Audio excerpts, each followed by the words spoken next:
Hello everyone and welcome back to Parasite Eve, normal, kill all, no damage. We're going directly to the next section since we wrapped up the last segment getting prepared.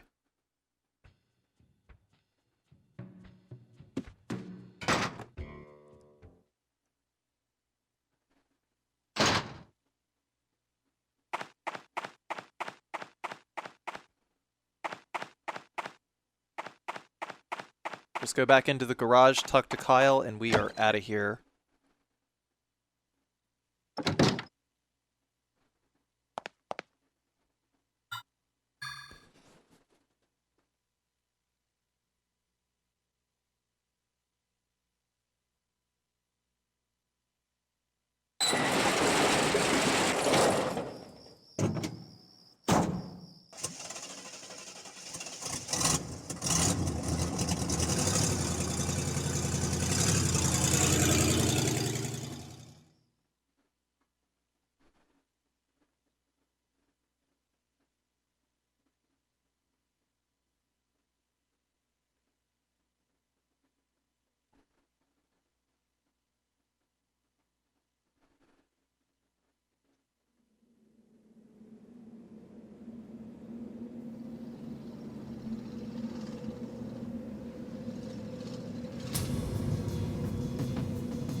This is a unique room in that the chasers will run themselves off of cliffs.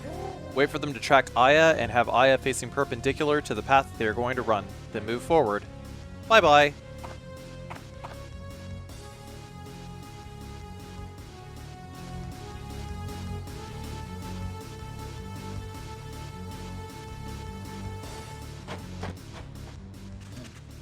Number 2 and number 3 are showing up, so let's just let them do their thing. We'll press the circle button to turn off auto locks, so we have full control over where Aya is facing at any given time. When there are no chasers on the screen, we will cast Energy Shot, so that it's possible to pop a chaser with a grenade and finish with a pyro in the event of an emergency. Bye-bye.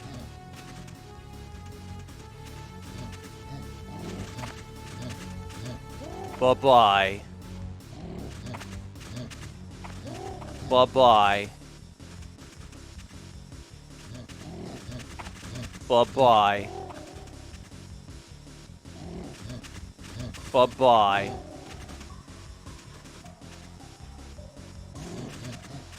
Bye-bye.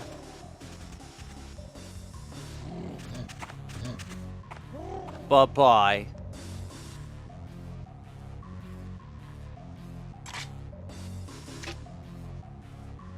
Man, the Neoteny process didn't give these guys an intelligence boost, did it?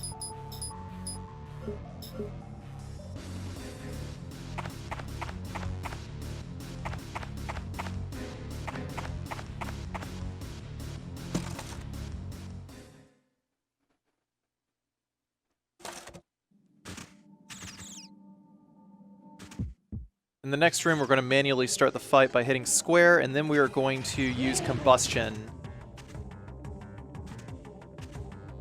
And then use pyrokinesis on the remaining chasers. I let the second chaser over here hit the wall so that I could crit him with pyro. We're still on pyro level 2, and in pyro level 2, projectiles can still hard stun chasers. When we upgrade to pyro level 3, we no longer have that added benefit, so we gotta be choosy about when we upgrade to pyro level 3. The next room has a bunch of scavengers, so we're just going to use combustion once.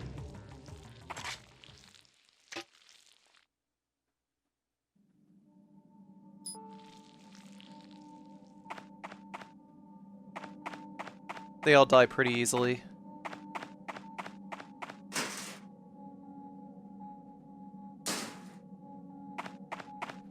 By the way, in case you were wondering, when we were running all the chasers off the cliff earlier, you actually do get EXP and BP for all of it. I don't know if there's like a added BP bonus for manually killing all of them or what. But I just run their asses off the cliff because it's just easier.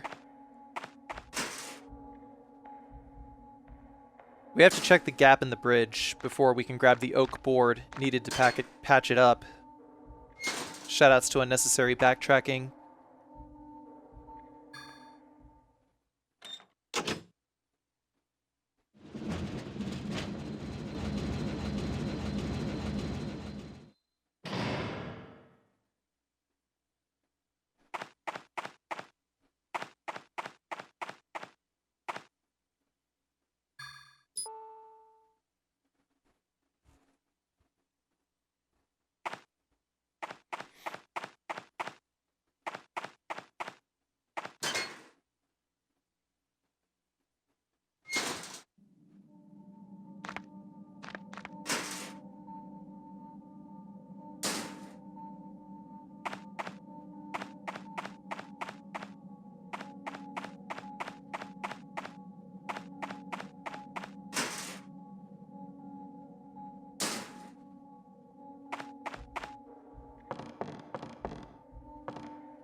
There were no enemies on the way back, but when we put down the oak board here, we've got like, I don't know, 7 bats or something.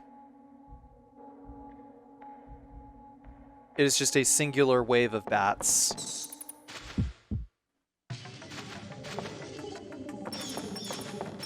Nah, there's a lot more than 7 bats. But whatever, we'll just run past them and use combustion. They're all dead now.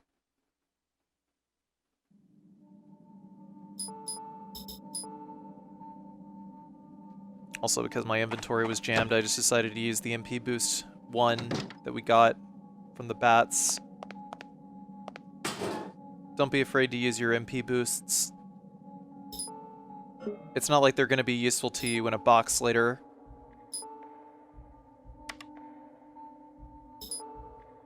The first rendition of this puzzle, we got to take the plug, stick it into slot 2, then pull the lever to open the gates.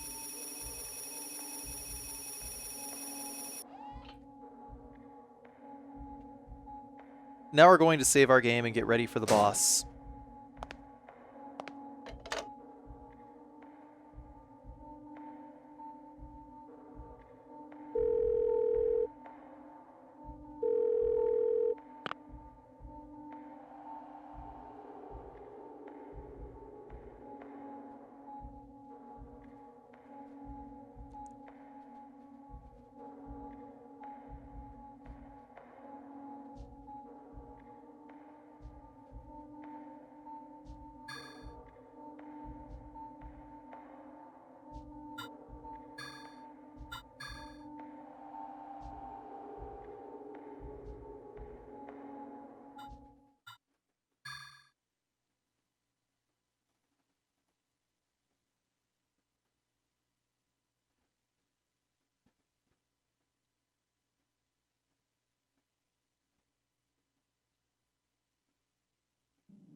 To set up for the Blizzard Chaser fight, we're going to equip the airburst grenades, then load 9mm Hydra onto the P-08, then stick grenades, the GPS, and pepper spray onto the remaining armor slots.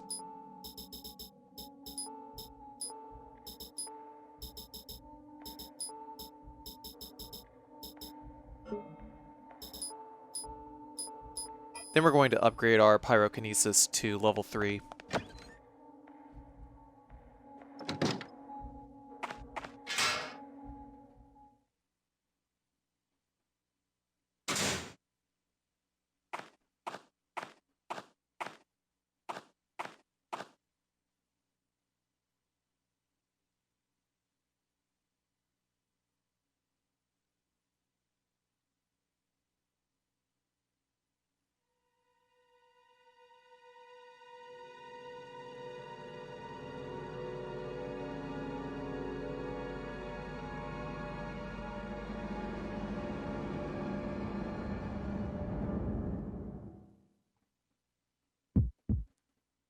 The first phase of the fight, we follow the Chaser onto the next screen and auto-aim towards the barrel. If the Chaser turns around to come after you, like in this, we pop the barrel and is down. If he hides around the corner, we use our GPS to line up the hitbox for a combustion, then aggro him out of the corner to be able to hit him with the barrel.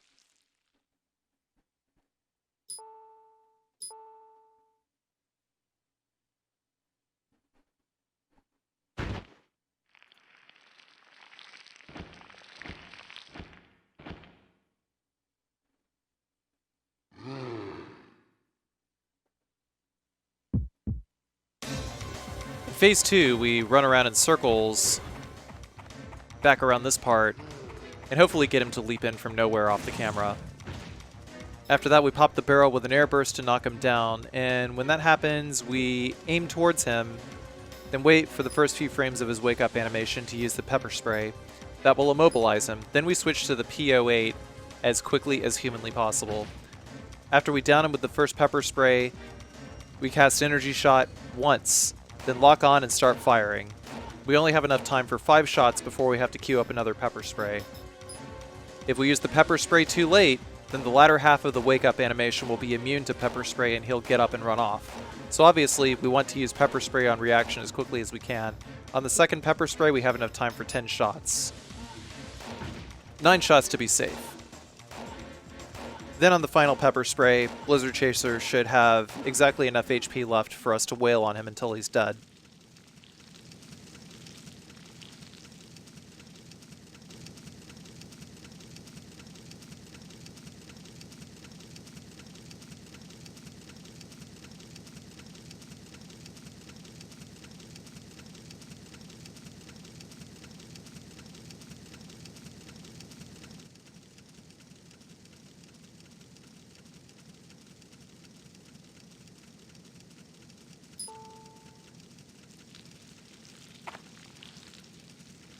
We're going 4 extra grenades and a recovery 2 after this. Next up, we're going to examine Number 9's motorcycle and try to hit this switch.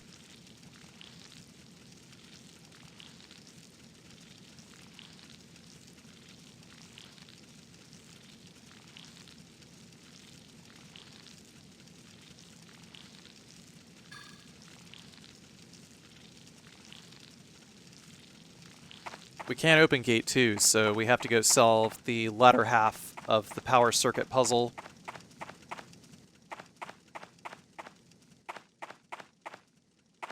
In order to do that, we're going to run directly to the save room. Next, we're going to avoid these bats. If you get into a fight, don't worry about losing the 10 BP, just go directly to the save room.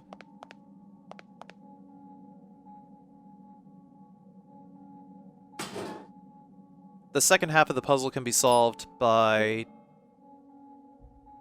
taking the jumper plug, and then we put both of these jumper plugs into slot 1 and slot 4. Then pull the lever.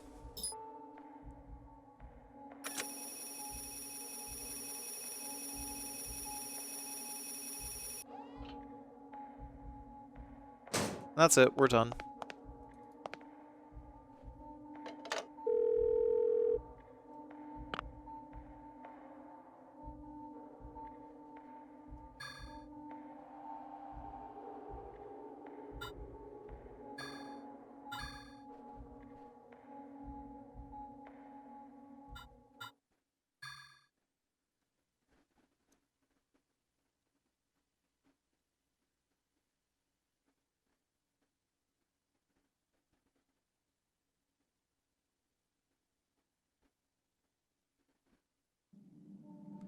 Most of this segment is going to be a lot of enemy clearing. So we're going to start by using combustion on these bats. We run to the corner here and then use combustion.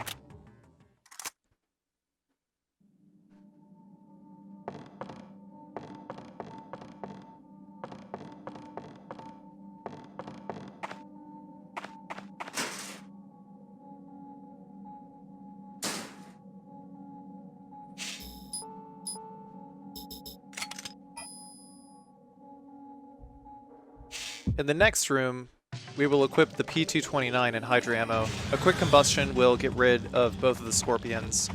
Gotta be careful of the acid on the ground. But we have to dispatch them first because they are immune to crits and our handgun shots will be ineffective. We'll mop up the rest with the handgun.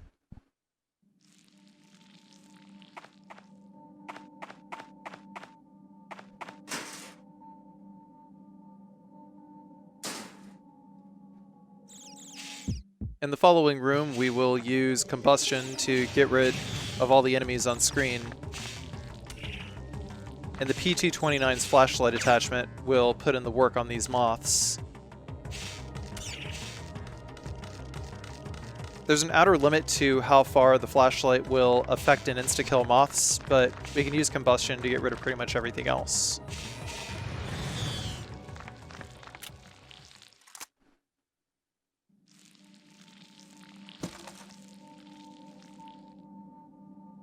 Next, to the truck. We'll run to the hood and use combustion. Gremlins out.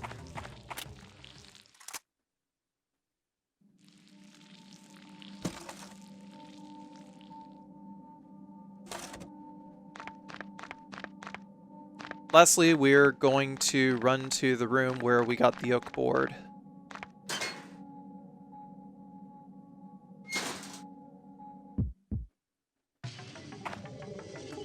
Two combustions. Gremlins out.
This is our second encounter with the Ivory Stalker. The PT-29 is how we're going to get rid of him. Basically, we're going to use flashlight, then energy shot, then flashlight, shot, shot. If you run out of ammo, then reload, then go back to flashlight, shot, shot. Flashlight, shot, shot.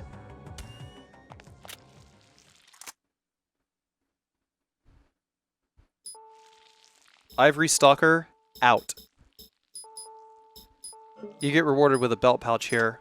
I also like to equip the 9mm Spartan into the P229 for the following fights.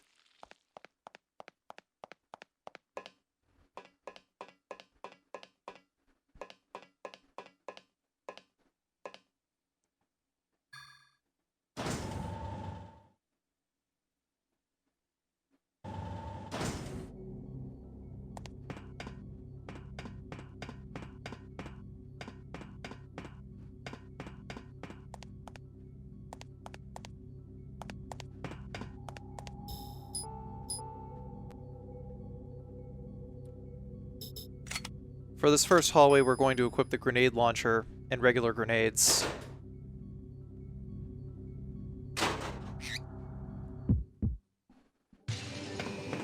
A singular combustion around the corner will eliminate all these rats. After that, we pop grenades toward the turrets and duck behind the walls to reload. There's 2 turrets here.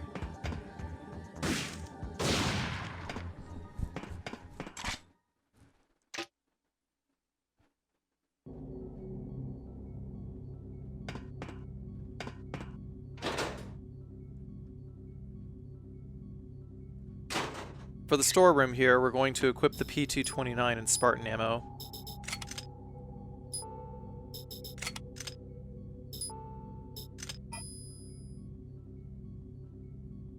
We're going to angle our combustion to Aya's left, so towards like the right side of the screen, to try to eliminate all of the rats, I should say, fucking past Carcy, and then use the P229 to eliminate the remaining strangers to save some MP. There's some Ringer's solution in this box over here with medical supplies, which you can pick up safely in the middle of the fight if you want.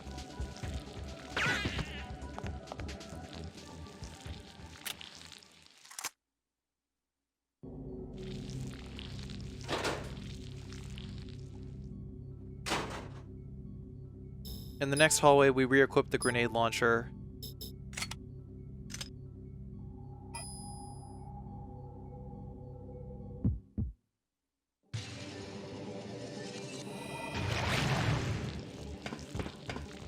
Then we use combustion to get rid of the slimes on the floor. After that, we'll finish off the turrets, the same way we did in the previous room. Pop a grenade, duck around the corner, reload.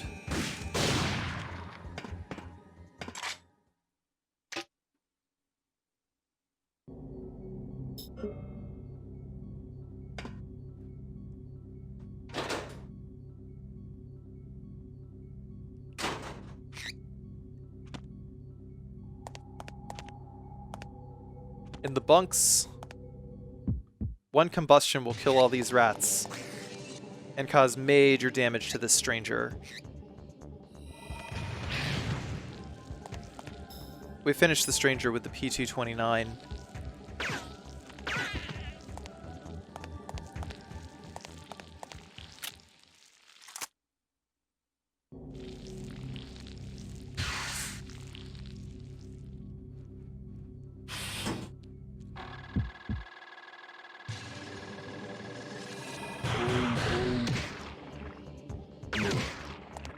In the first hub area, we use pyrokinesis and P229 to get rid of these brutes. Afterwards, we switch to the grenade launcher to finish off the turrets.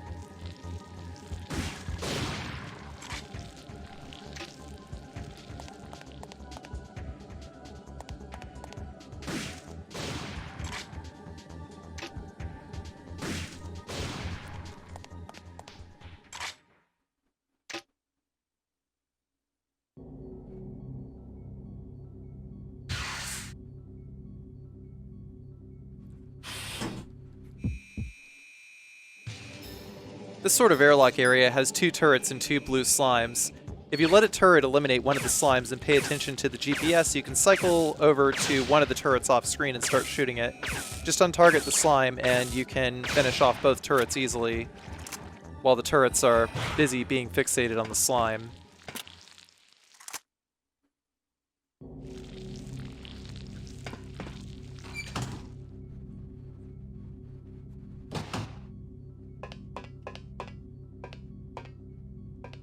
In the cold storage monitoring room, we'll use combustion to get rid of the slimes.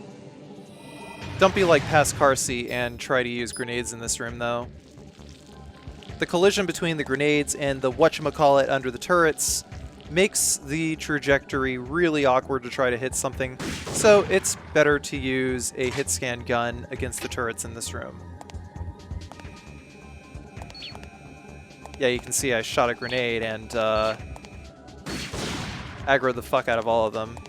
By the way, it should be noted that all of these turrets are immune to PE. You can, however, use Energy Shot to make your bullets stronger.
before we head into the decontamination area, we gotta go into the armory over here.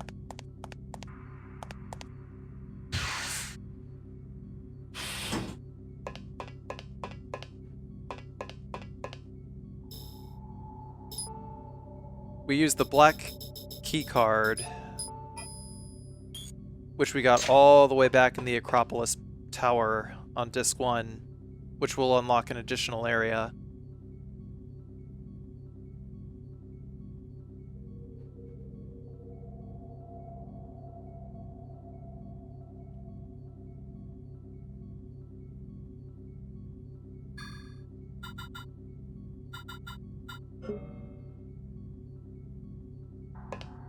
You can also buy things with BP here, but there's nothing that I needed to buy quite so soon.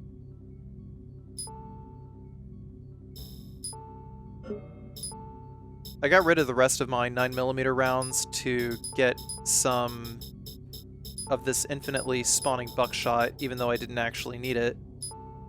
But it's here in case you want some for whatever reason.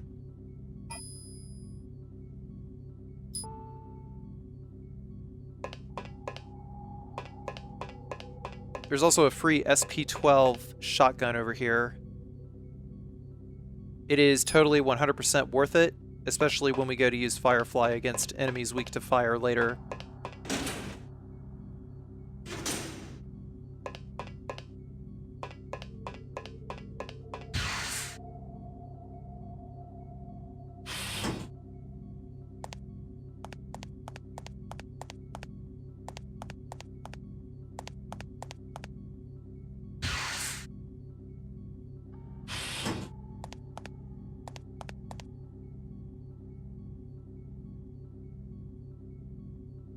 Also, one other thing to note, past Carcy didn't unlock the back door of the armory.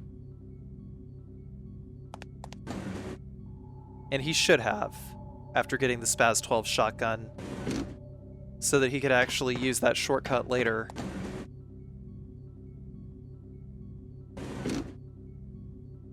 Shoutouts to Pinkie Pie Style for catching that. Hi Twitch chat. Before we move on, we're going to rearrange our equipment. There's 8 grenades in the box over here. I put on the grenade launcher, put on both types of grenades, the M4A1, 5.56 rifle ammo, and the SP-12. I loaded buckshot onto the SP-12, loaded the M4A1, and then equipped airburst into the grenade launcher to deal with a turret cluster downstairs, as the airburst has a larger AoE.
When I get off the elevator, I target the center turret immediately by pressing square once. Then I equip the grenade launcher and use my last airburst to take them all out.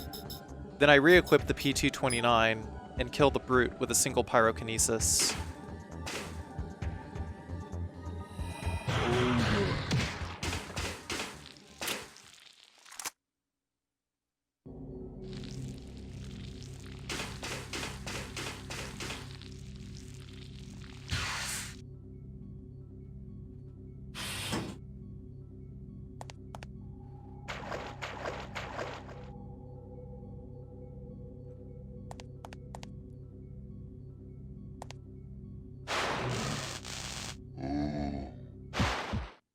From here on out, we're going to be encountering divers.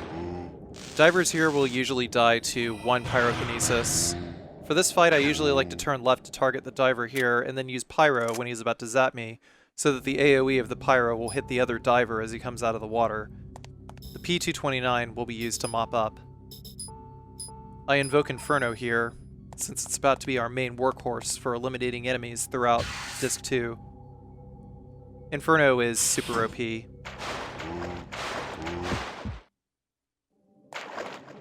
The general rule for divers and pyrokinesis is to use a singular pyro and mop up with the P229 if they manage to survive it.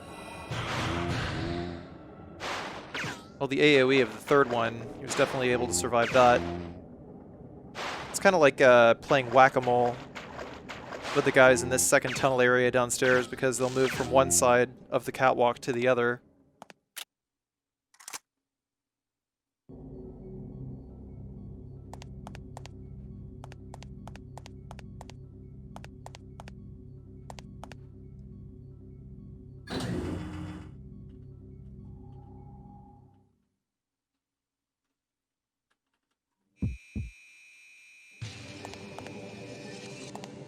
Before moving on, we have to make a detour into this elevator hall with the derangement speakers. The derangement speakers aren't active yet, so just act cool, duck to the left, equip the M4A1, use energy shot.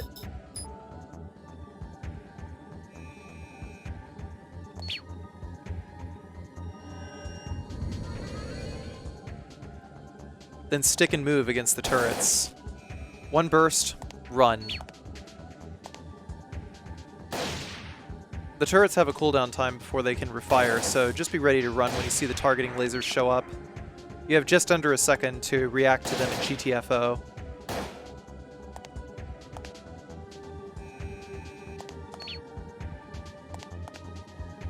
Part of that wall juts out, so you can actually take cover behind it for this second to last one here. Well, actual last one, excuse me.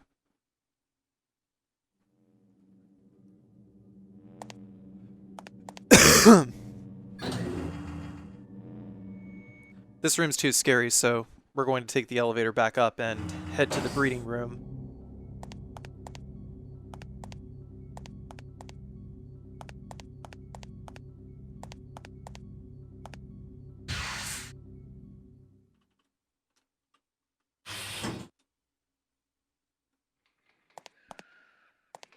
In the breeding room, you're about to see exactly how OP Inferno is. Basically, I'm going to start a fight against these guys. They're completely unaware of me. And then destroyed.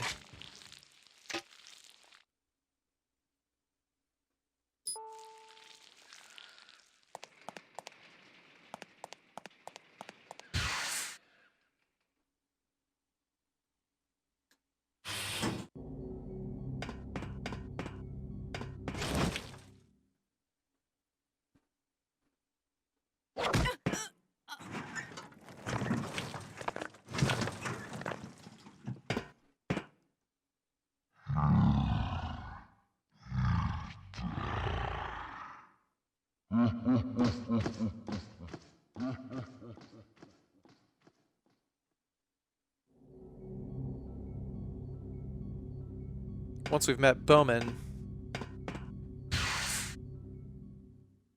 enemies in the area will respawn.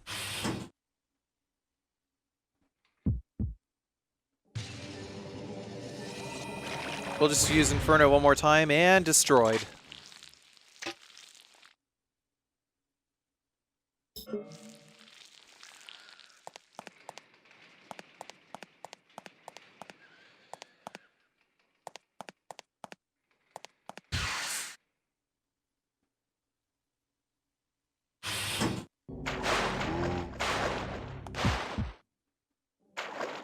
The divers here can just be eliminated with 3 pyrokinesis. I'll still equip the M4A1 to mop them all up, though. We don't have enough MP to be able to use Inferno.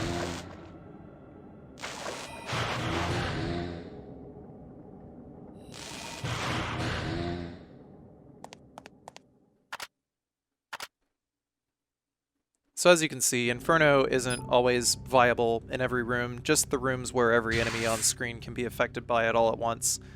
Otherwise, enemies have to be dispatched one at a time.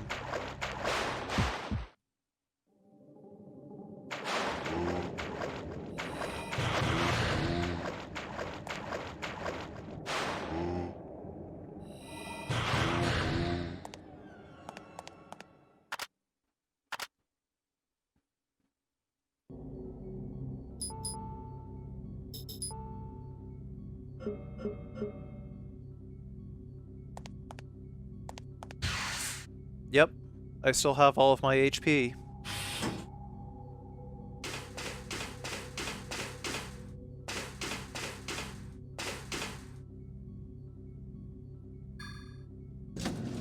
That's right, past Carcy, you did good.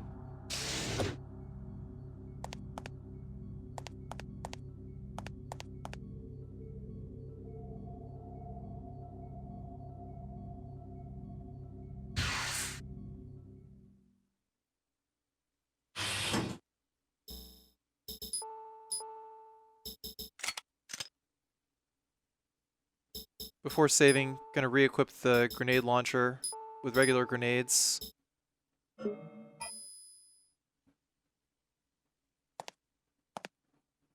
I'll put away all guns that use 9mm ammo.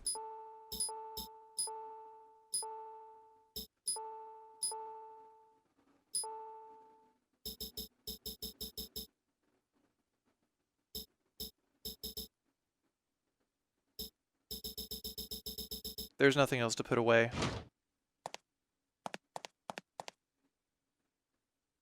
With that,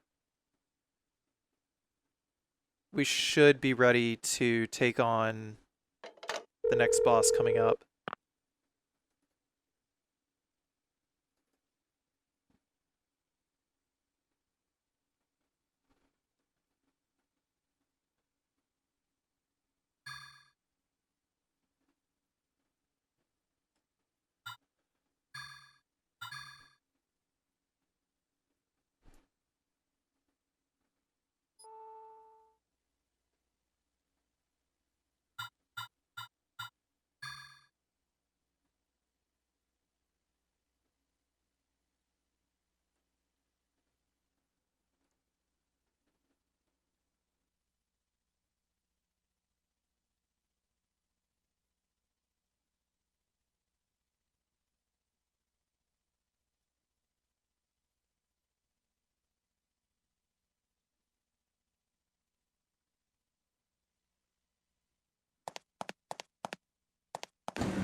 We'll open the Glutton fight by running over to this line over here and then casting Energy Shot. After that, fire one grenade directly into its mouth and reload when it tries to hoover you down. Actually, we were able to get away with 2 grenades there. It's pretty good. Some piss droplets will fall from the ceiling, but it'll be easy to dodge. Just stay out of the shadows. Once that's done, run to the line again and pop 2 more grenades. Very, very rarely you might be able to fit a 3rd grenade in there, but I wouldn't recommend it. But pay attention to the reticule. When you see the reticule move to the inside of the mouth, that's when it's your cue to fire. Right there.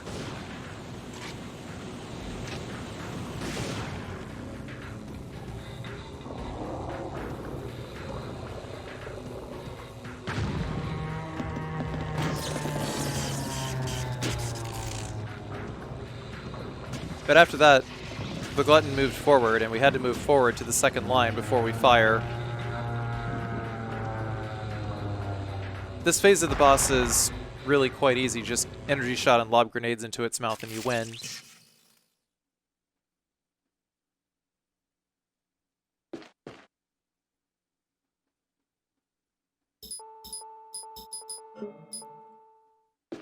We're not going to take that bottle since it's just a recovery 3. But incidentally, I have another bottle just like it that I need to discard.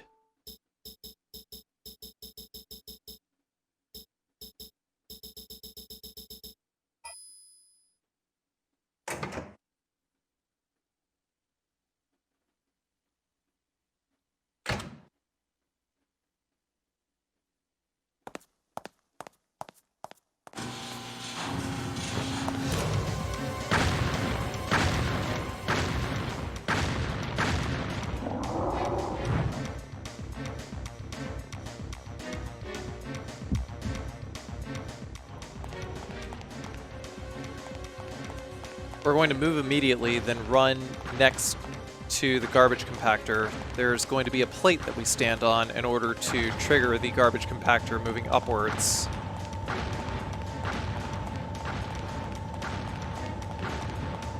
We're going to keep running into this corner until the platform is all the way up.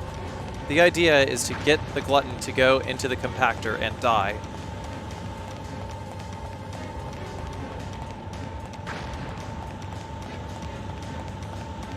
Just waiting for the platform to come all the way up.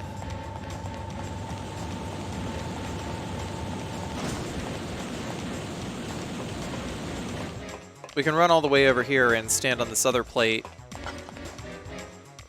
to make it so that the platform will preemptively drop whenever the glutton moves up. But sometimes the glutton won't come after us and we have to shoot it. And if this happens, we use energy shot and hit it in the mouth when it opens up. Just try not to get sucked in. And when it wiggles and does a stomp, poison gas is about to come out of its shoulder. So when you see that, get the fuck out of the way. Yeah, for some reason the glutton never stopped on the garbage compactor and just kept trying to suck me in, so I just kept lobbing grenades into its mouth whenever it tried to suck me in, and eventually it died.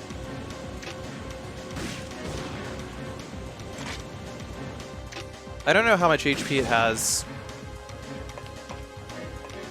in this particular fight. You're supposed to damage it in order to get it to move forward. I just have no idea why the glutton just did not move forward.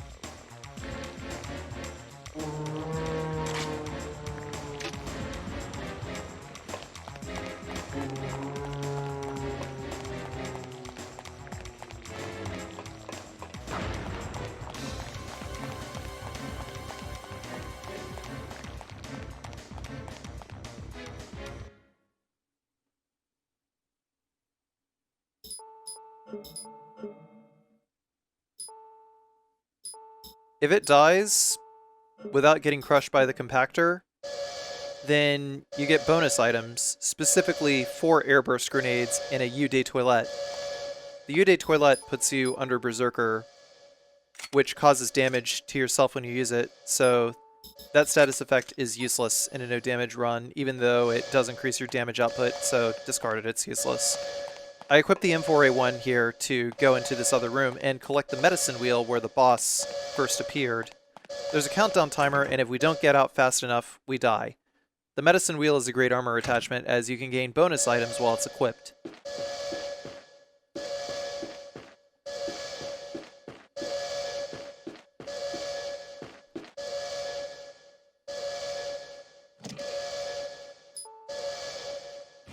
Once we grab the medicine wheel, there's going to be a lot of enemies to kill.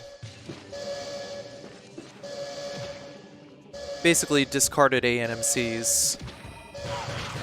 The defective sucklers will still explode and hit you, so use PE to get rid of them, as it'll be too slow to kill them with the M4A1. Yeah, that's fucked up. It's like 3 babies' heads just like stitched together.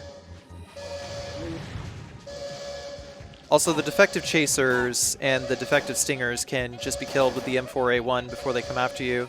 There's a bunch of them on screen like this. There's no reason not to use combustion and just thin out the herd.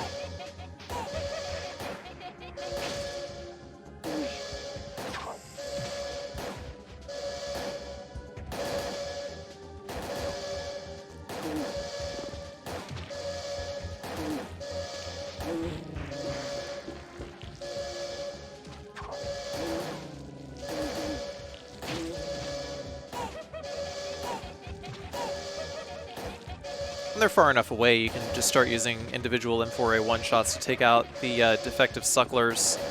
But the defective chasers can just like slide towards you.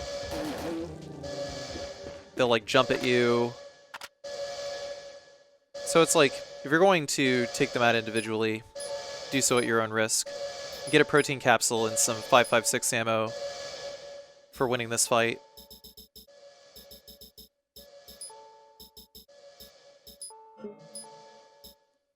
I equip the medicine wheel here so that all subsequent fights will have a chance to give me some extra good items.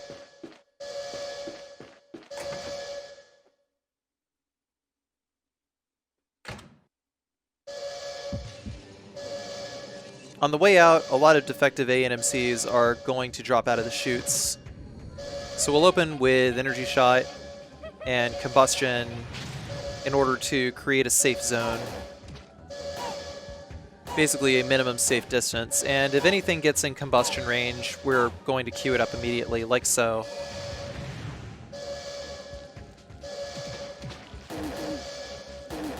We'll just use M4A1 and then use combustion if they get too close. This is what the extended magazine was for when we bought it. Because if we got caught reloading in the middle of this, then they would have all ganged up on us.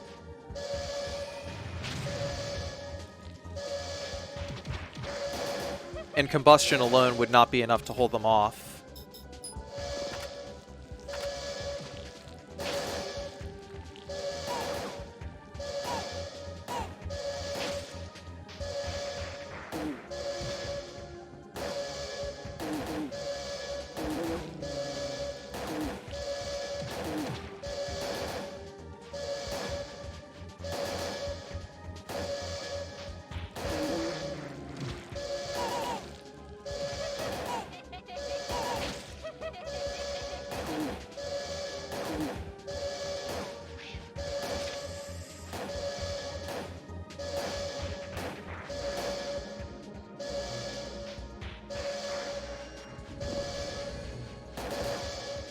Of course, we're going to pay attention to our energy shot, make sure that we can still do it. When enemies stop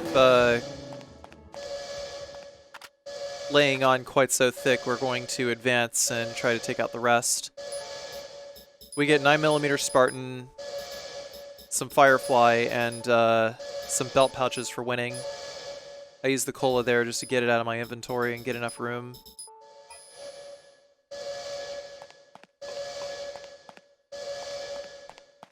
Let's just say those belt pouches are going to come in real handy close to the end of the game.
The entirety of this segment is the return to Dryfield to rescue Pierce and get the Ofuda.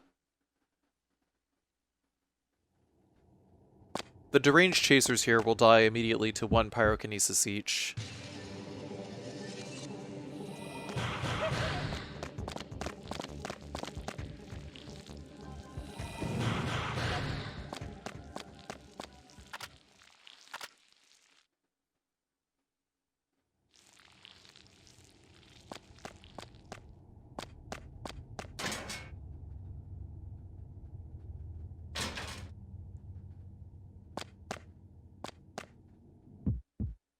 I may have made a mistake earlier. These might actually be defective brutes instead of defective stingers, since they do the stretchy arm thing.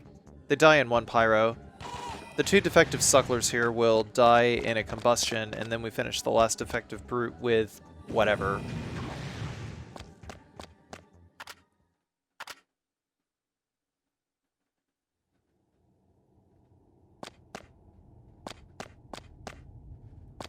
Again, I don't count no damage for Kyle because you don't have control over whether or not Kyle avoids damage. Sometimes he'll just do stupid shit like run into an enemy.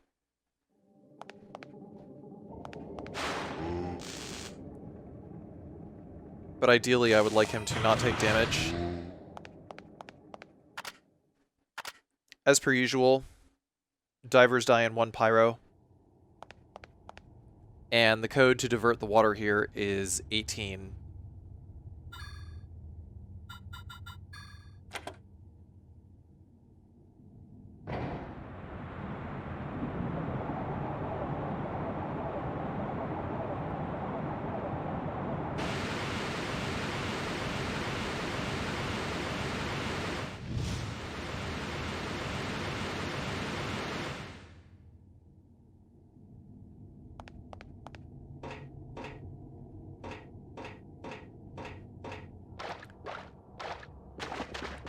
There's a free MP boost too in the water over here too.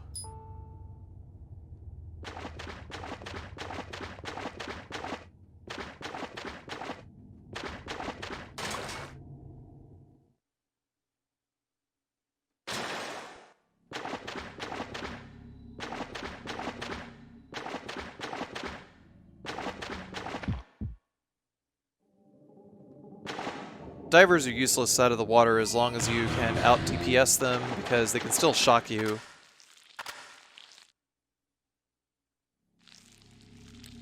This gate we are looking at is the locked gate at the bottom of the well in Dryfield.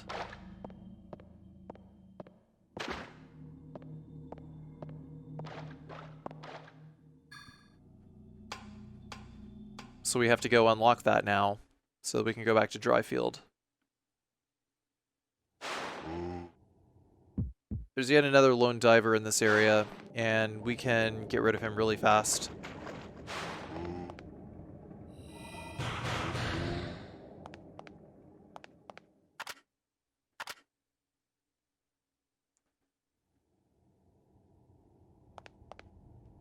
Then we can punch in the code for the full moon gate here. It's 15. I never solved this puzzle legit. I always looked up the code online. I always thought it was kind of dumb, but apparently the cipher for the puzzle is in the boss room with number 9 in Dryfield, or something like that.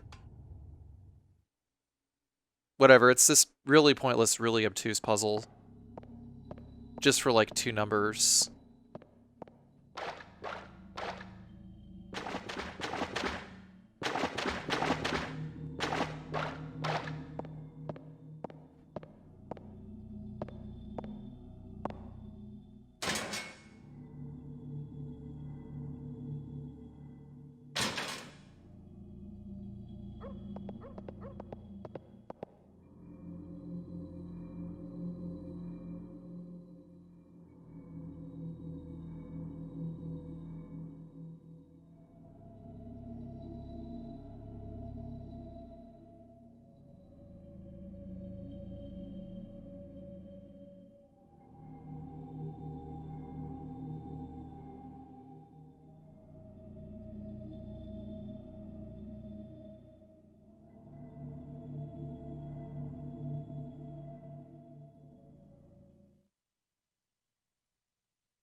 Anyway, now we're back in Dryfield. We can follow Flint into the garage.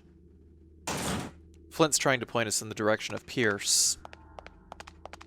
But we're going to go see Mr. Douglas first.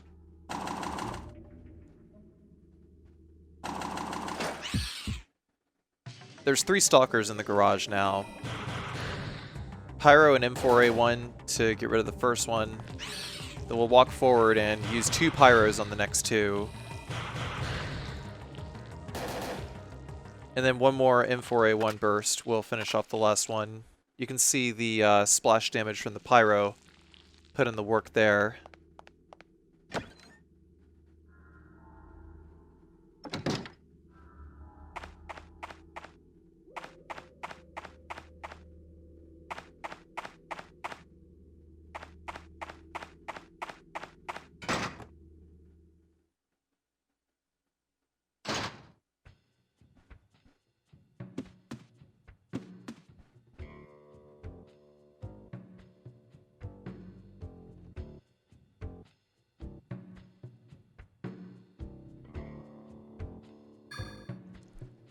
We're going to buy a few more items from Douglas. The pike to start. Flamethrower attachment for the M4A1. But I used the MP boost and got rid of a cola here.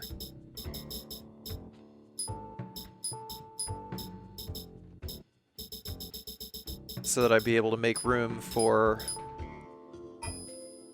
the M4A1 attachment, the pike, and also the MP5A5.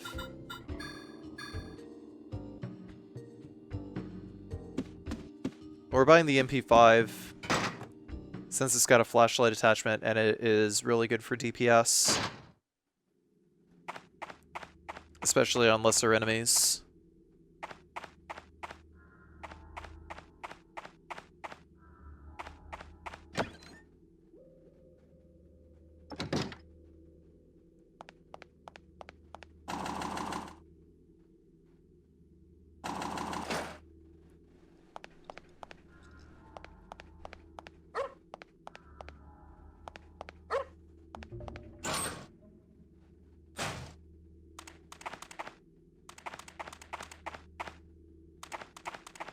Flint's running animation is so silly.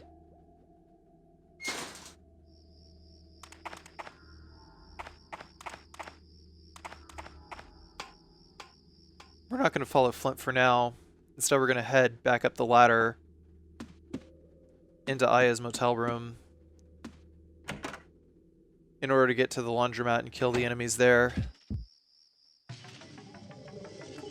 We're going to run up on some mine sucklers and destroyed.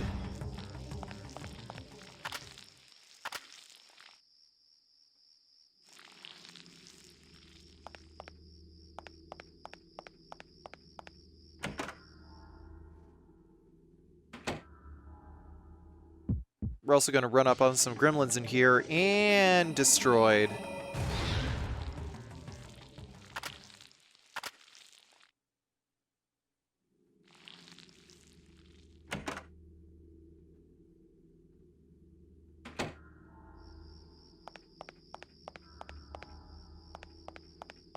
We still got some Spartan rounds left over from the previous segment, so we're going to use those to our advantage now. First up, gotta load the Firefly into the Spaz 12, and then we can get rid of the buckshot here. Then I attach the MP5 to my armor and load the Spartan rounds into that. And also attach the pike to the M4A1. So basically the pike does sick DPS to less mobile enemies. It's really good.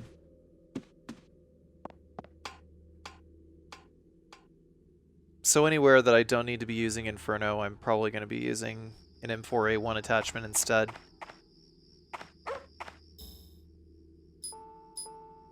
There's a deranged chaser up here. I decided to use the SP12 and the Firefly against him.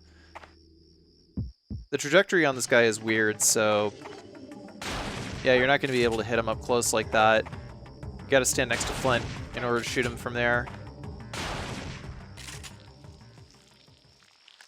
Thanks to the medicine wheel that we attached in the last segment, we get a belt pouch. Gotta use another MP boost to get rid of that, or to be able to get the belt pouch in our inventory. Oh, actually I didn't even need to use that MP boost. What the hell was I doing? Fucking past Carcy strikes again.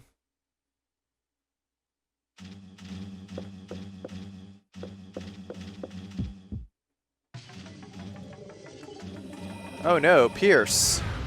Destroyed.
Does my man keep his keys in his stomach?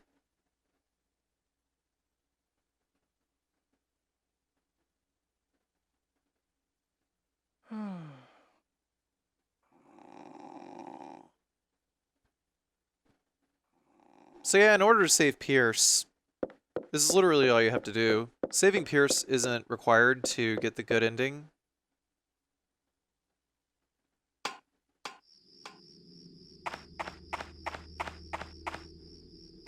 At least I don't think so, right?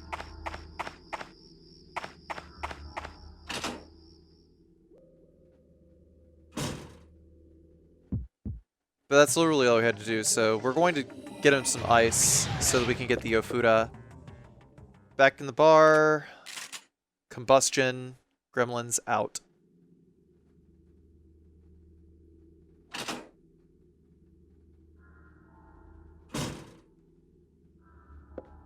You probably noticed by now that I'm not using Inferno every chance I get. I don't really need to, and it would just be a waste of valuable MP if I don't need to.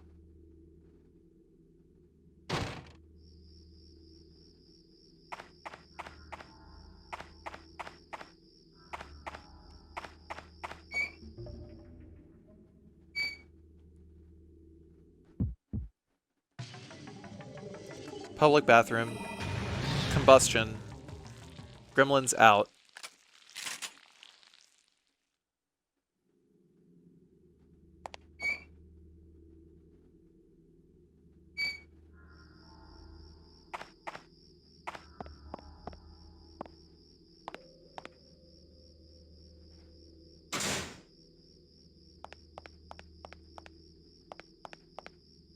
Before entering room number 5, I equipped the MP5 and the Spartan ammo.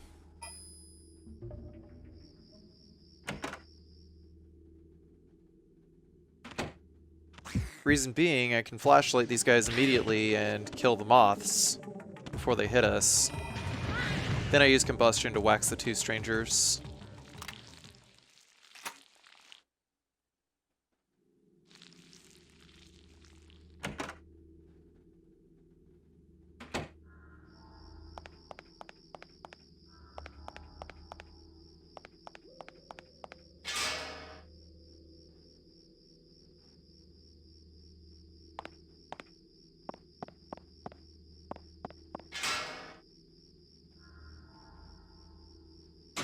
Out in the main area, I'm going to... And destroyed.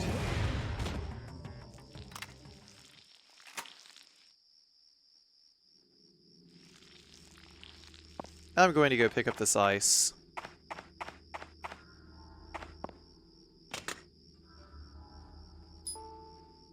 Got ourselves an ice bag here.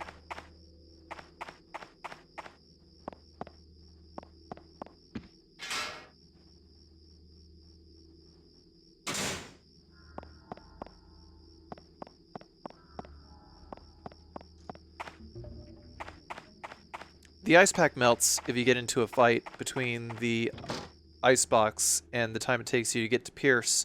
So we're just not going to fuck around, but we need to do this 3 times to get what we need from Pierce.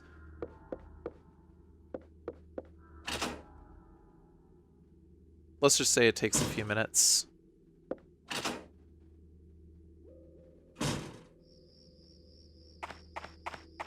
But there's no short, quick way to do this.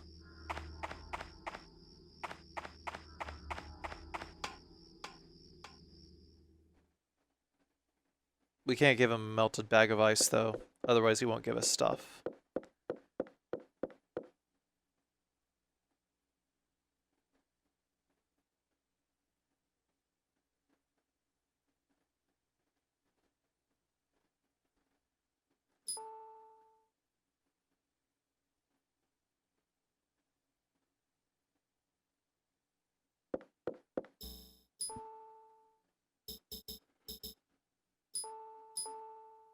Just gonna go ahead and use this cola, because why not?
This time Pierce gives you an MP boost too.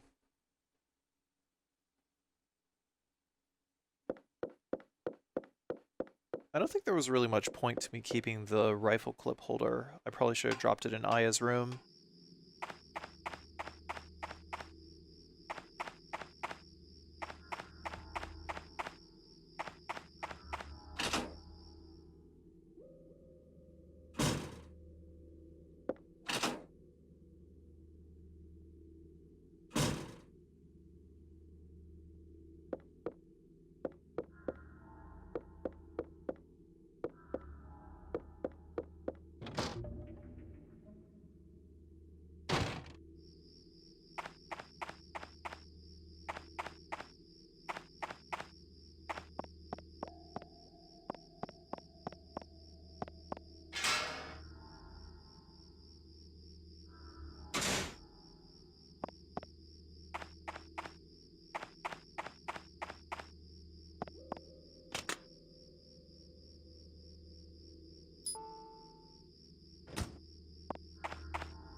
Inventory's full again, so get rid of that MP boost. But I probably should have gotten rid of the rifle clip holder.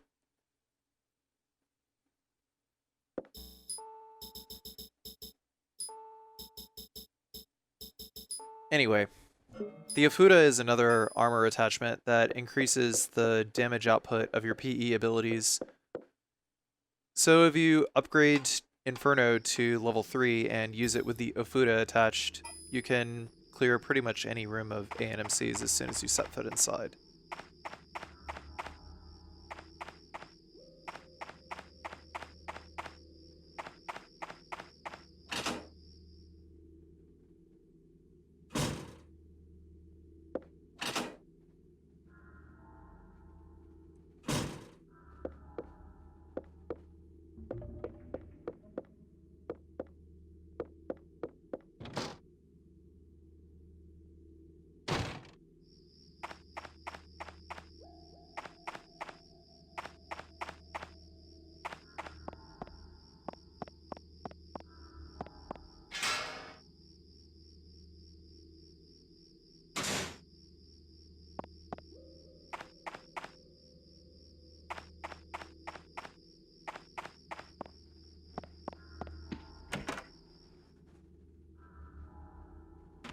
Going back to room 3 for a moment, we've seen this exact pattern before. We're just going to wait for the stranger to walk up to the sucklers and we shoot them. And then mop up.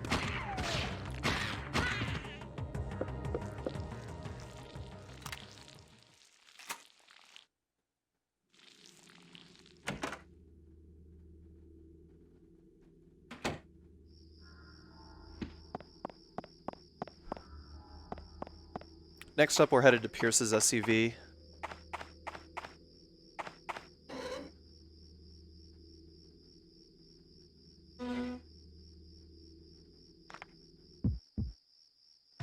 The 3 mine sucklers here died to 9mm Spartan.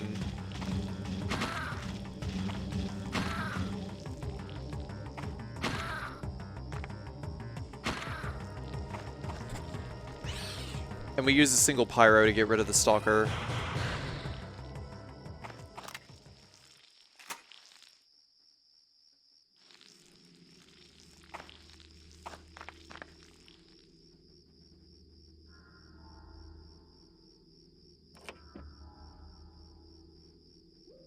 In the trunk of Pierce's SUV is a tactical vest and a lipstick.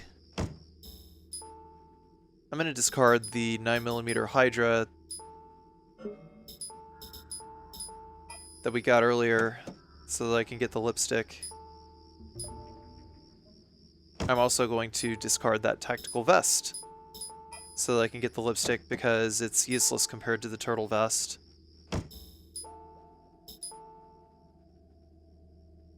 Lipstick resists silence if you attach it to armor, but it will restore your MP completely and give you +1 max MP if you use it as an item.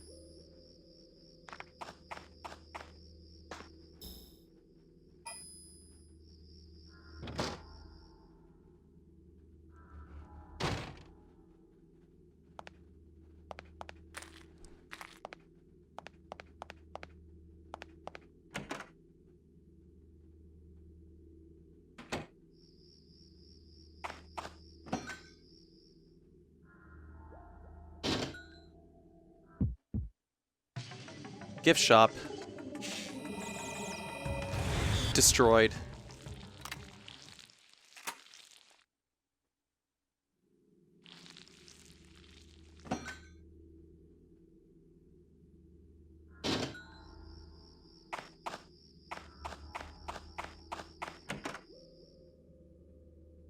Someone's shitty apartment.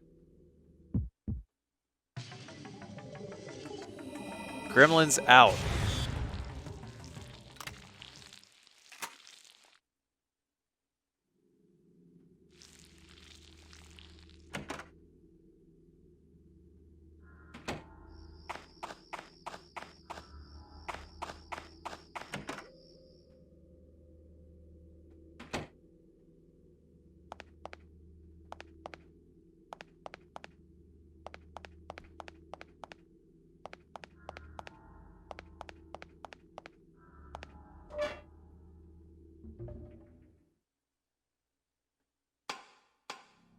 Down the ladder over here, we have enough EXP to upgrade Inferno to level 2.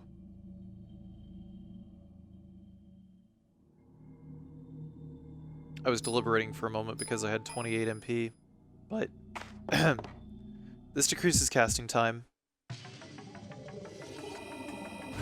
Mind Sucklers destroyed.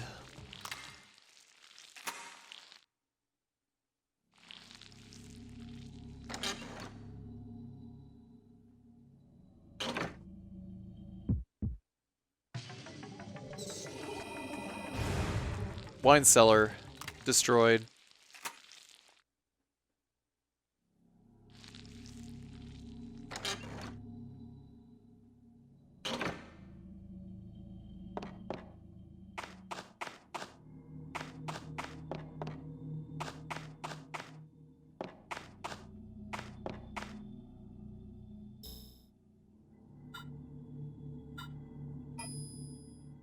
Now we can go back to the shelter since we're all clear of enemies in Dryfield for now.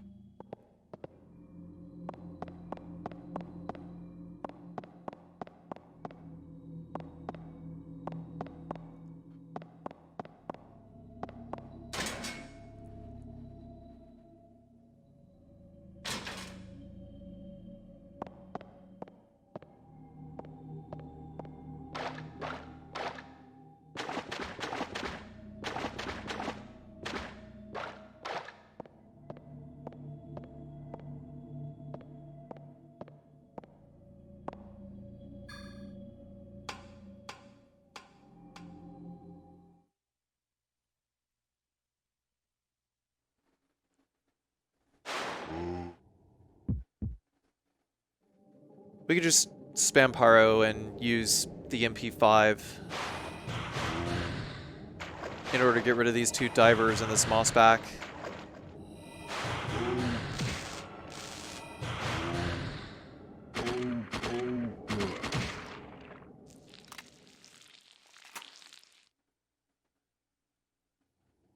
We get Firefly ammo for winning the fight.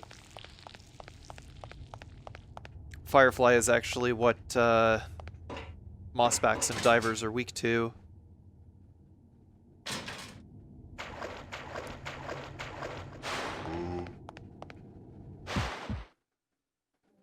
There's one more diver to kill here also. I knew it was going to be too late to use that pyro.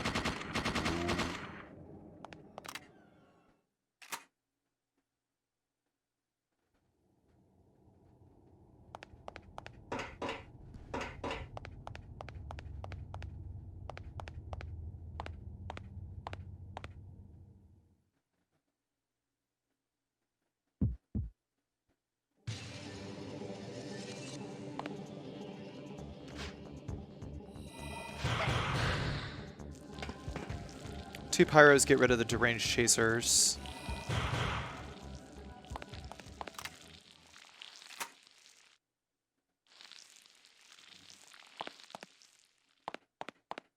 Now we can unlock the door and save the game.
We're starting by going to B2 first.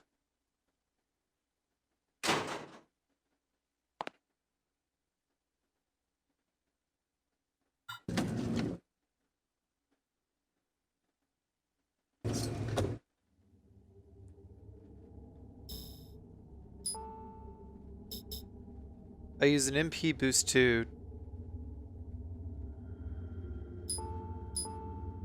because we're a little low on MP here. And destroyed.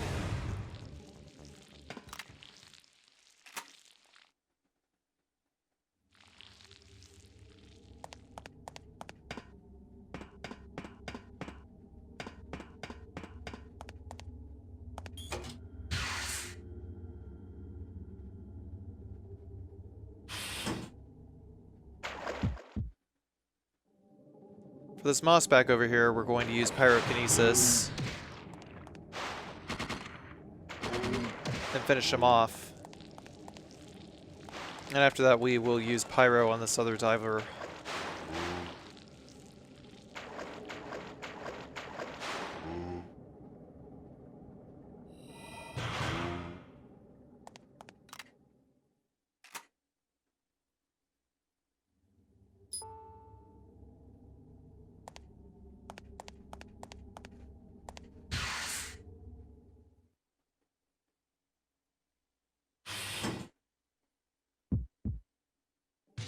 There's defective ANMCs in the breeding room over here.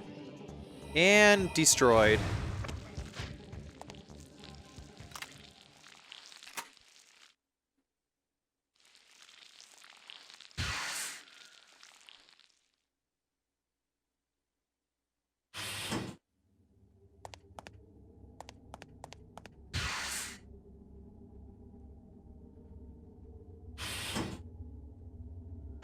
Same as in this other room over here. Use pyro. Mop up with the MP5.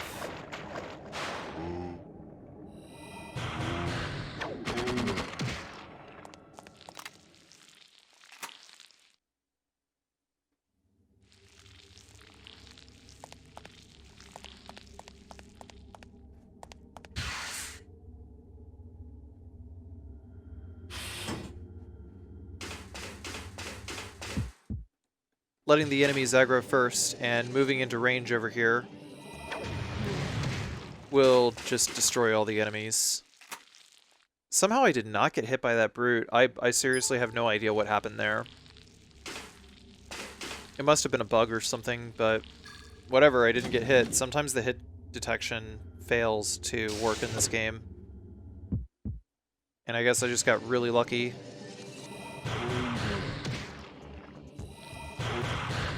We don't have enough MP to use anything but pyrokinesis here against these brutes, but that's all we need.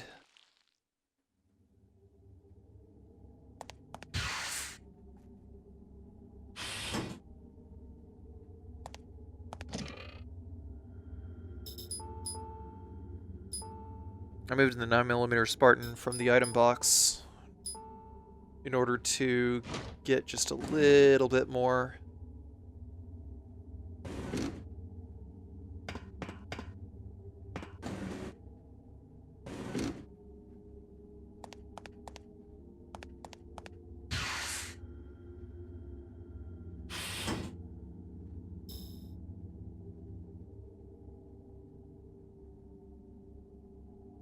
There's 7 more rooms that need to be cleared of enemies.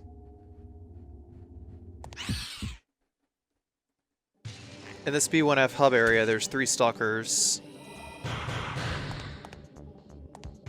We use flashlight and pyrokinesis on the first one, and then just use pyrokinesis on these other 2.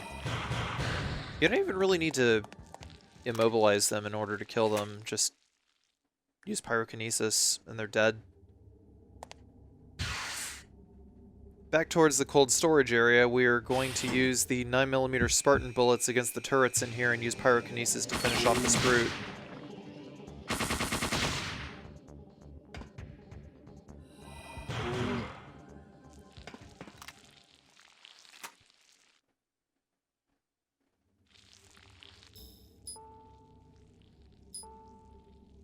And we're going to equip the M4A1 pike and use an MP boost.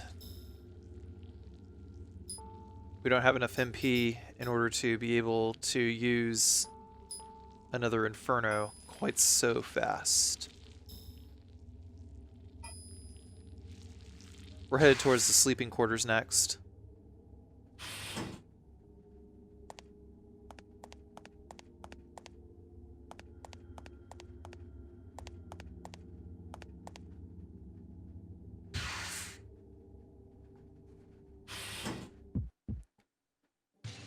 Got some slimes here, and destroyed.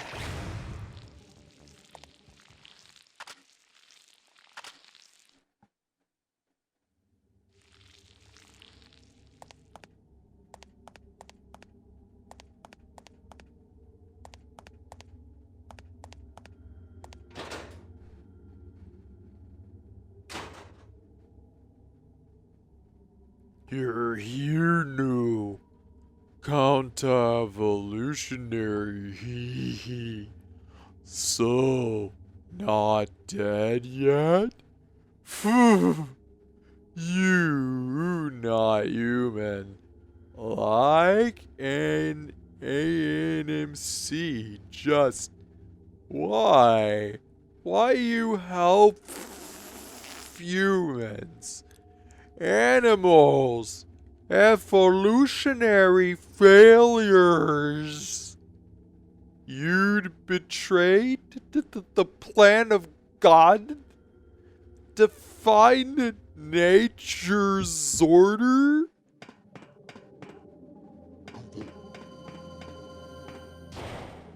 So Bowman, as do all the other stingers, can be immobilized by necrosis and finished off with the pike.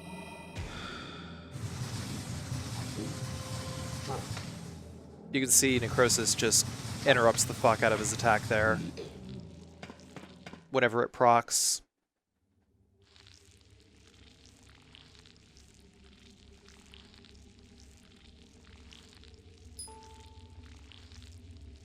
We get Bowman's card for winning. And now we can progress with the game.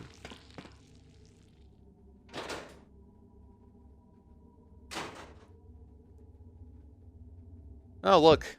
More slimes. Destroyed!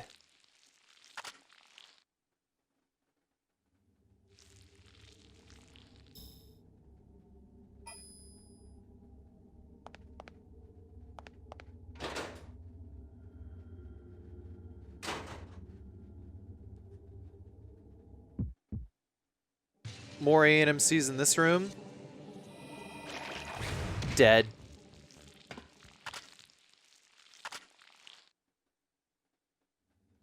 Yeah, you think you're doing yourself a favor saving all your MP for bosses. Give me a fucking break. You get so much MP usage out of this game that it's a lot more wasteful to just not use it against regular enemies. There's 3 more stalkers in here too, all of which die to pyro immediately. But yeah, if you try to play this game like an RPG, you know, save all your strong attacks for the boss. Really, it's just not any better. You're not really doing yourself any favors.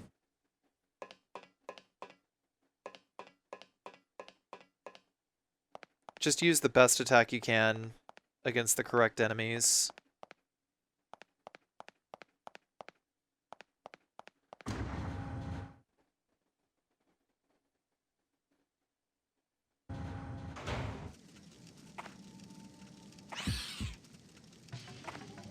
There's 3 more stalkers here too.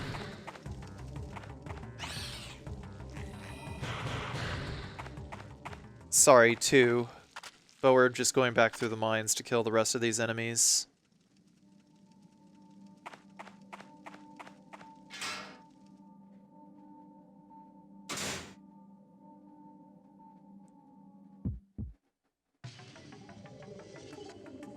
Mind sucklers.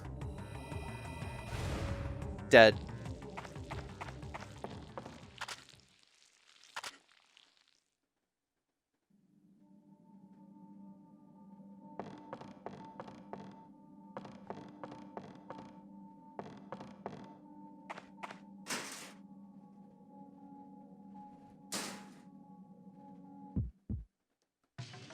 Insects? Fuck 'em.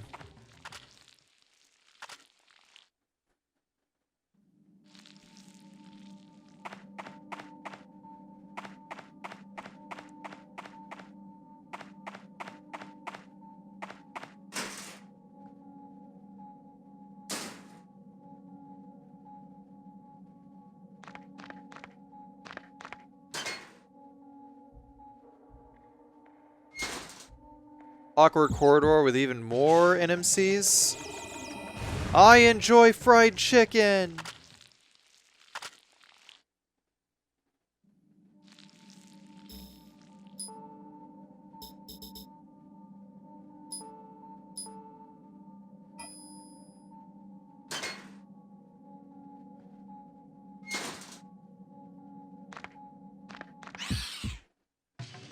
Pyrokinesis is the only answer for these stalkers, also.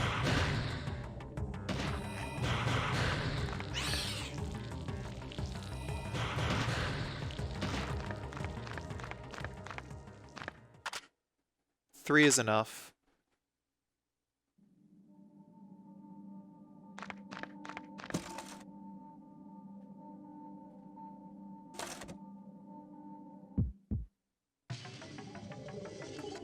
Oh, woof. Pass Carcy, you imbecile.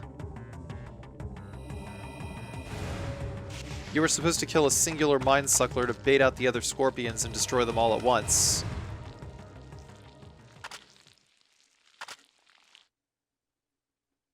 Actually, just kidding, it doesn't matter. Because we can just level up Inferno to max and we get all our MP back anyway.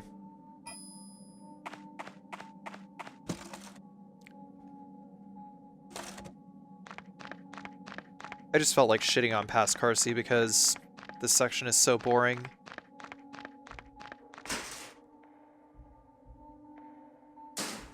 We're headed back to B2. Yeah, suffice it to say, I'm pretty sure that I'm not going to be doing any more kill-all runs in this game. It's neat to see what ammo works best against what enemies, but I feel like there's not really much of a benefit to killing everything in the game because of all the backtracking that you have to do and the reward you get afterwards. It's like simply getting a rank score isn't enough.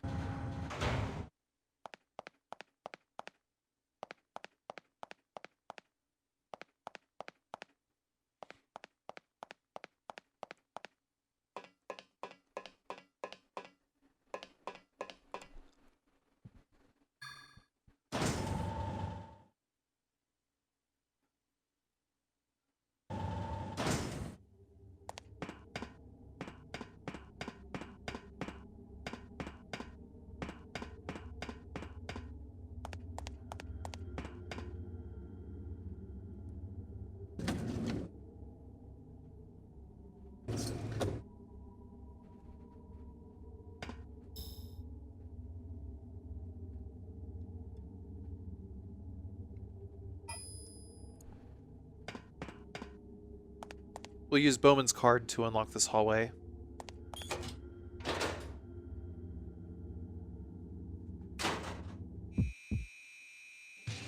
I'm using Inferno to get rid of all the slimes here first. Then casting Energy Shot and using the M4A1 to destroy all these turrets. There are 4 of them in total. They're pretty aggressive though.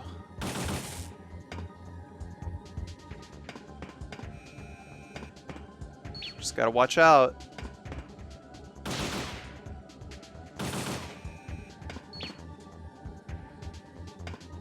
I think the best rule to follow is to try to stay in the corner so that whenever you have to hit up and left in order to move out of the way, Aya doesn't snag the corner.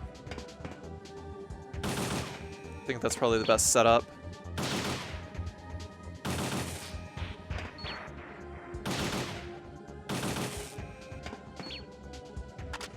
I think what's going on with these guys is they're like set to counterattack, but they can only counterattack after like a specific amount of time.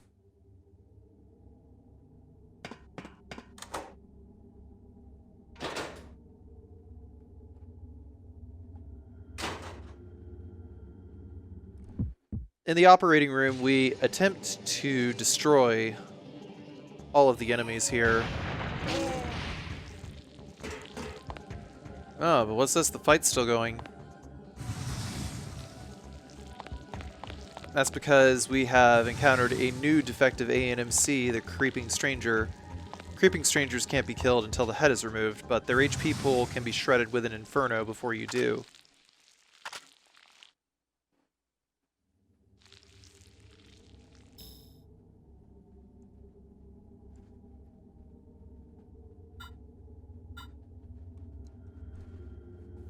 We have one more room to clear before we have cleared all of the enemies this segment.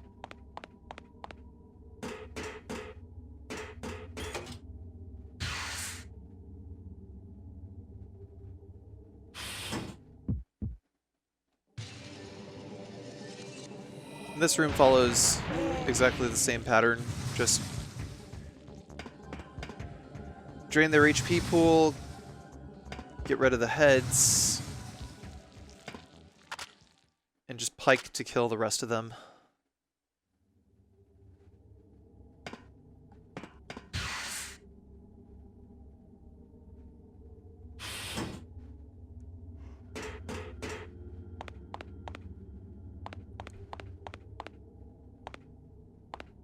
In the cabinet over here is a Ringer's solution.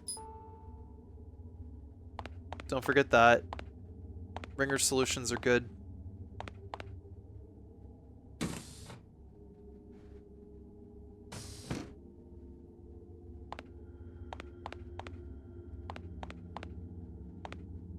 The rest of this segment is just cutscenes and exposition at this point. But before we progress, we're going to break into this computer. We could solve it the legit way, or I can just tell you the password and cut the foreplay.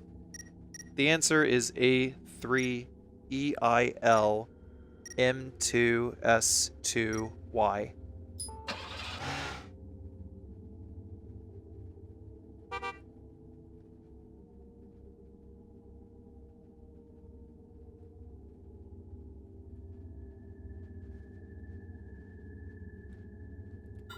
Next, we gotta go to the visitor program. I think the answers to these verification questions are random. Well, not really like random, but these particular verification questions that the game gives you are random. The answers here are crustaceans, vector, and ATP.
Yeah, we're not saving here.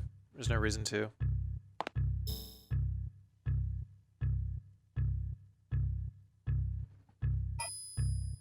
There's a couple more enemy spawns around here, but we don't actually need to go and mop those up yet.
Before we move on, we can turn off the security so that way the turrets are free to kill.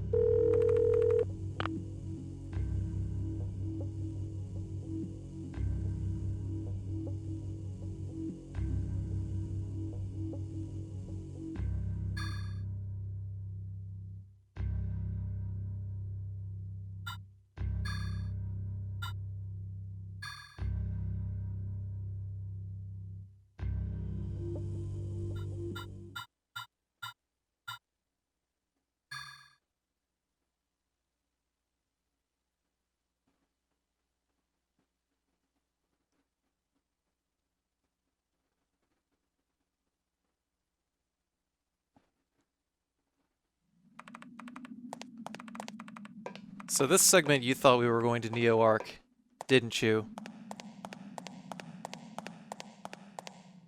Nope. I only got a little more of your favorite. More enemy hotspots. To start, we're going to equip the SP-12 and Firefly ammo, and then exchange the M4A1 ammo with some Firefly in the armor attachments.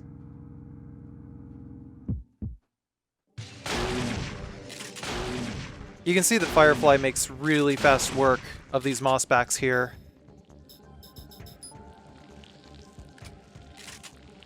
We needed that Firefly in our armor attachments so that we could reload freely.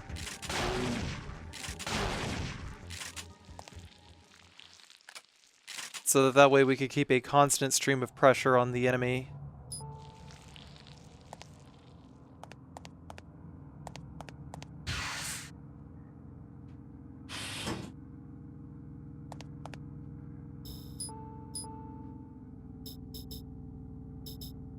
Next we're going to equip the MP5A5, load it with some Spartan.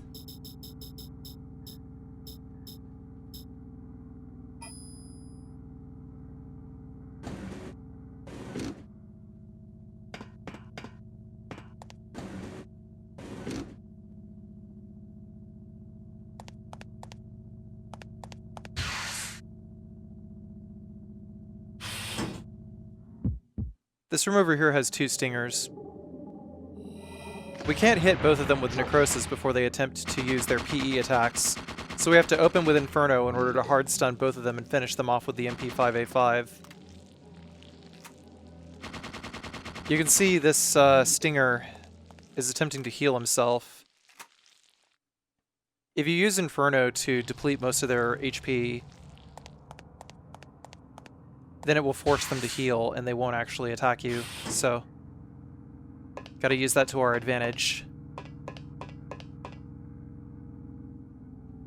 Next we're going to recharge our batteries and our fuel at the BP shop.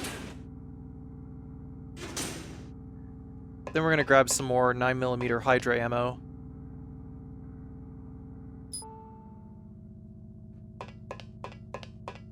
Then we're going to unlock this door over here that past Carcy didn't unlock earlier.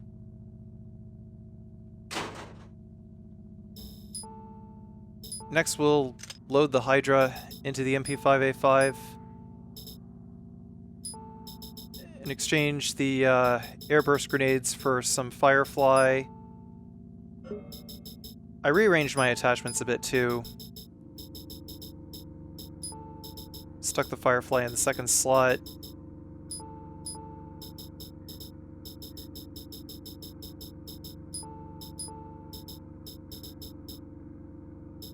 So this way I could have my more immediate usable weapon attachments in the menu whenever I hit the start button. Anyway, the general strategy for dealing with stingers one by one throughout most of the rest of the game is going to be one necrosis and one clip of 9mm Hydra. The necrosis procs, will deal enough damage on top of the base MP5A5 Hydra damage. It's quick, it's safe, and we just need to use a necrosis and empty a clip in them, then wait at the door for them to die. This next hallway introduces us to yet another failed ANMC, the Skullstalker. Skullstalkers keep going visible and invisible, so they aren't affected by Inferno unless they are visible. You just squash their heads to kill them.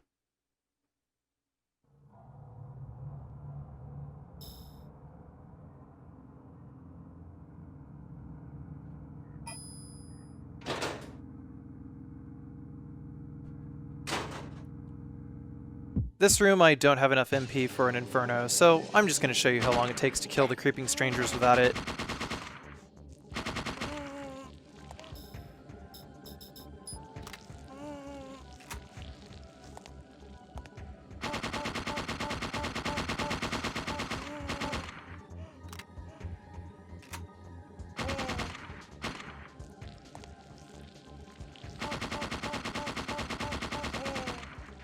So you can see you have to deal like, I don't know, 250 damage or something like that to their heads in order to be able to get rid of the head, then kill the rest of the body.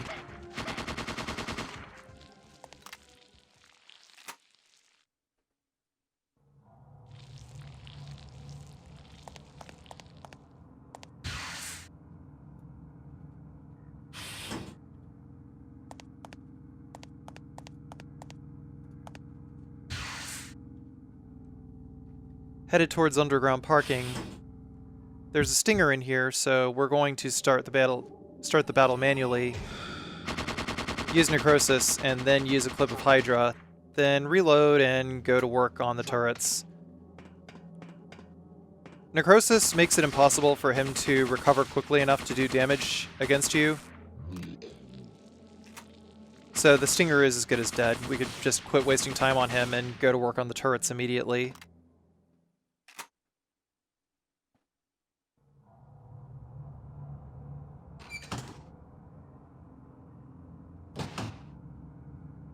In this catwalk outside of cold storage, it's just deactivated turrets.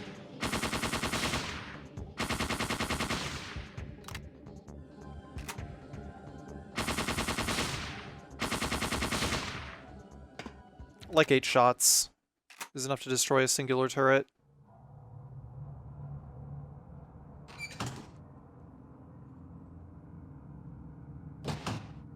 Now we're going to make our way back to the armory so that we can go reload on some Hydra.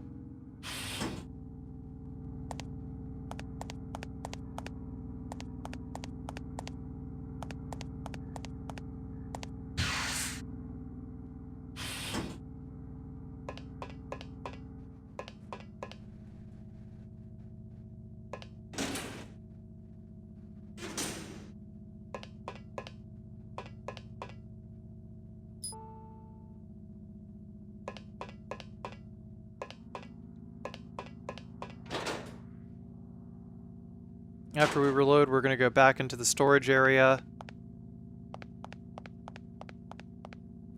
And this time we're going into the door on the right.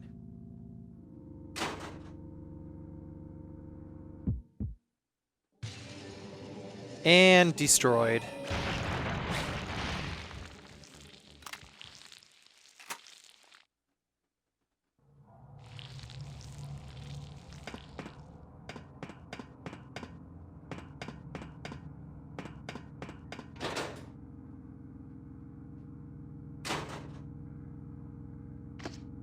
There's 2 more stingers in here. They're spaced out really far, so we're going to do something a little familiar.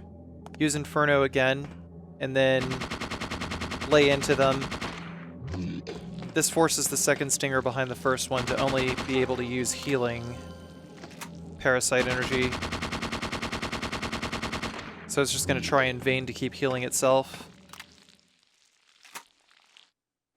As long as we keep up the pressure, there's no risk of them hitting us. Now we got to go up the elevator. And we're going to fight 2 more stingers.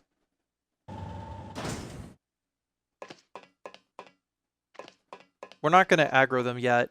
We will, however, start the fight, hit circle, and let them group up on each other. When they do that, we can use Necrosis. Necrosis has a little bit of AoE, so you can tag them both in 1 Necrosis. The procs will keep them stunned, and 9mm Hydra will end them both very quickly.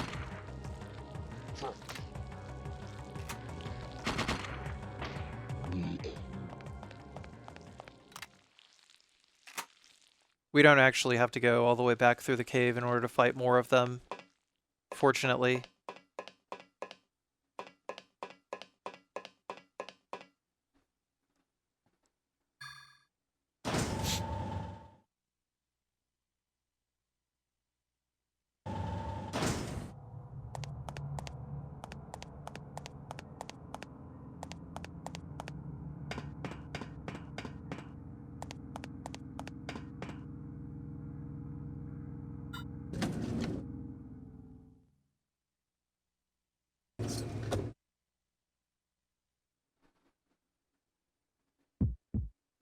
Floor B3. Slimes. Destroyed.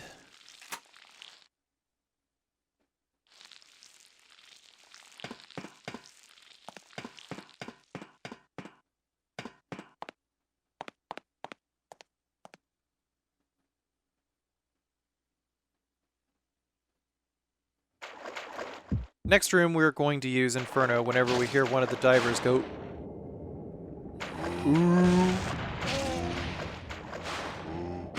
When that happens, you can kill one and drain the HP of the creeping stranger. Then mop it up with an MP5, and then kill the other diver with a pyro.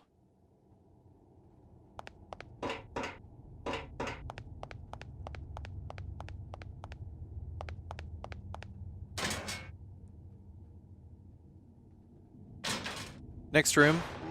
Wait for the ooh.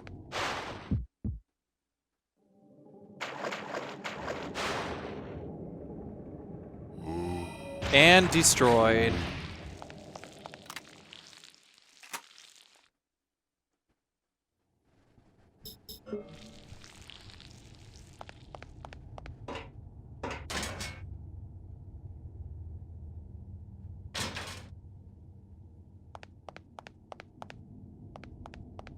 Now we're headed back to B2.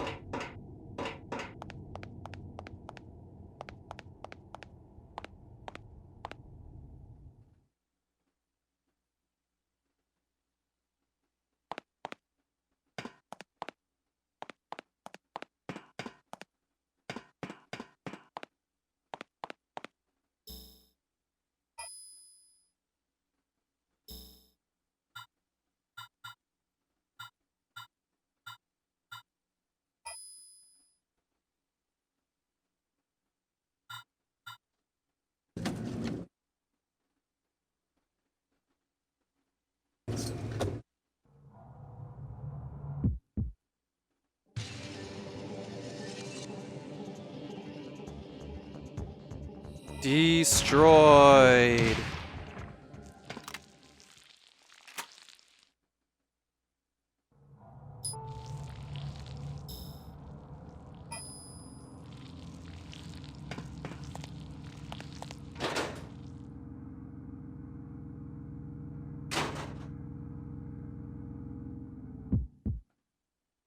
Hallway. Use Inferno.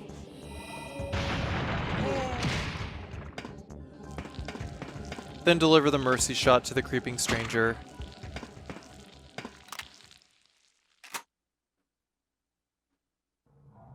We get a protein capsule for winning.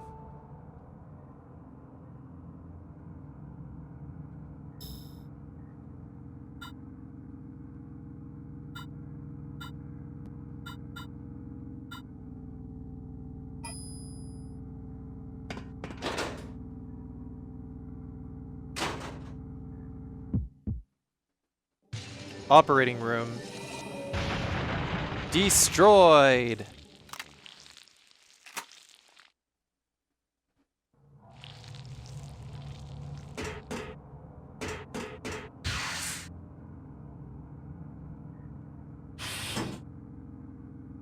Hallway. Destroyed!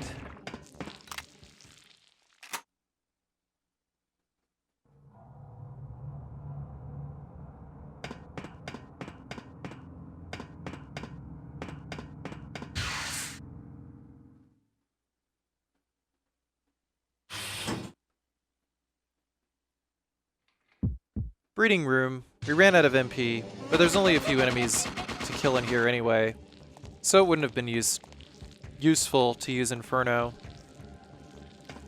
Economical, I should say. The creeping strangers are immune if you try to hit them anywhere else, so you have to be in front of them to drain their HP with bullets. Yes, I said drain their HP with bullets, very specific, not just shoot them. Because they can't actually die until you actually put them in a state where they can be killed.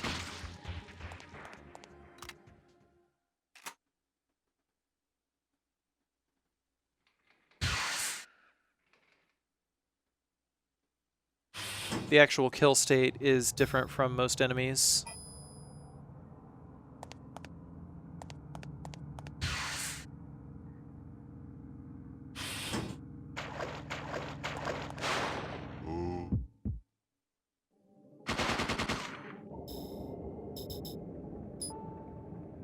The Spaz 12 with Firefly shells is going to be the easiest way to kill these guys.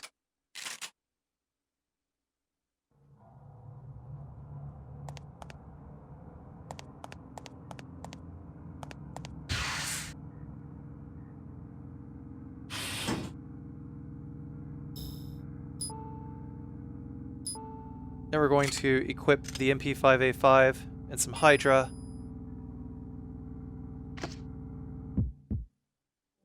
It is a singular stinger, so we're going to use Necrosis. Of course, he's going to be way out of the way before we can cast Necrosis there. And that's it. Really, I should have just waited at the door.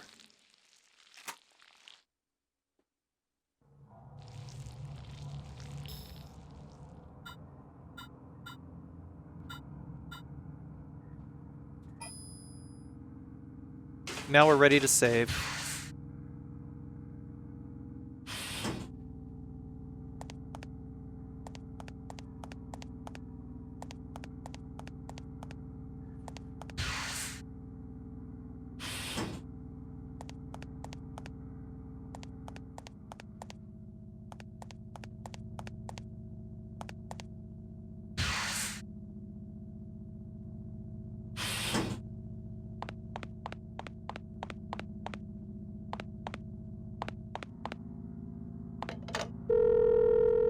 So we can start the next segment going to Neo Arc.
Now we're on our way to Neo Arc.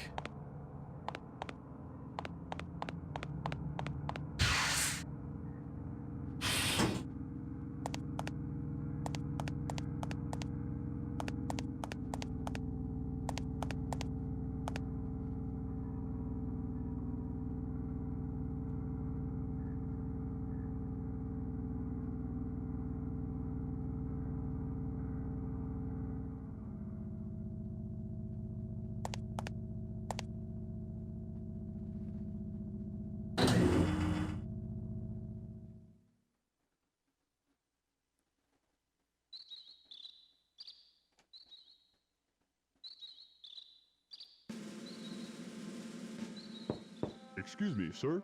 Yes, come in.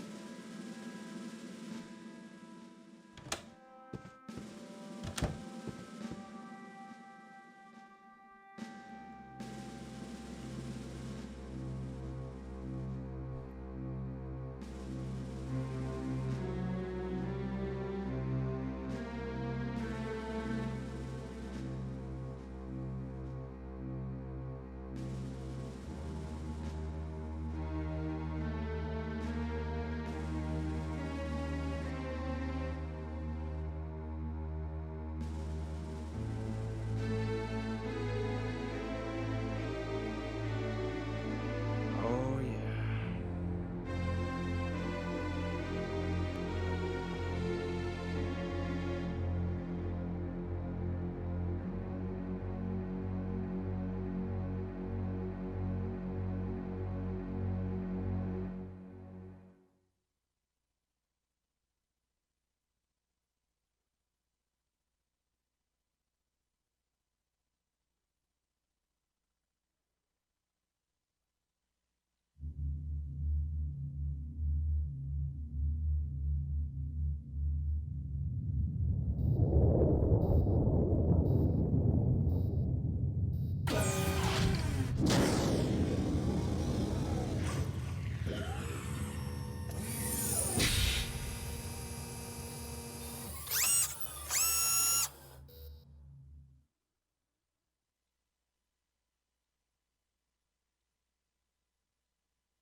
Welcome to Neo Arc.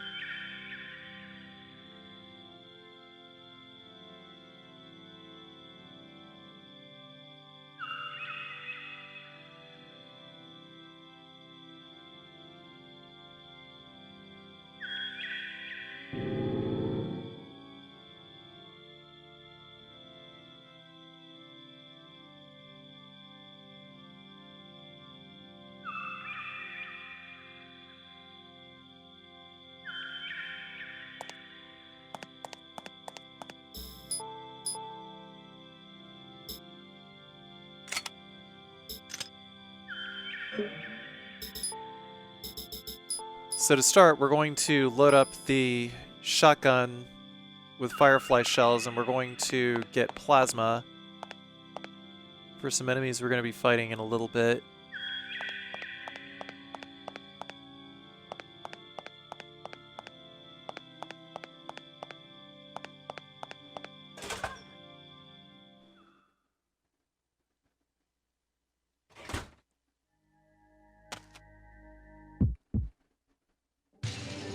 There's a chaser off screen here. We're going to shoot a pyro directly in front of us to kill it.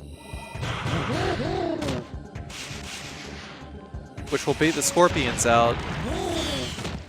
And then we use Inferno immediately after that.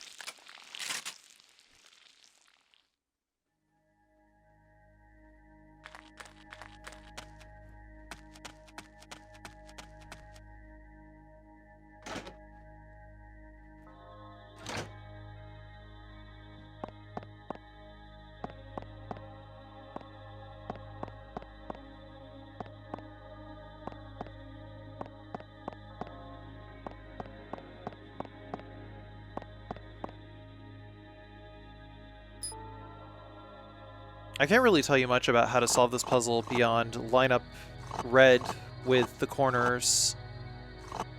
The order you need in order to open up the following area from bottom left to top right is Pharaoh, legs, eye, and box.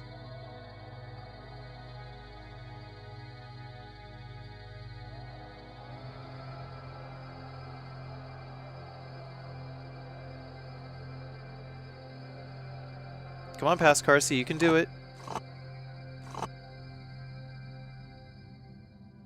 Come on.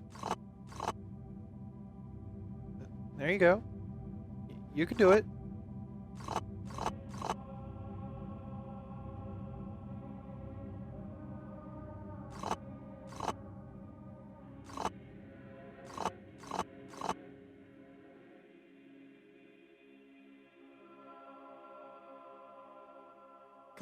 Come on, man.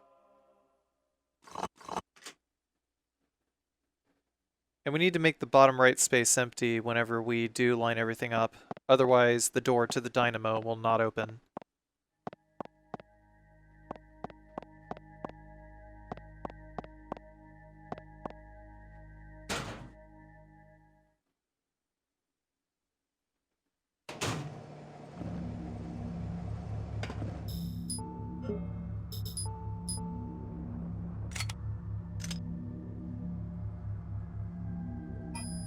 We're going to equip the MP5A5 with the 9mm Hydra.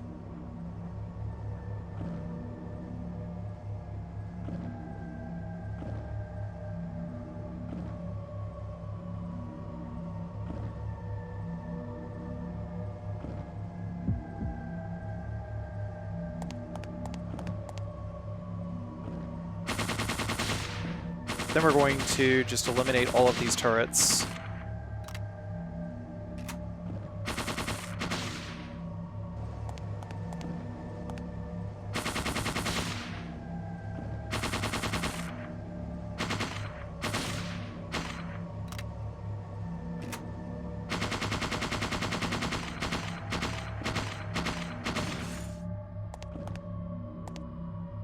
And then after we've destroyed the life support, we're going to use pyrokinesis twice to finish it off.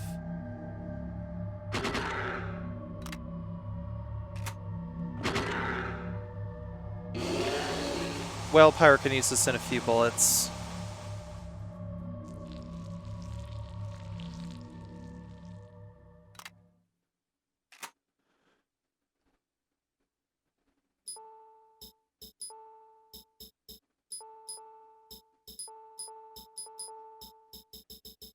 I get rid of the rest of my Spartan and my buckshot in order to make room for the MP boost.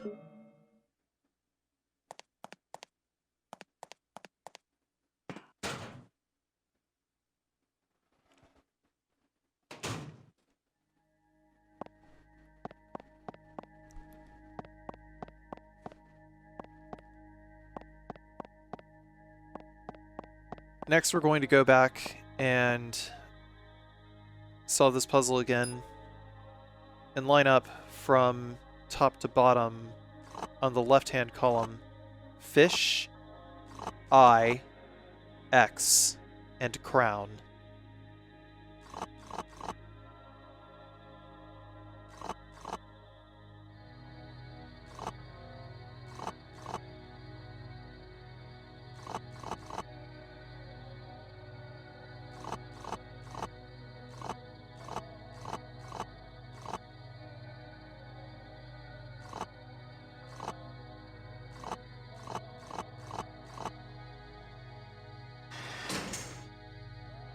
Once we move the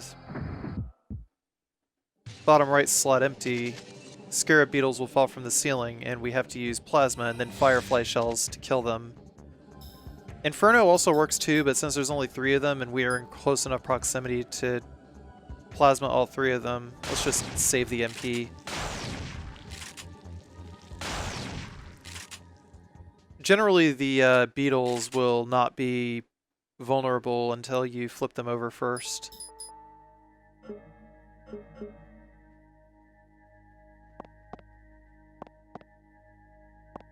Yeah, we're locked in here, so we gotta move a piece on top of the 16th slot in order to open the gate.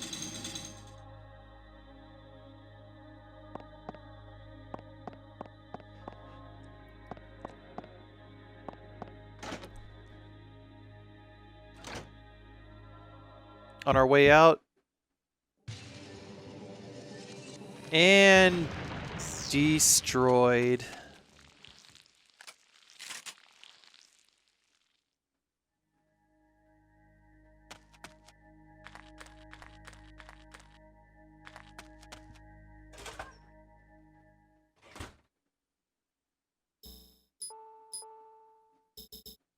Then we're going to equip the grenade pistol with regular grenades.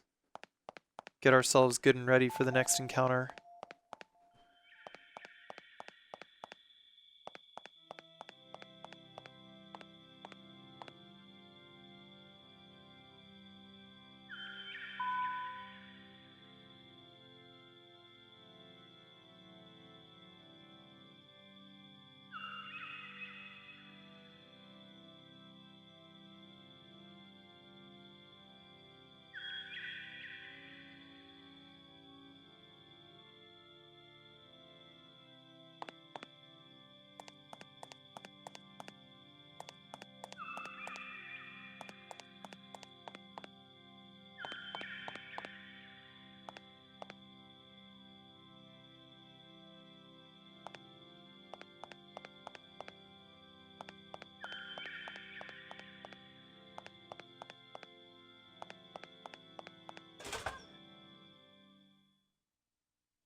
We're now moving into the rainforest area,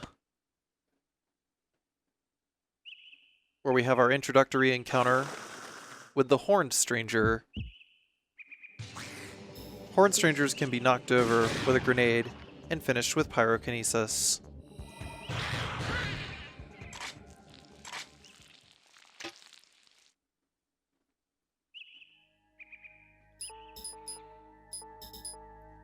We'll just use this MP recovery here.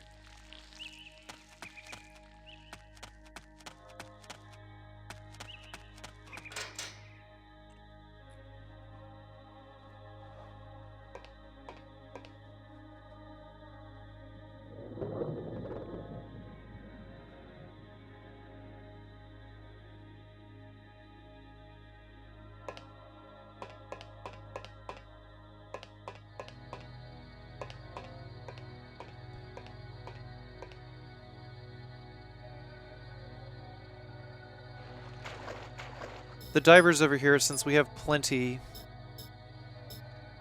of firefly shells, we're just going to use them. Save some MP where we can.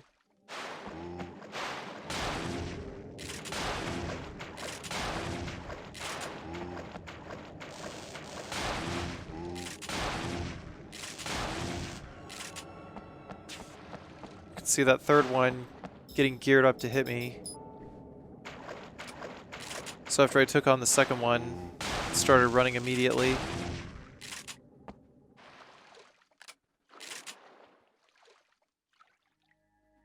Three shotgun shells to take down one of them is already a pretty safe bet.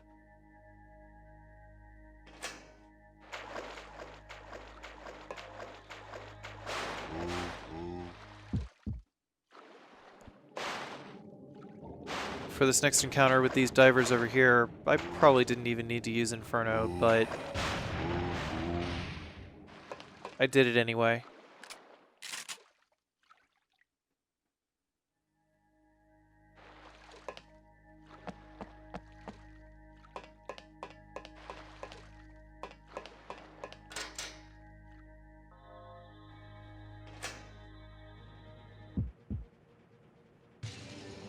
My capture card just kind of flickers out sometimes. By the way, destroyed.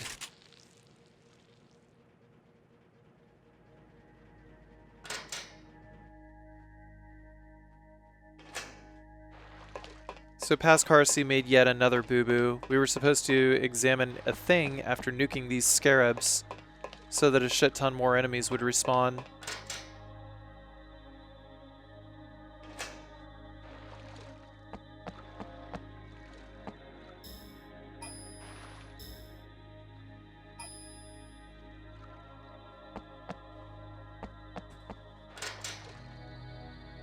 But if there's one thing that Pascarcy is even a little bit good at, it's having the feeling that he's missed something.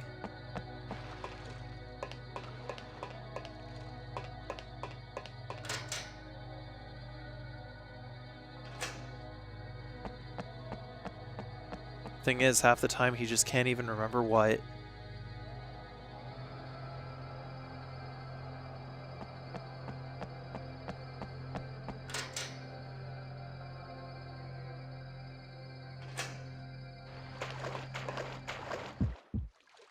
We're gonna wait for these divers to surface.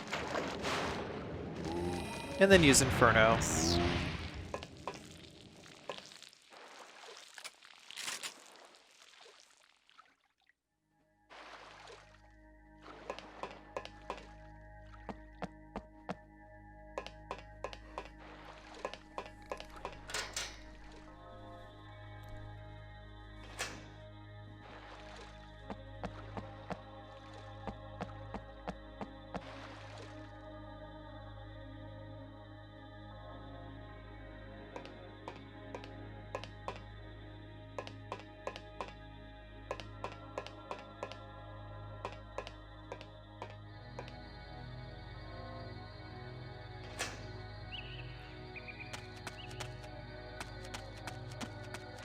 Coming back into this area, we're going to encounter more horned strangers. I made a mistake not equipping the grenade launcher, but I veered out of the way before the horned stranger could tackle.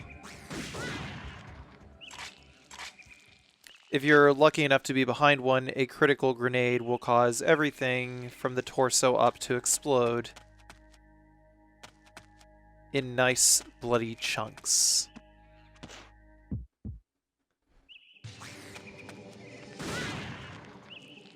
Or sometimes remove the head and the torso.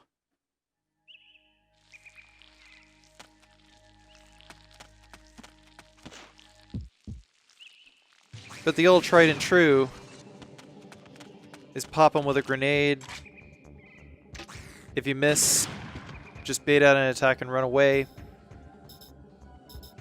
And finish off with, why did you pull out the M4A1 Pascarcy?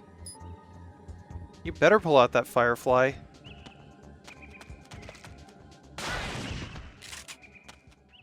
Good job.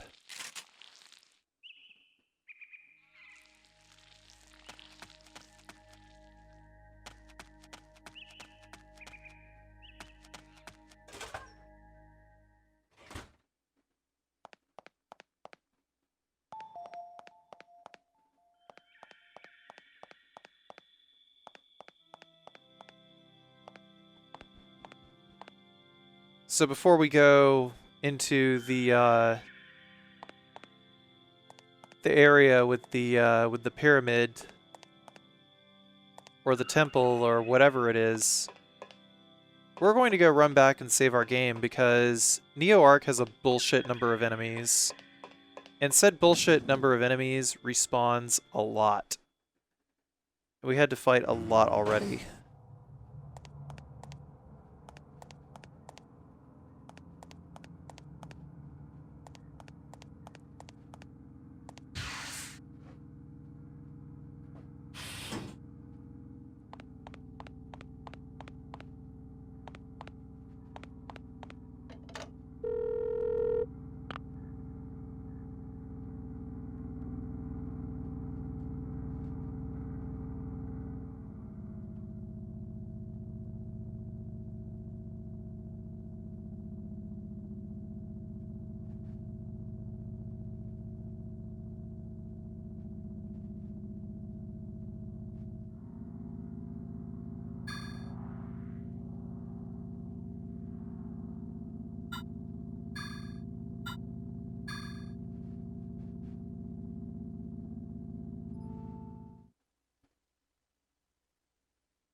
We have enough things to refill our MP for a while, so it's a good idea to get rid of all of our MP boost to Ringer Solution, Rifle Slugs, Air Bursts, and Rifle Clip Holder.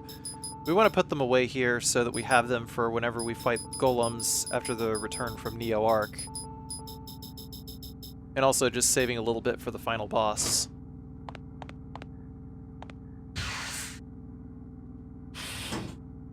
The second half of Neo Arc is going to be a bit longer than the first half because of the litany of spawn triggers that we have to initiate.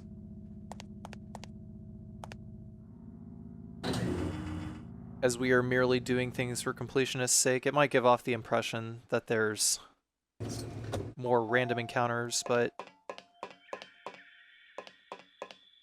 couldn't be further from the truth. They're all fixed.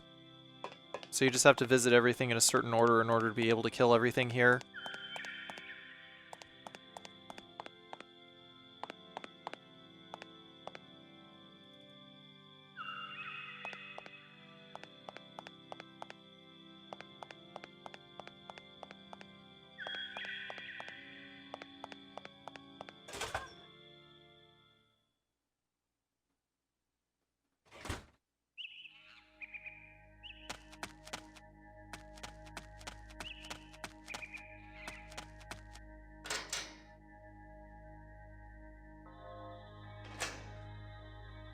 The path to the temple has 3 encounters with horned strangers. First one will pop up after a few screen transitions here. Grenade and pyrokinesis, then we'll use the MP5A5 if it survives.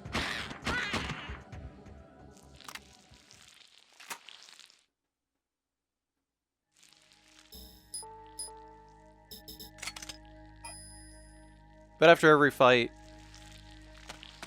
that we equip the MP5A5, we have to remember to re-equip the grenade launcher so that it will reload.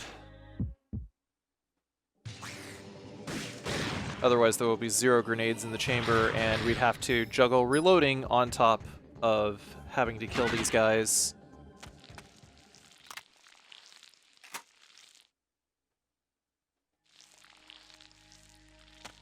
Number 3 pops up on this screen right here.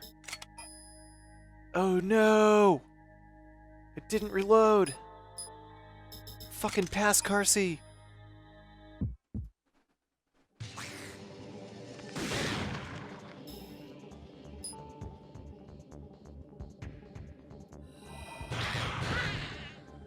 Hey, would you look at that? I actually didn't need to load up the MP5A5 after all.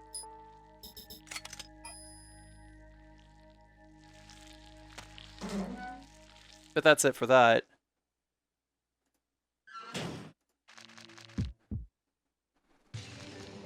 Scarabs destroyed.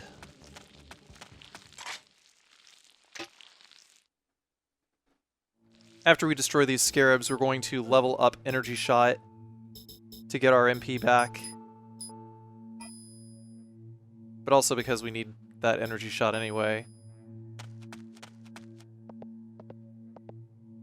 So this puzzle up here has 2 different solutions. The ciphers for which can be found elsewhere, but the solution to the first puzzle is red, yellow, blue, white. Then blue, white, red, yellow. Then white, blue, yellow, red. That unlocks the door to the dynamo. The other solution is very important too. We step on blue tile 6 times, the white tile 2 times, the red tile 3 times, and the yellow tile 5 times.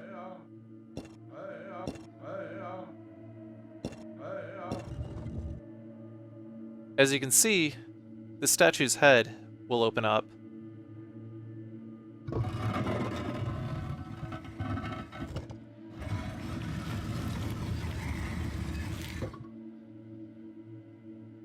In the grand scheme of the game, this is totally optional, but for the purposes of killing everything, this is not optional. If we lower this lever, then the bridge will move from one side to the other. It will move from the dynamo end to a secret area.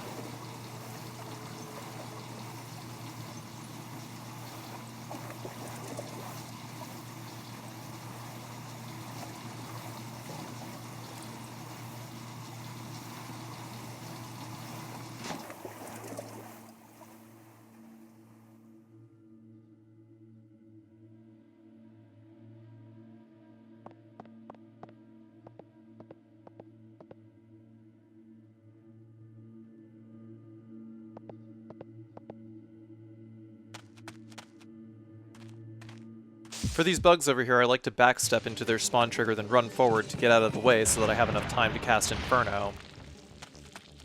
Basically, you want to get out of the way as quickly as you can, because whenever you step into the spawn trigger, the bugs will actually like fall right on top of you, so it's kind of an annoying trap.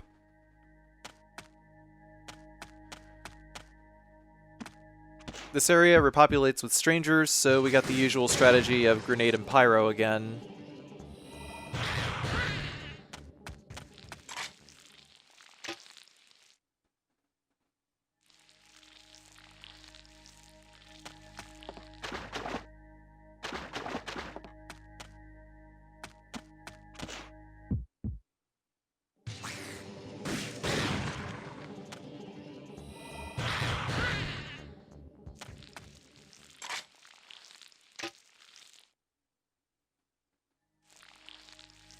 That's 2 down.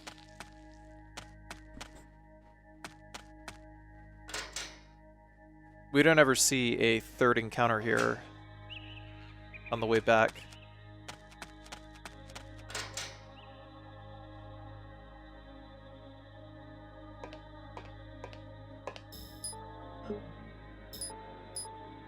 We're going to equip the SP-12 and the Firefly here, because we're about to fight more brutes and divers.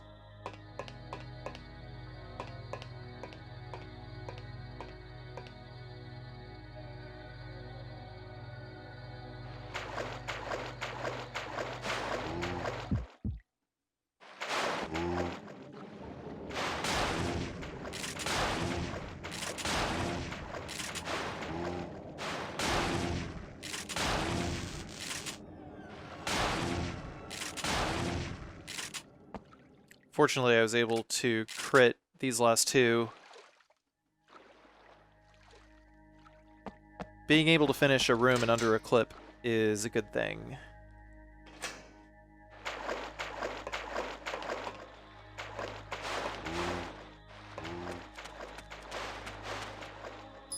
So we're not going to aggro or shoot these guys yet. We're going to run to the island and grab the lipstick. Then from here we're going to kill the divers because there will be plenty of room here to do so. There's not really a whole lot of damage degradation from the Firefly shells. I'm not sure if these are like incendiary shells or incendiary slugs. The game doesn't really do a very good job of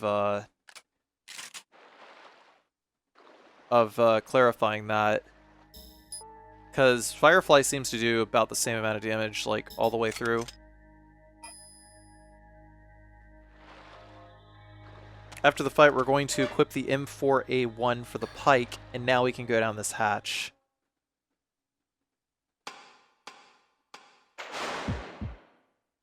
The divers here will pop up in twos, so a pyro will be good enough to take out 2 at a time.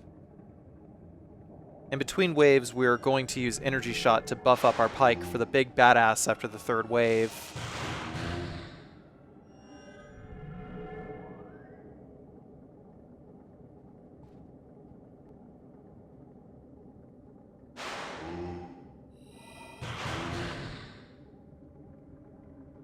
There's 5 of these bog divers here in total. After the 5th bog diver kill, we got the sea diver to worry about. Start with a quick pyro there.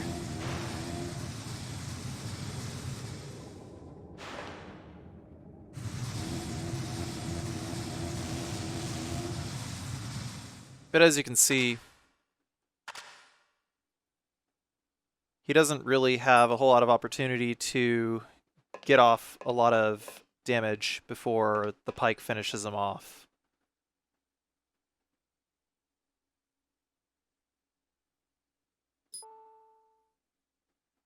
But he'll die really fast. We get the MP boost too and the protein capsule for winning, and you need to check the water for the crystal skull. The crystal skull is an armor attachment that will boost damage output from weapons. So this late in the game, especially because we're about to be going up against golems, it's a very, very good idea to get this.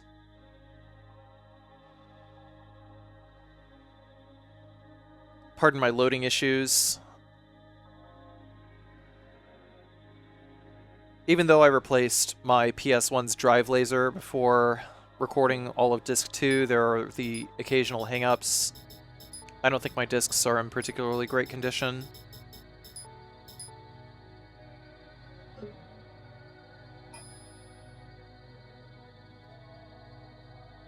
I wouldn't be having this issue if I was playing on a PS2 instead.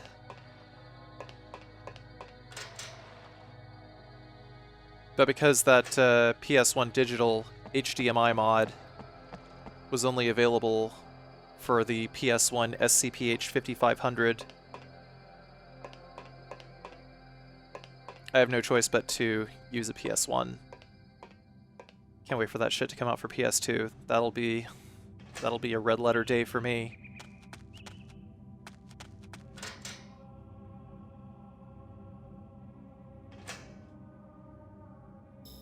On our way back to the temple to move the bridge, we got some more horned strangers to deal with.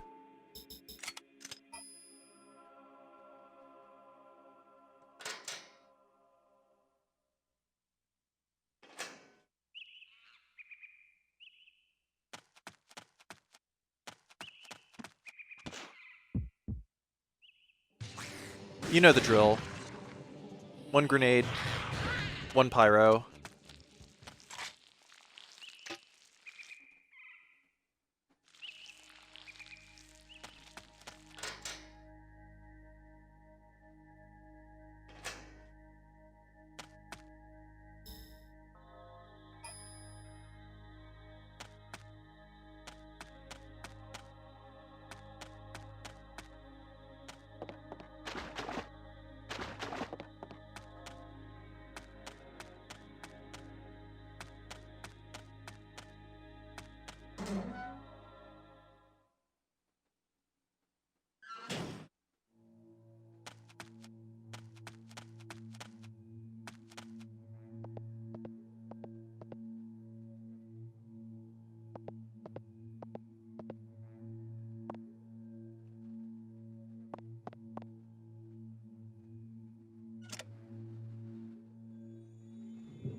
I got my shotgun re-equipped so that we can burn the shit out of all the mossbacks and divers over here.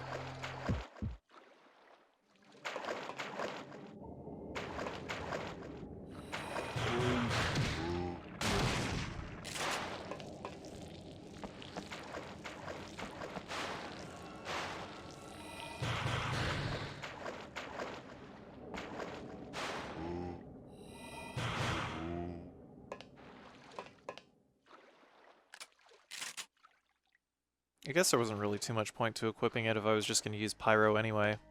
Well, whatever.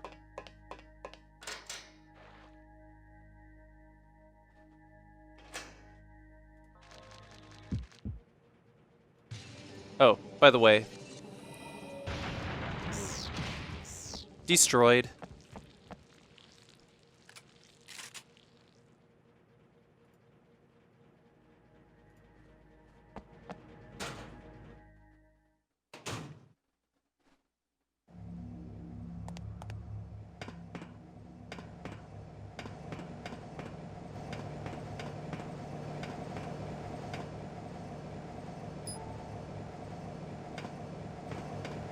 There's a cache of Hydra bullets in here, so take that.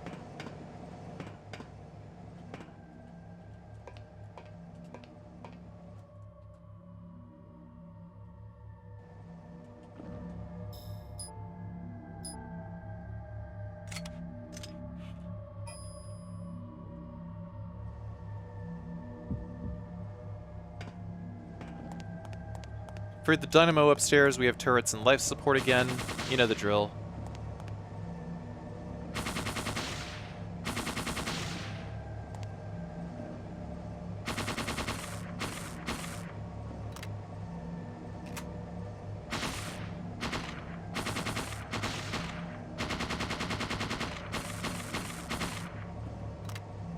As you can see, the MP5A5 is not a gun that we can just like burst fire very easily because if you try to just like do controlled bursts, then one of the bullets on recoil will actually just like jump up.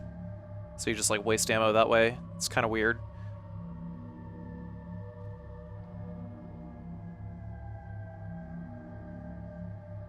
Before we kill the dynamo here, get to read some flavor text.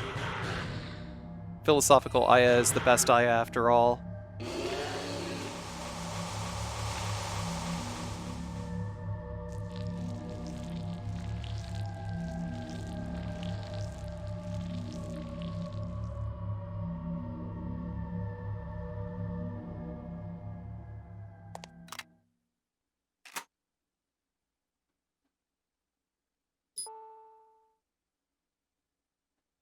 I heard the ANMC's thoughts as it slid towards death. Gentle days, free from pain. Automated injections of comfort. So happy was I. So useful. It's not my fault. I'm helping. I'm helping everybody. I don't want to disappear. To die. An organism living for happiness? Or a machine fearing death? A vague existence that is betwixt and between, neither here nor there. Peel back the benign surface to find a festering tumor of greed. If you do nothing, you will lose nothing, a craven way to live. If you can really call that life. I, for one, cannot.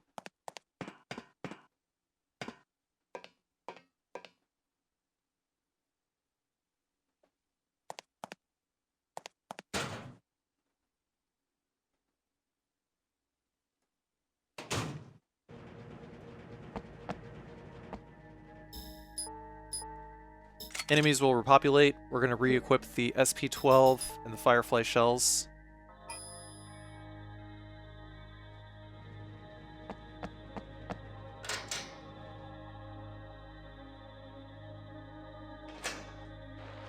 All that's left for the rest of this segment is mopping things up.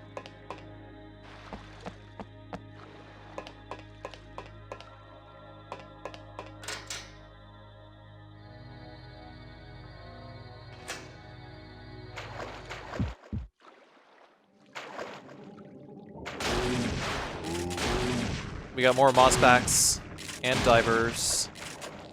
4 shells to get rid of that guy. Oh shoot. That was a right miss. Yeah, that diver is really trolly. That's fine, we're gonna wait for him to attack.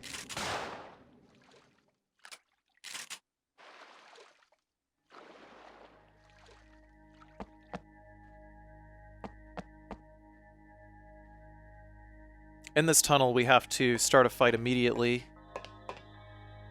Because these guys are right here. Crouching Tiger, Hidden Slime. And destroyed.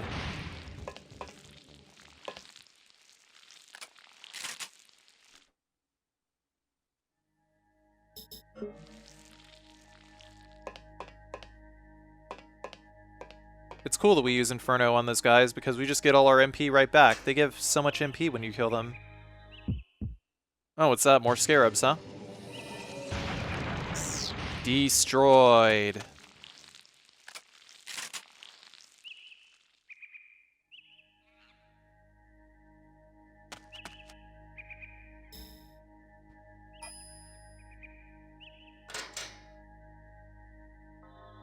So on our way back here, there's going to be 3 more horned strangers. We got to be careful, though.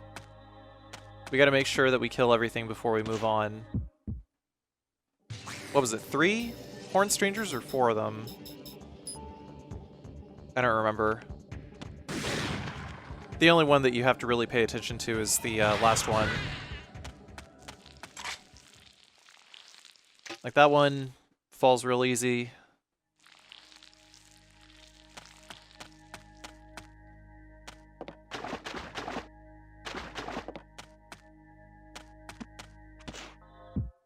Yeah, it looks like it's just 3.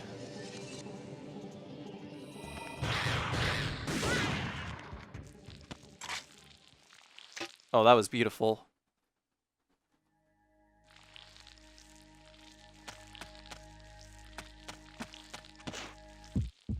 It actually is 4.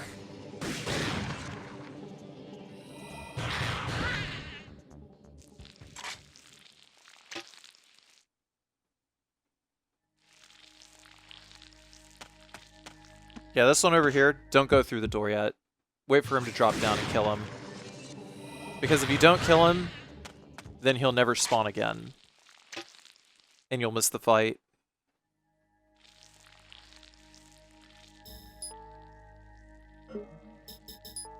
Over here, I re-equip the SP-12 and the Firefly.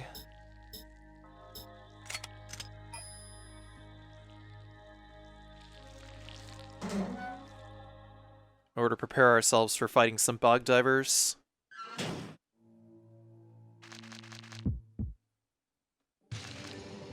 More bugs. Destroyed, but the thing about these grubs over here is that we have to stay out of the way so that the fire will proc and will actually kill them.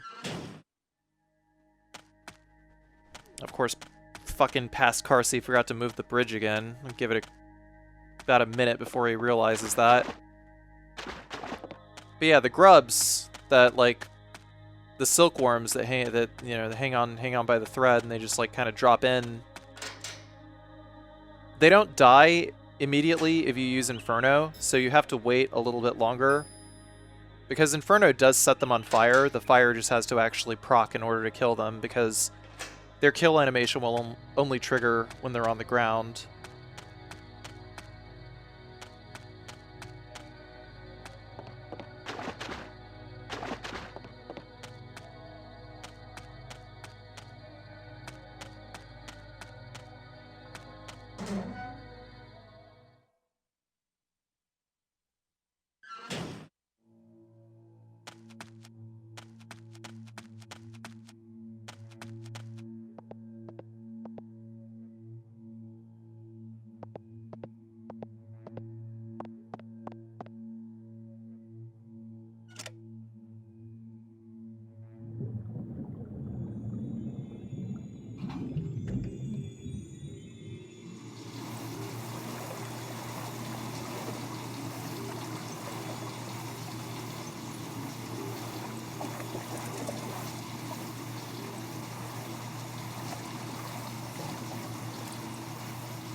We had to lower the bridge in order to get over to the island one more time.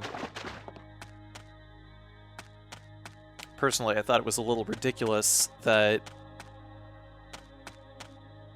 the enemies repopulate after you kill the dynamo.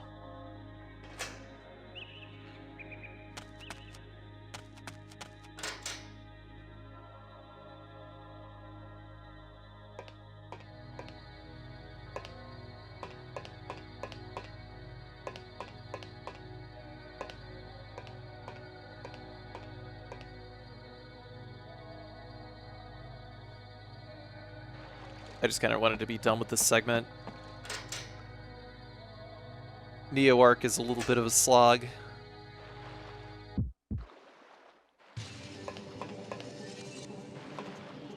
So we got these 2 moss backs this time. I'm not going to bother wasting MP on these guys. I'm just going to shoot them.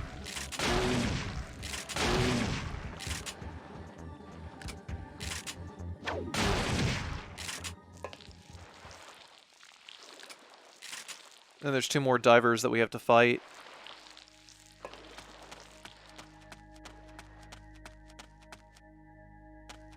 Just wanted to walk around really quick to make sure that there wasn't anything that I was missing.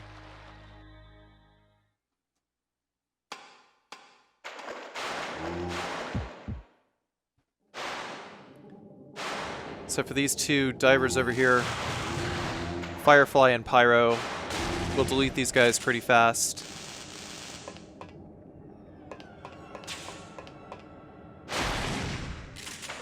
And I heard him spitting electricity. Thought I'd killed him.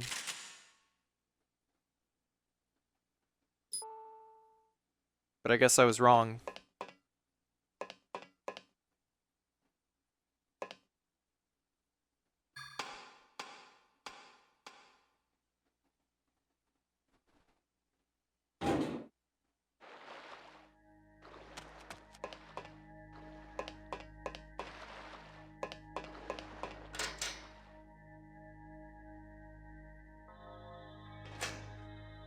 Now all that's left to eliminate here is the lower half of Neo Arc.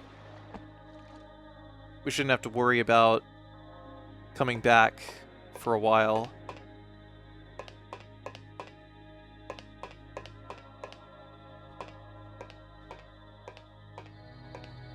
Nah, actually that's a lie. In the next segment we're pretty much going to be right back, and there will be a lot of enemies, but at least there's only going to be like 1 pass to eliminate all of them this time.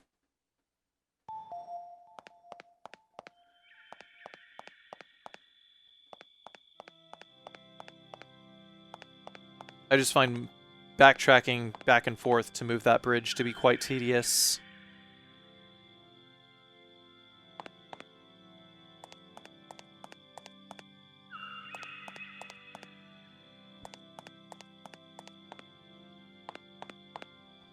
I mean, this is a cool expositional section in the game's story over here, but it is not without tedium.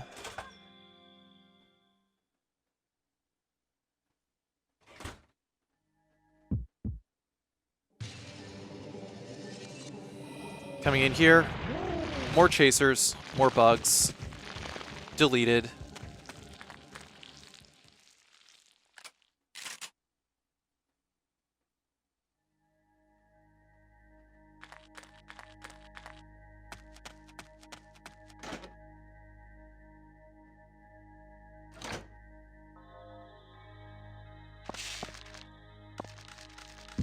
Coming through here, more scarabs and scorpions.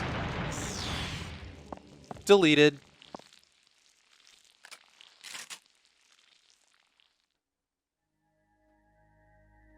Also, we invoke plasma level 2. We need MP, and we also need plasma level 2 for the next boss coming up.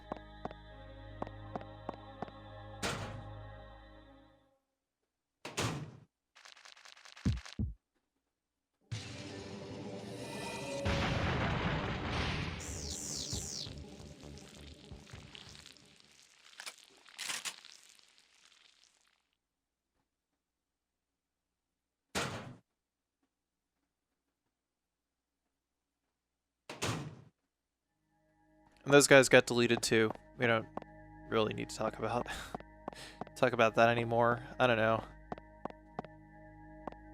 They're just gone, man.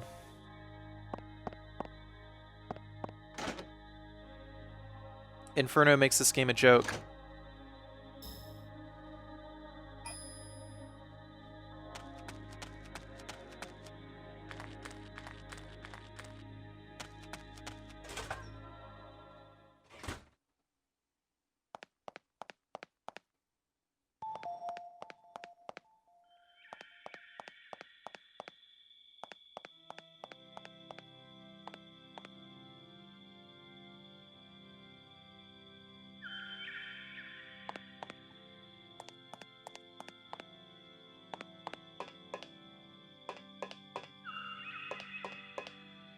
But with that, we're finally done with Neo Arc.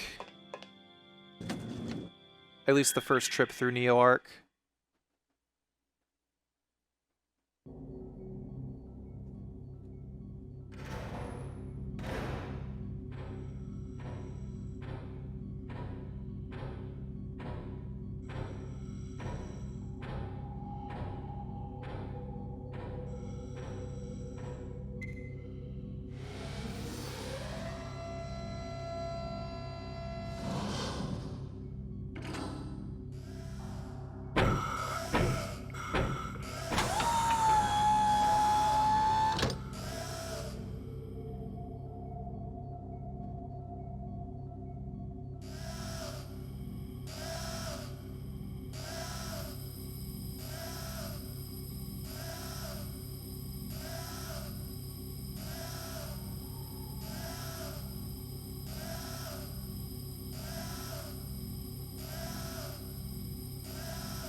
Equipping the MP5A5 and Hydra bullets now.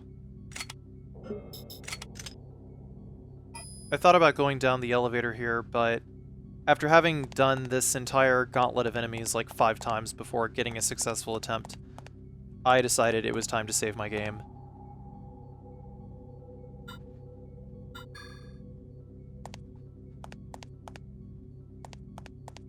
So fuck this mess.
Unfortunately, I had some more audio popping issues with this segment.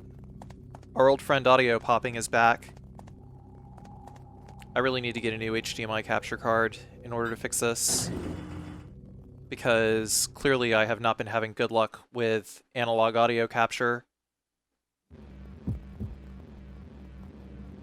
Anywho, The security's off, so we don't have to worry about the turrets actually causing damage to us here, but these derangement speakers will gradually decrease our MP pool until they're destroyed.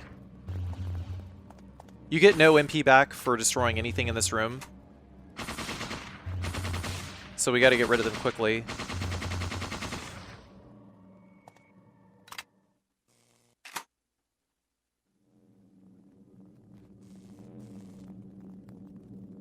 I had around 33 MP left by the time I was done, which is enough to clear the second fight at the bottom of this.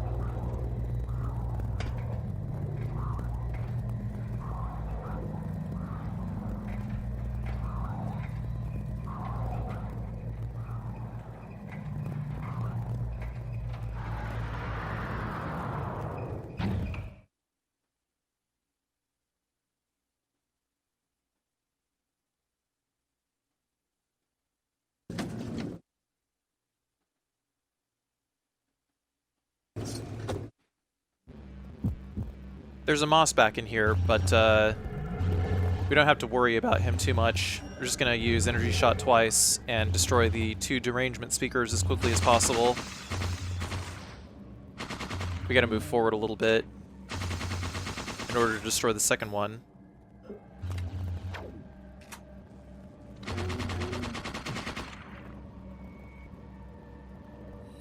I decided to finish him off with Pyrokinesis because I'm going to get my MP back anyway in a second.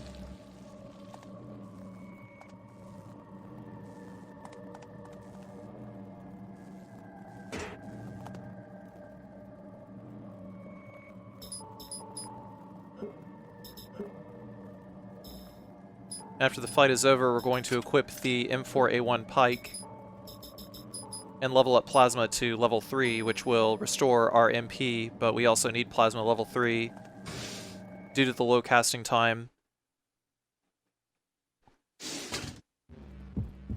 The Puppet Stinger here can be hard stunned with Plasma every hit. All we need to do is use Plasma and Energy Shot in succession. So Plasma, Energy Shot, Plasma, Energy Shot, which will stack us out. And then we finish it off with the Pike and the MP5A5 if we run out of ammo for the Pike, which I wound up doing. You can see the Pike does intermittent stun to the Puppet Stinger, about 3,000 damage. So as soon as I ran out of fuel for the Pike, I attempted to see if Pyrokinesis would do anything, but no such luck there, so I had to follow up with a Plasma, and then I equipped the MP5A5.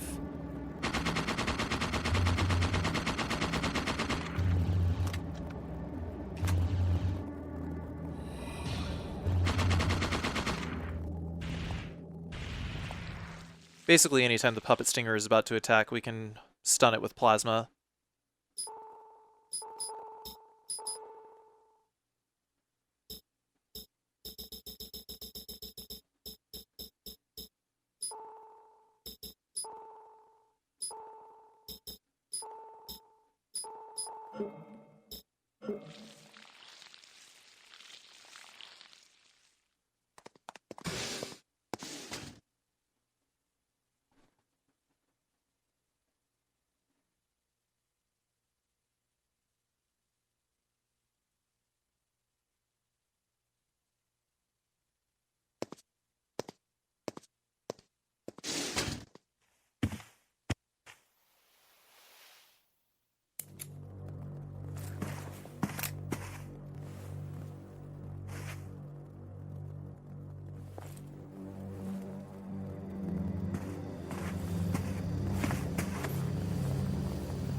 Didn't actually need the MD player.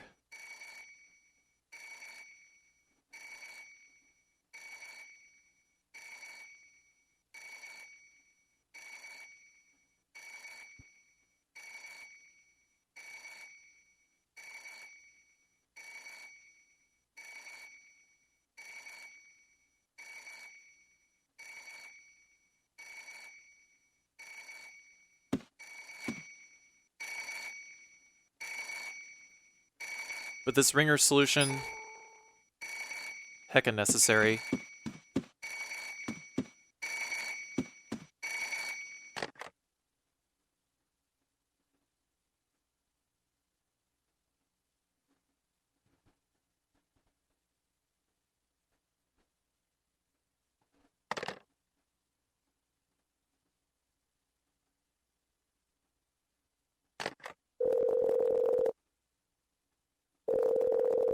And this is about the only freedom that Eve ever has living in the shelter, is being able to make crank calls to the local pizzeria.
The room is slowly filling up with tear gas.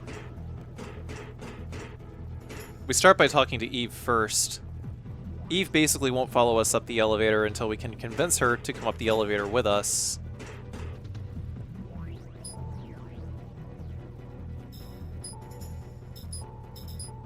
We gotta get rid of that MD player that I got last segment, because it was jamming up the inventory.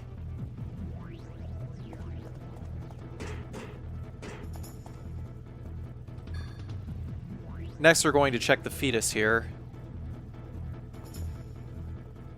Well, test tube, baby. And then talk to Eve again.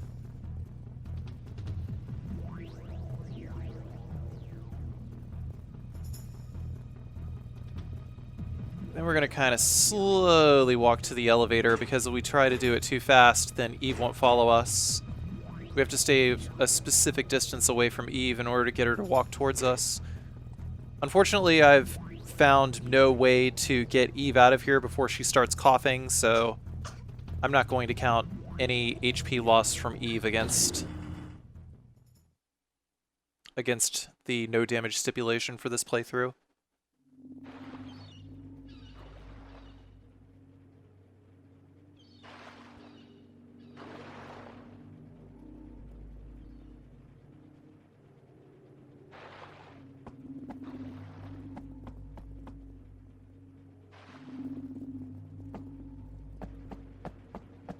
Now that we're out of here, I equip the Spaz and the Firefly.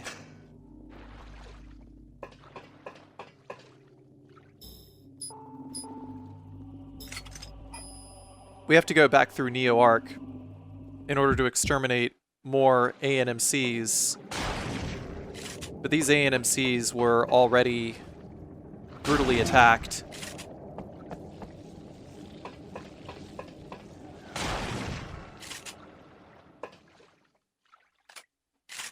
So we gotta put them out of their misery. Still get EXP and bounty points. So I might as well, right?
From here on is where we start fighting against golems.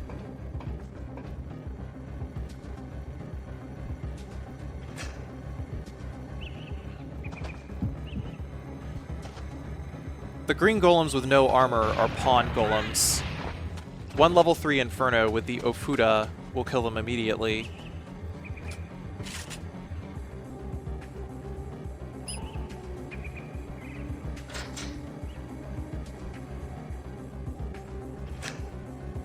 A lot of the hotspots throughout Neo-Arc are mostly dying ANMCs, but there's going to be a lot of pawn golems to fight as well. So at that point, we're just kind of putting these guys out of their misery, but they still give us MP, so as long as we save our Inferno usage for the pawn golems, we'll be able to wrap this up pretty quickly.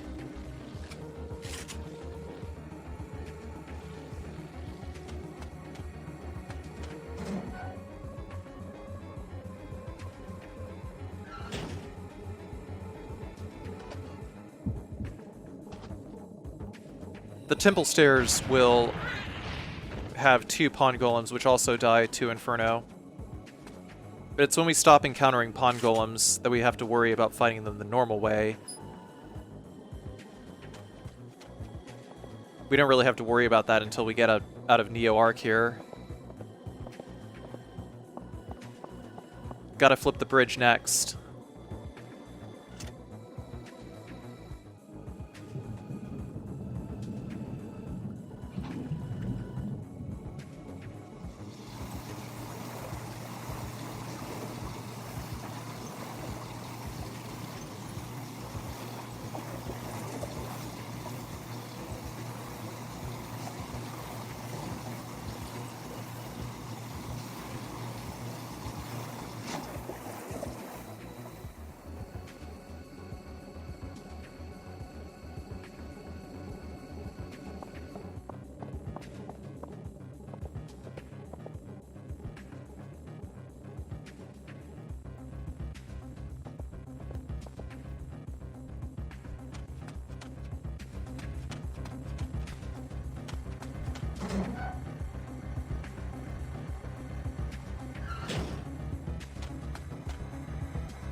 There's no golems on the island.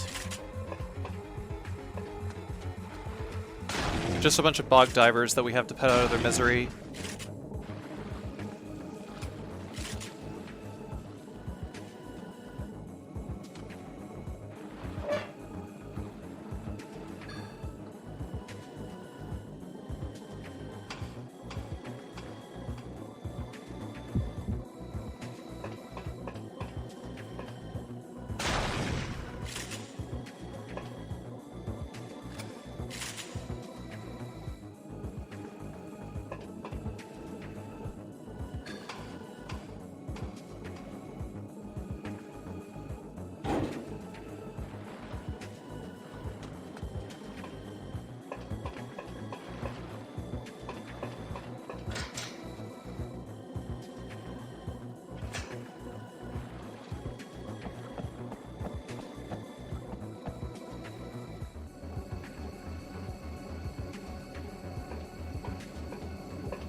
There's 3 ponds in this last area of the North Concourse, all of which we can just delete.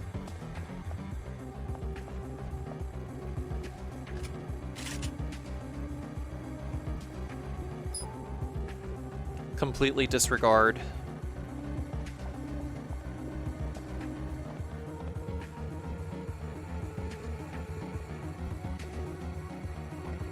Now we're headed to the South Concourse.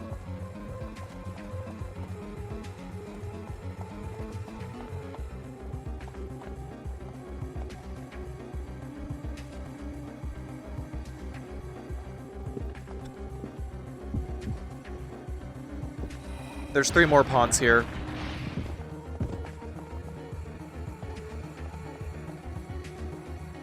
Deleted.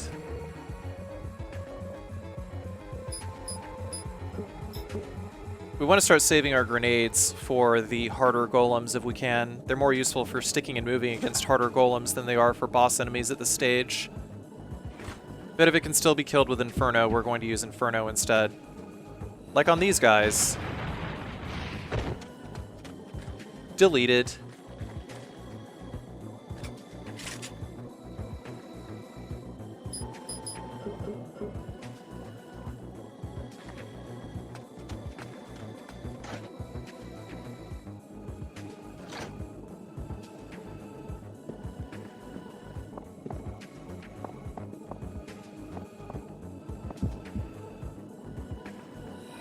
Sliding puzzle room here has yet more pawns. We're just going to delete these guys too.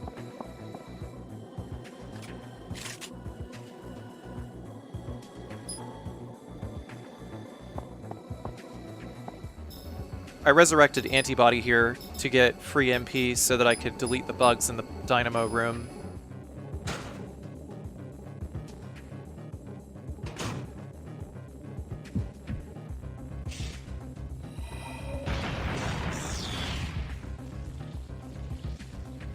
Bugs deleted. Successful QA check.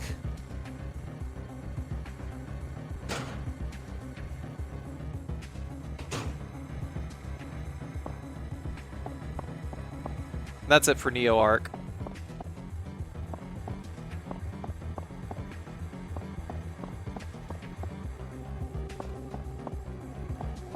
I'm sorry.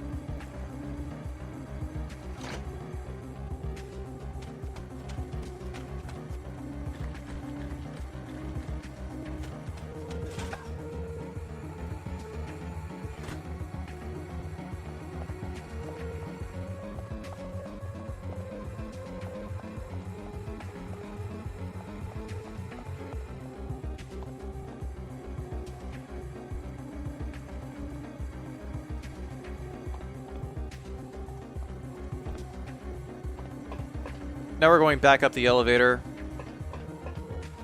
The layout of the shelter is going to be a lot different moving back because the security system has been reactivated and the golems have locked a lot of doors that would have given us easy access throughout the rest of the shelter, meaning we have to fight a lot of golems to get to where we need to go. And we are encountering our first encounter with a Rook Golem. The Rook Golems have armor, which makes them invulnerable to PE attacks, so we have to stick and move against them. Recommended to use Energy Shot in this room, unlike what past Carcy did. I don't count negative status effects that the Rook Golems can inflict as damage against me, because they do not reduce my HP. You can see it took, like, 2 grenades to take that guy down. We saved the grenades for the Rook Golems. And because these turrets are active, we now have to use our grenades against these turrets as well. We still got plenty of grenades left over. Grenades are pretty terrible against bosses and like really strong enemies because the DPS is terrible, the stun is terrible. About the only time that I ever found them useful against bosses was against Burner. Or sorry, Glutton. In the breeding room, we can just delete fucking everything.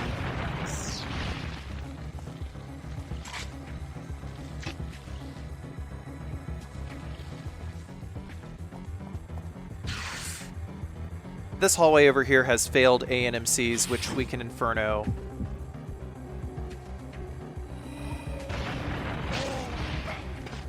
And then eliminate the creeping stalkers. Creeping strangers, excuse me.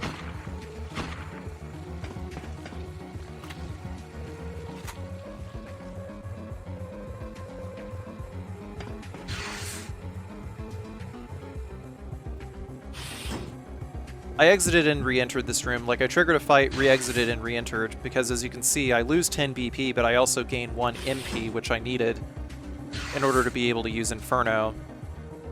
So I'd say it's a pretty worthwhile trade-off. And there's also slimes in this mob, which give me 48 MP back.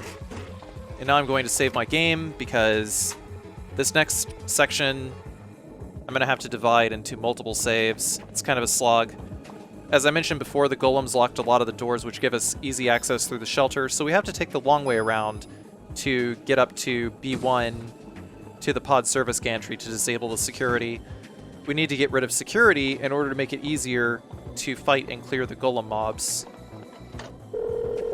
But that's not going to happen unless we are reloading from saves. Because these fights are pretty tough.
Now we're going to pull items from the box. We need to move 2 ringer solutions. Also going to use that protein capsule we got earlier. And get our air burst. Just getting air bursts for turrets later, mostly. Next up, loading the grenade and regular grenades.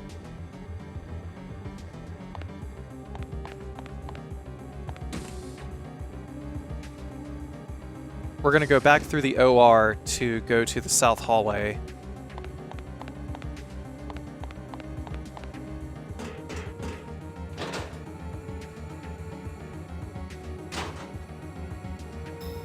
There's regular ANMCs here. I just loaded the Hydra into the MP5A5 just to make sure that it was there, because sometimes it isn't. But we're just going to use Inferno and delete the fuck out of these enemies. It'll take a single fire proc tick for the rest of them to die, but they drop a belt pouch, so just keep that in mind.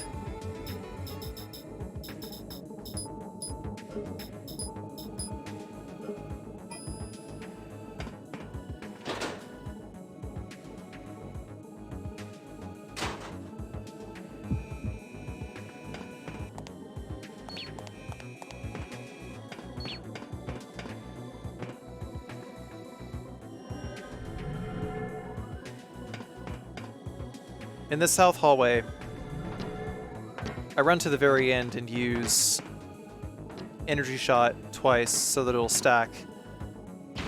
This guy likes to back up a little bit whenever he fires his grenades, so I was able to get him to just try to track me through the wall and just waste his grenades.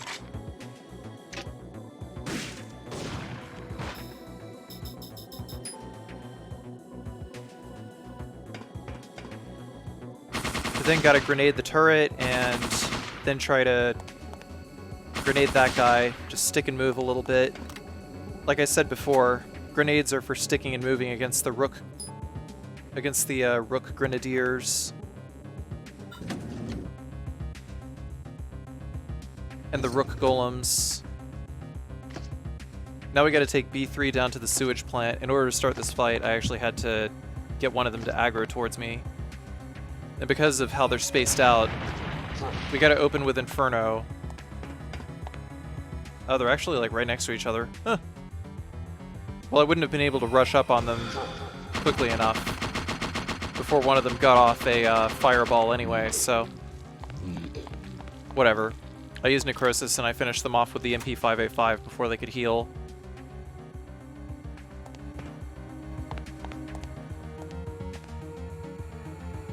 Next up, we got mossbacks and divers. Pyrokinesis and Inferno will be enough to get rid of these guys.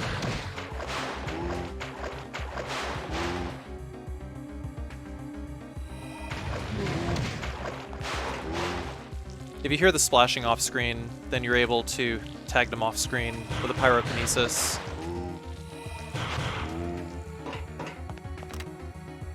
But I just decided that I didn't want to re-equip the SP-12 with the Firefly rounds. After this fight, I used the lipstick in order to restore my MP and get that +1 MP. The next room has divers and a stinger. This one is a little tricky because the stinger aggroes to us as soon as we get into the room, and we won't be able to stun the stinger fast enough before he gets off his fireball, so we have to run a circle around him and then use Necrosis. After we use Necrosis, we use Pyrokinesis in order to get rid of the diver, and then we can finish off the stinger with a clip of Hydra.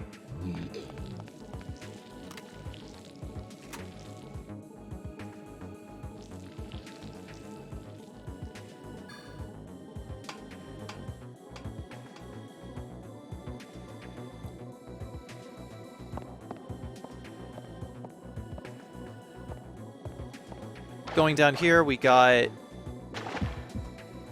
2 more divers out of water. I'm just going to use Pyrokinesis. Surprised the golems didn't make their way down here.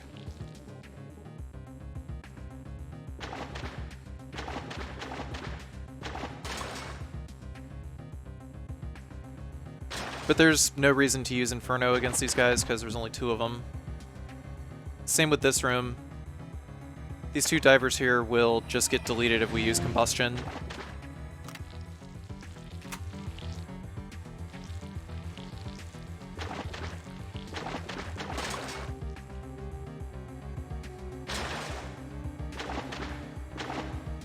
Then we're going to head back into Dryfield for one more extermination session against all the lesser ANMCs we encountered earlier in the game. One final hurrah for these guys. That's okay, I won't miss them.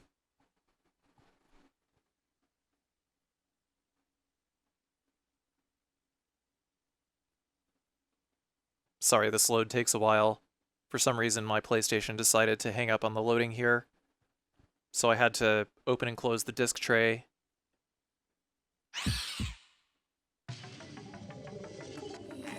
The bottom of the well has 3 stalkers, all of which get eliminated quickly with Pyrokinesis.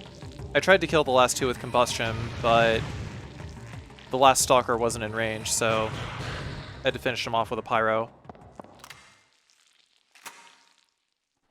Fine by me. Getting out of the well, gotta equip the MP5A5. I killed 1 Mind Suckler to trigger the Scorpion spawn. As soon as we see them pop out of the ground, we just move to delete all of them.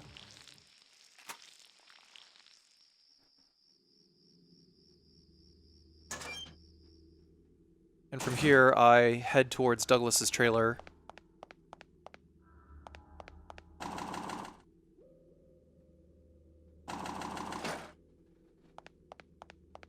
There's no enemies in the garage.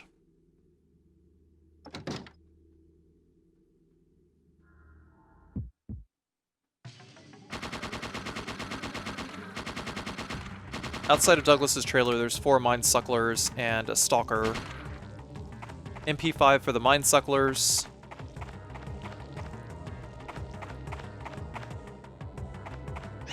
Pyro for the Stalker.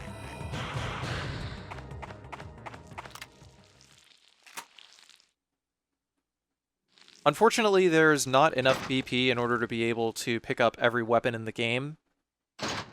I tried to get as many guns as I could, so I got the large handgun anyway.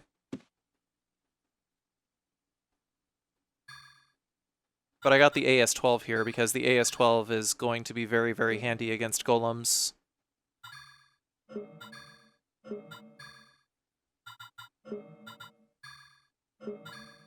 Nothing here worth buying yet. But yeah, the AS-12 is the strongest shotgun in the game. Automatic shotgun.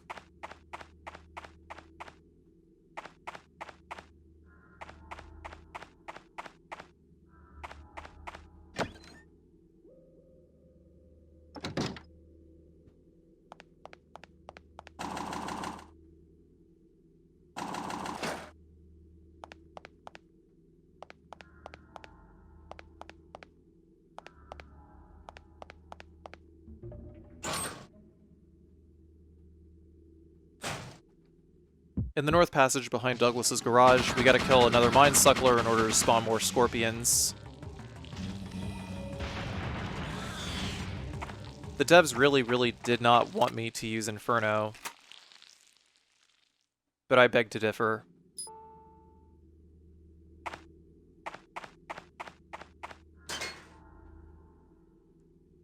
Their game is riddled with bugs, and they must be all deleted. In the water tower area, we're going to use a pyro, spawn more Scorpions, and delete.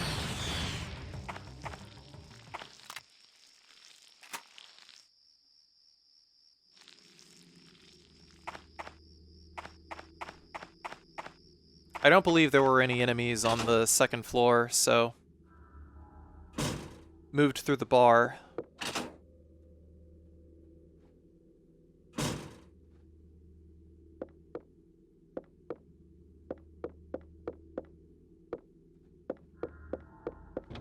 Just taking a nice quick circle around Dryfield.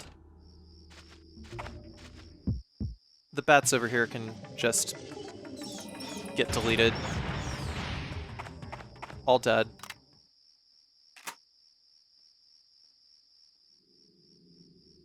We're getting some minor MP recharges.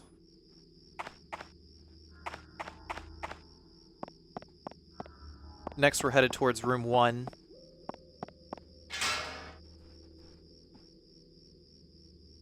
We don't have enough MP to use Inferno, but that's okay, we don't need to. Excuse me.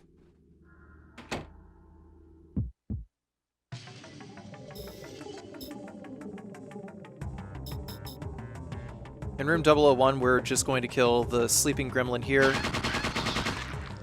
and combustion these two in the bathroom through the wall.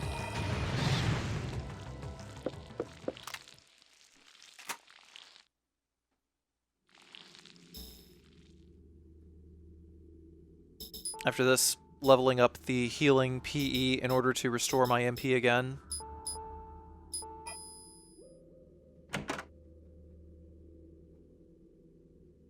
Then headed into room 002.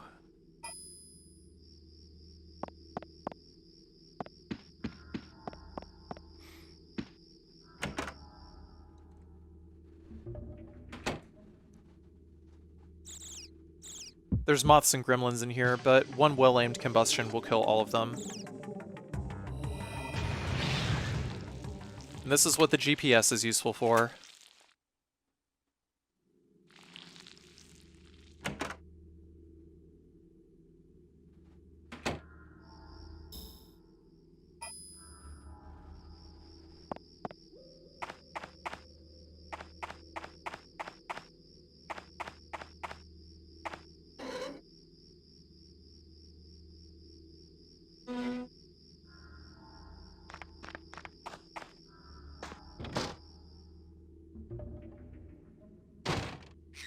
In the general store, one combustion will kill all of the gremlins in the aisles while we finish off the straggler with the MP5A5.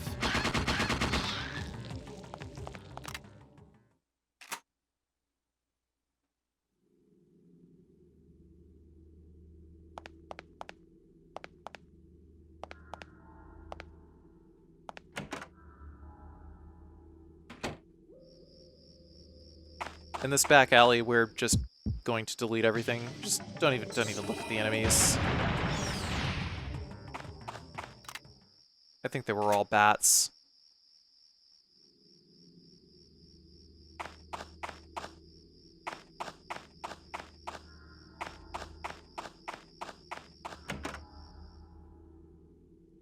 Now we're headed into the number 9 boss room. One combustion will clear this one.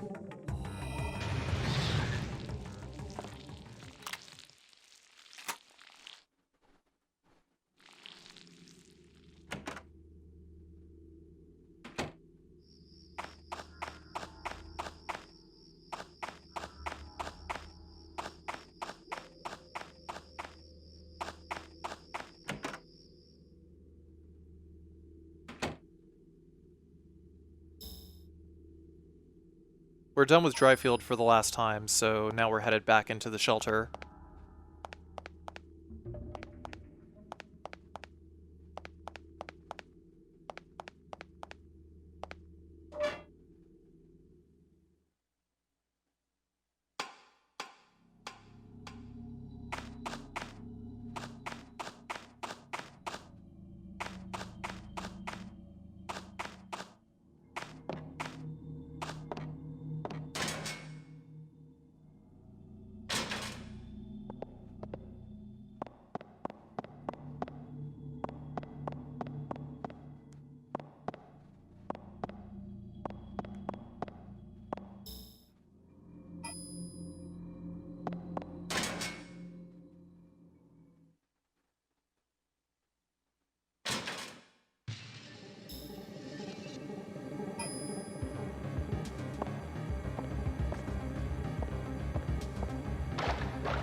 I re-equipped the grenade launcher, now headed back to B1. Start this fight manually, and then use energy shot twice. Unfortunately, I messed up on my auto-aim, so I hit the wrong one when I was supposed to hit this one directly to my left here. He already put up his guard and started using his negative status attack. But in general, if you can down these golems, a specific HP threshold will pass and golems will actually knock down. So you can down them and move over to the next golem in order to be able to sort of safely juggle targets. But if you can down golems, you can go to work on downing the others, and they just won't be able to get up before you DPS them to death. I don't even know if they get up at all, frankly.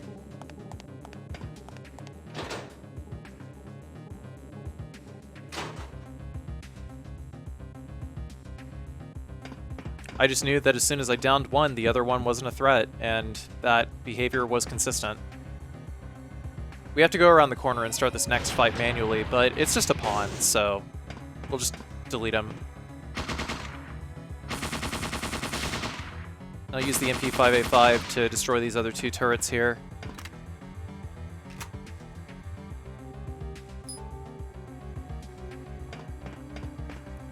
We get some 9mm Spartan from the turrets. Storage room, there's a couple of pawns. Deleted.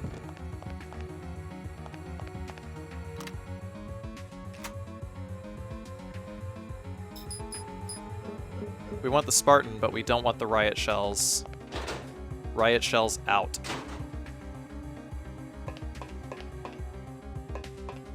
I got some buckshot over here to experiment with against the golems because I didn't have enough rifle slugs. Rifle slugs are actually probably the best weapon to use against the golems. The rifle slugs in the AS-12.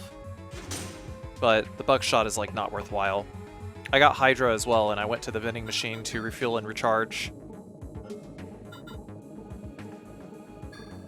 It's under ammunition past Carcy. There you go.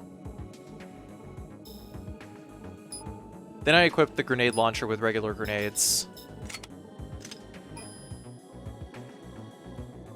But from this point on, we're not killing anything.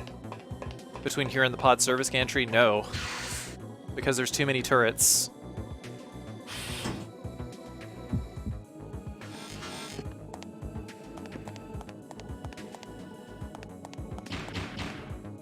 So I went left and I merked right. That way the pawn golem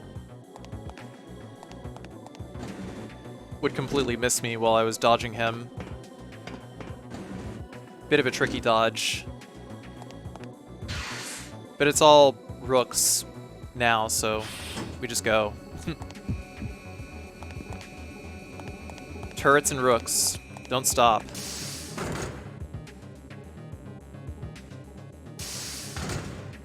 And now we are going to disable the security for the place and save our game.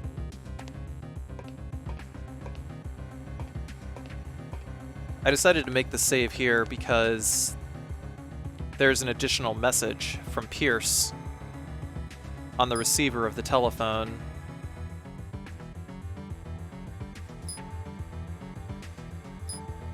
Now we don't gotta worry about the security turrets ever again.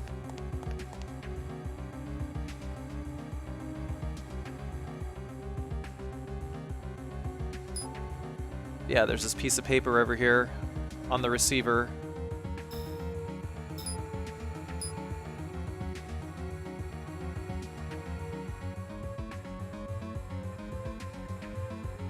And upon reading this, we find out that we've been getting Albert Wesker by our boss all along. Thanks, Kenichi Wow.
Now we're going to proceed to get rid of the rest of the encounters in the shelter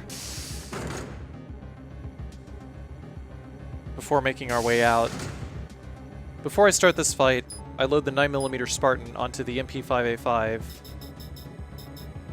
and replace the Hydra with the Spartan in my armor.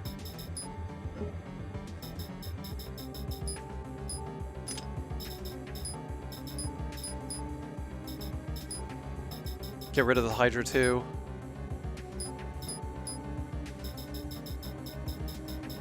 Get rid of the SP-12 as well. Load the Firefly. And get rid of that Buckshot.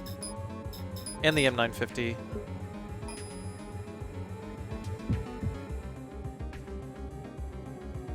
I opened the fight with energy shot twice.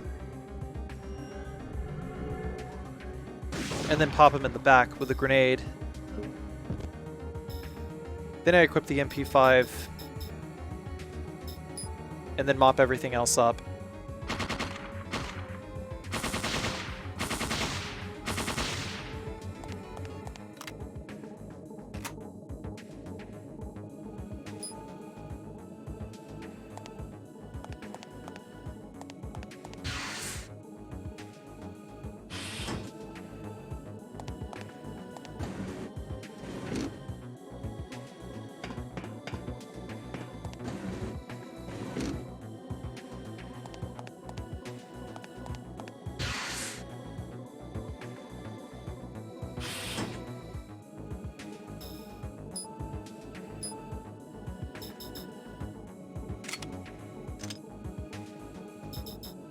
In the B1F hub area, I re-equipped the grenade pistol.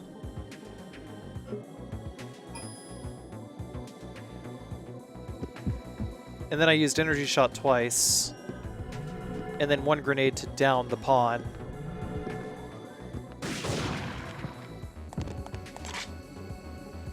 And then reloaded.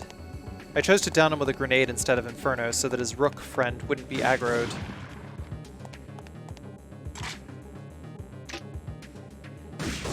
I had to run to the side, he swung and missed, but with energy shot, a single grenade is enough to take him down as long as he doesn't put up his guard. The rooks are pretty annoying that way.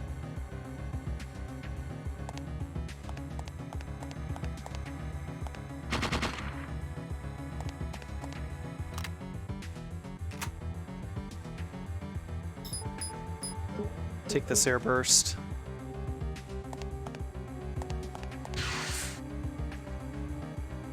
Next, in the bunks, we're facing off against a new golem type, the Night Golem. Re-equipping the grenade. And grenade rounds. I let them grab me from behind, because the grab will initiate the fight, but it won't cause damage if you mash out fast enough. It's really not that hard, just jiggle the D-pad, square, and X buttons to get out of the grip fast enough. After that, spin around, shoot once, and reload. It's free initial damage against the Knight. Afterwards, corner yourself and listen very carefully to the sound effects they make as they teleport in. When they teleport in, you should listen for a buzz. Like there.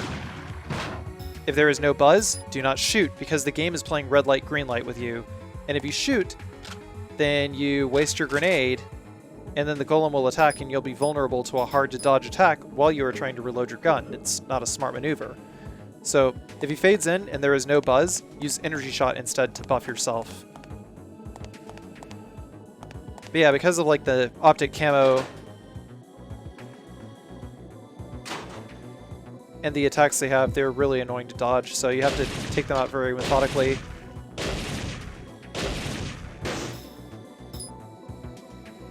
In the next hallway, we will come directly behind a rook, and I would actually recommend using rifle slugs here, as they break the guard, I think.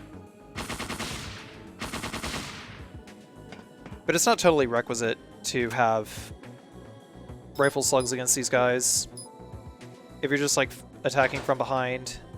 I did okay with Firefly, but I wouldn't recommend getting this ballsy with the wrong ammunition this close to a rook.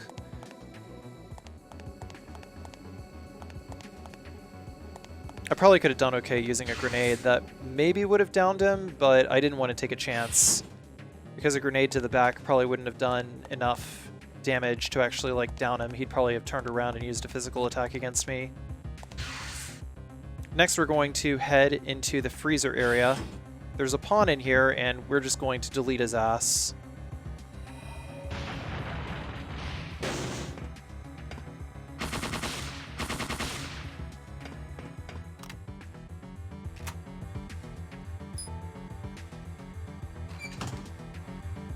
And in the cold storage control room, we're just going to use the MP5 against these dead turrets over here.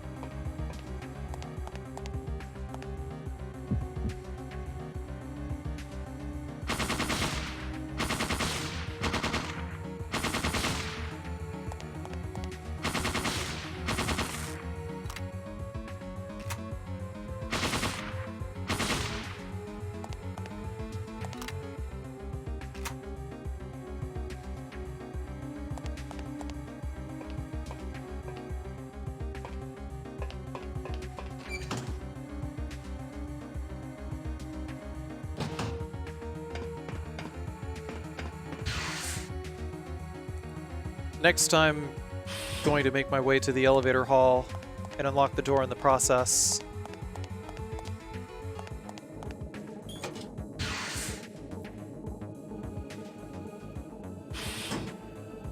Then we are going to head up the elevator, up this lift and into the mine shaft.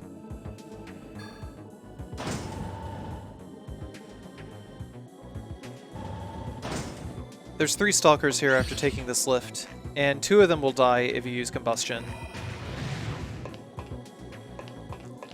The other one's hiding in the hallway. We're just going to eliminate him with pyro.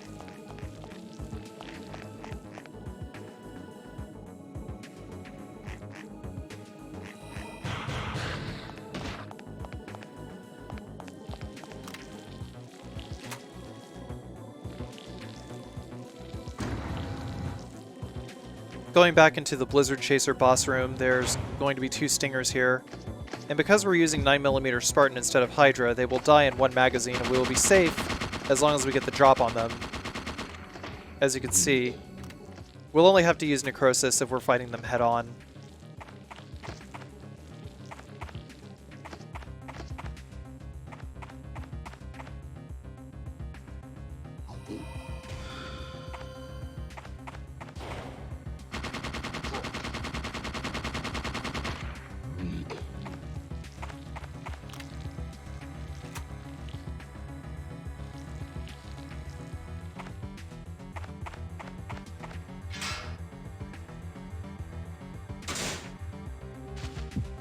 There's a mob of bats here, and they'll die immediately if you aggro them and use Plasma. Or you could use Inferno, I mean, whatever.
We have to go back down to B2F because there's 2 more mobs of enemies that I didn't clear out before I saved my game the first time.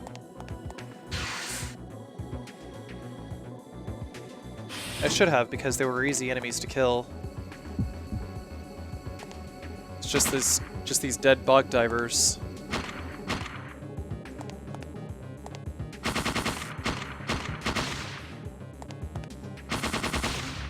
And these turrets that somehow managed to spawn despite our best efforts to get rid of all of them.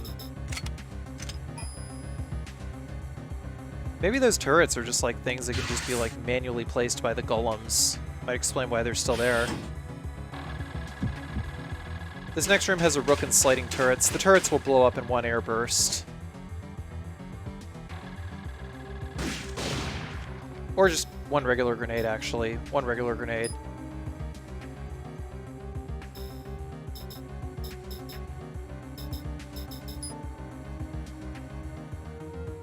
And we already know what we're doing with this one here. We're just going to energy shot a couple of times.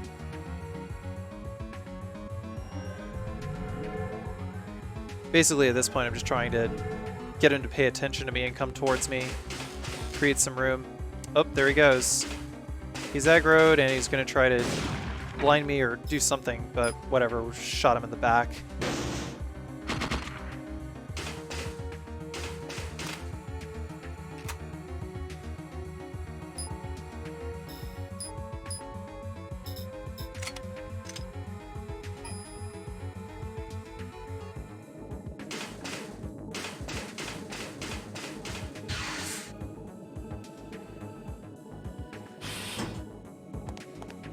Now we have to go all the way back around in order to get back upstairs.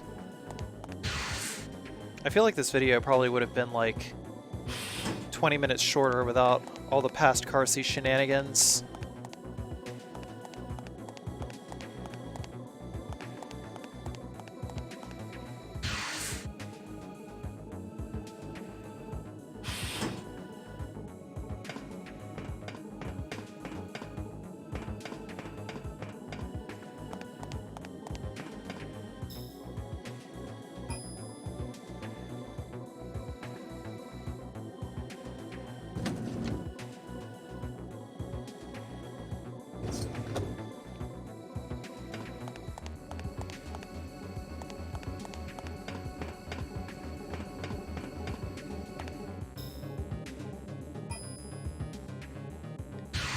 There's just 2 more rooms left.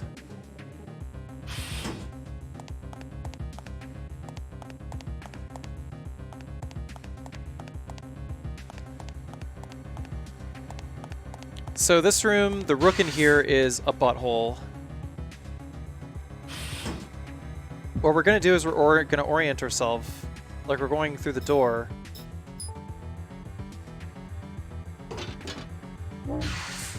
So that we can get out in case he rushes us. Because if he rushes us and we don't leave, then we're going to get hit.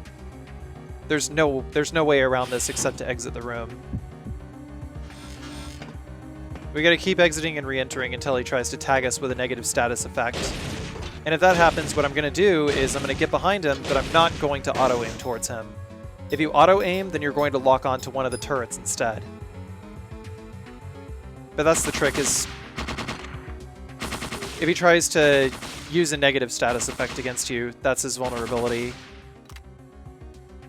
Just try not to auto-aim, or you're going to miss your window.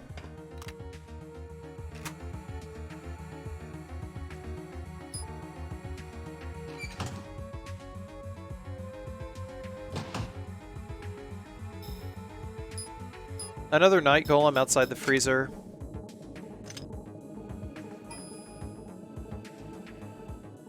So just going to move around until he grabs us. There he is. Again, got to jiggle in order to get free, and then while he's stunned, we'll pop him once with our free hit. Then reload, looking for him, but he's doing some shit. Fortunately, we got off that energy shot.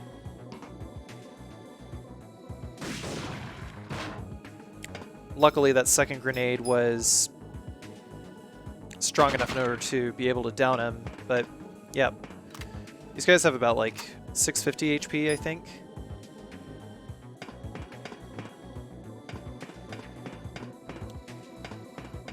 But every time you shake out of the grab, you gotta punish him.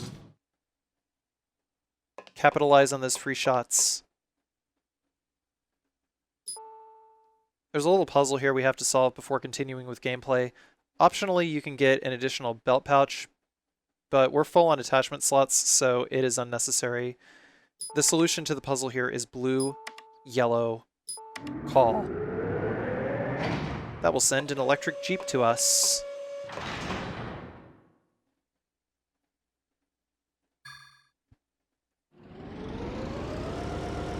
We pull it onto the turntable here.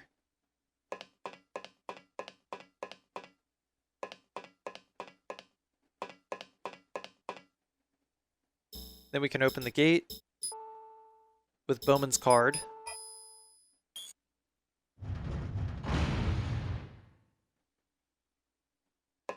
And that's it. Now we can go save our game before dealing with some more golems in very tight quarters.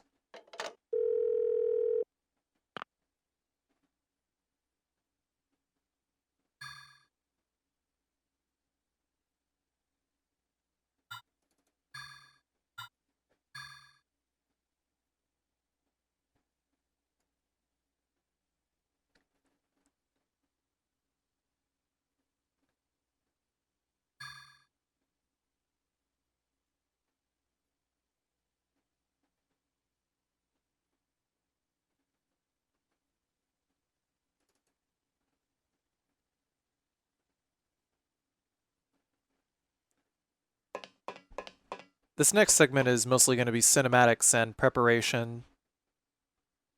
But there's still a few bad golems that I really wanted to get rid of in their own segment.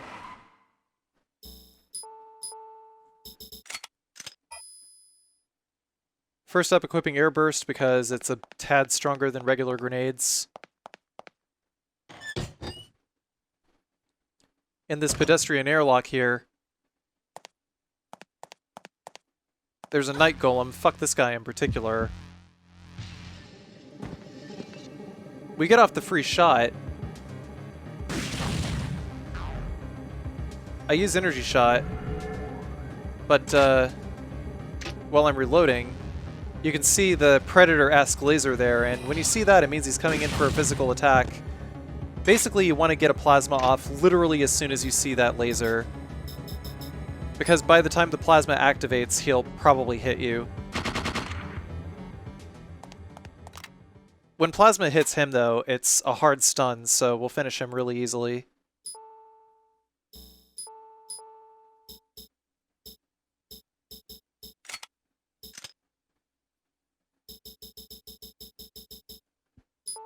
We're going to equip the AS-12 and the rifle slugs that we just got from beating this golem.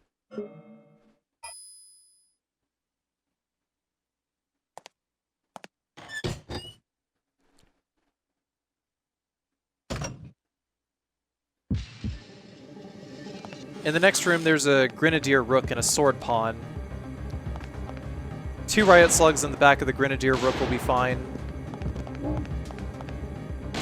We just gotta make sure that we dodge the attacks of this guy. Somehow he missed twice, even though he should have hit me very easily. Kind of wondering if it would have been better to just beat the Rook and just use Inferno to get rid of the other guy.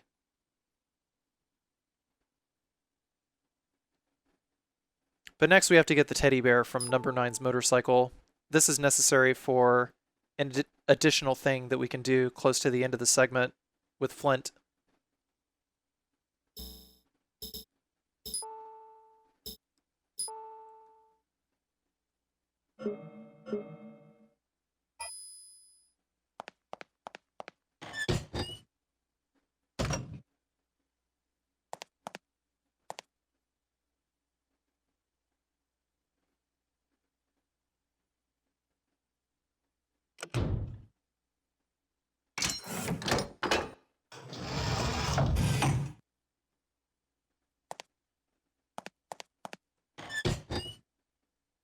After we press this switch, we can go out here and open this gate.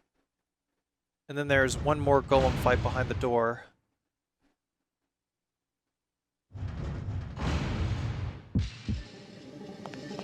Two rooks. Fortunately, our rifle slugs are enough to get rid of them both.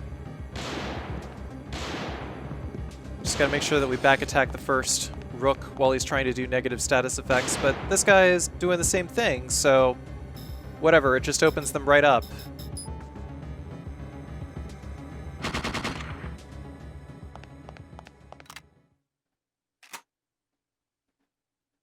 That could have either been really difficult or really easy, as you just saw.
So Flint gives us this MP boost and a capsule with a note from Douglas we need to read.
So here's all the stuff that we had from before.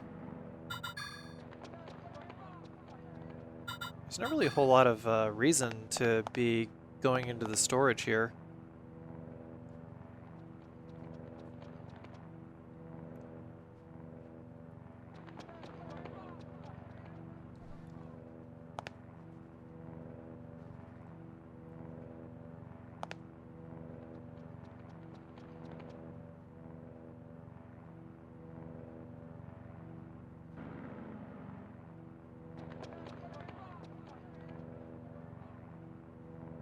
Here we can max out on some 5.56 and grenades.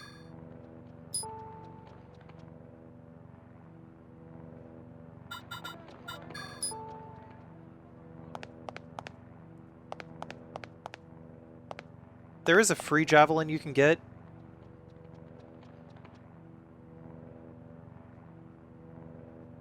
I don't remember how you do. I just wound up buying it anyway.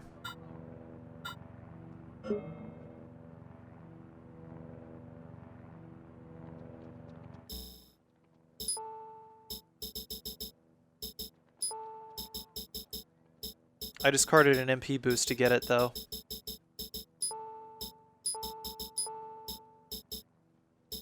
Probably should have discarded the airburst grenades instead, truthfully. Or the Spartan.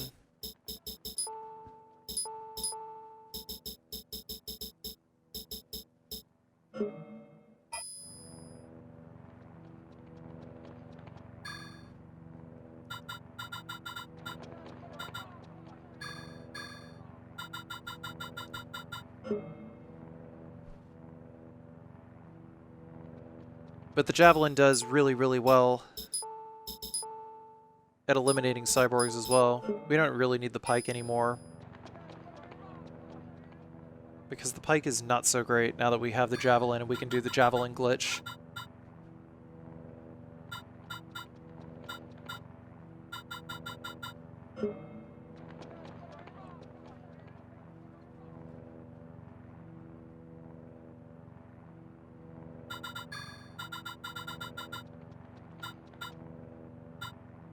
There's also a pepper spray here.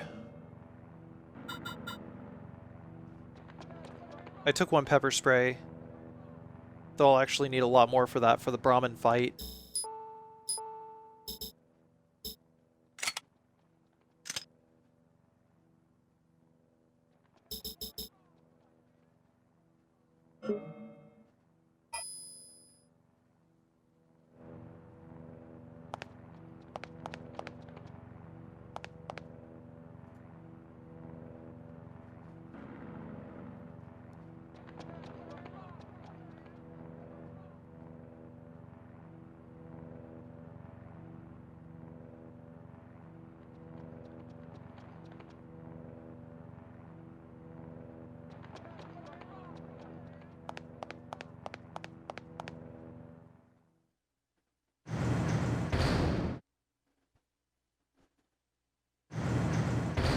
Before we go in, though, I actually need to give Flint the teddy bear so that he can track Eve for us. But it actually allows us to rescue a soldier.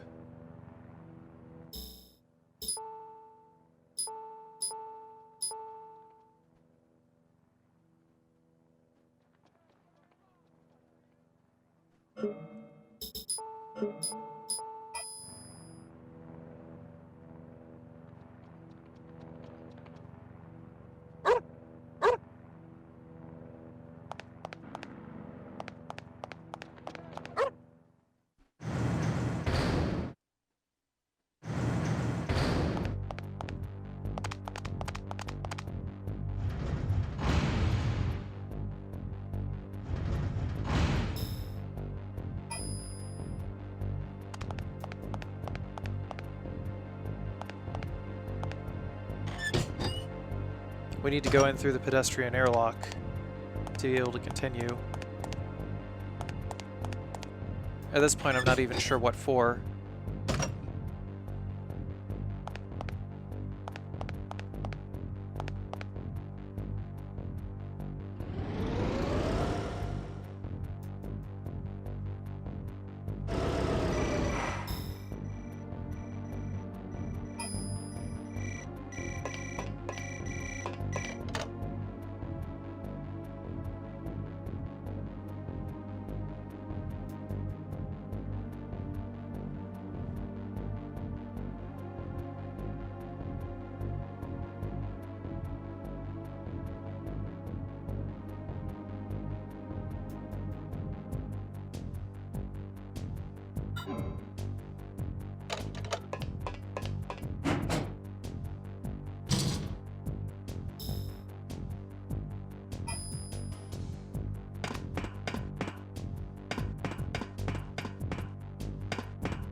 In order to rescue Pierce, so he shows up in the ending, we have to go into the freezer here.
Man, the way Flint's front legs work, they're so creepy looking.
Yes, that way, Private Ironheart.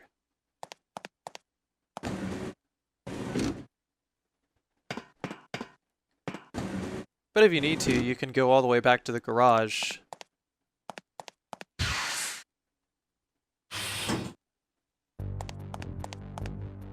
In doing so, the sergeant moves a little bit closer to you, so you can talk to him to get more guns and ammunition.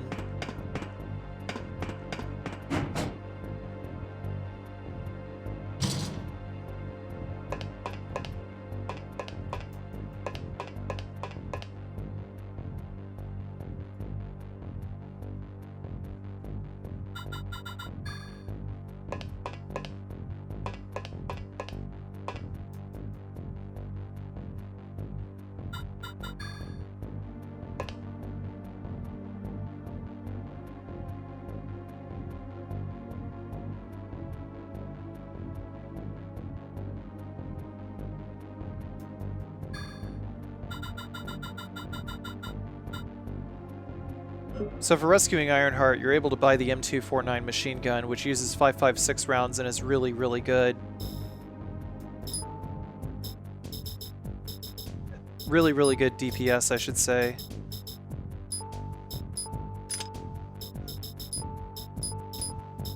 Now, why would I do a fucking stupid thing like get rid of my rifle shells when they're so good against golems? And the answer is... past Carcy. But at least the M249 Javelin and Grenade Launcher will pick up the slack.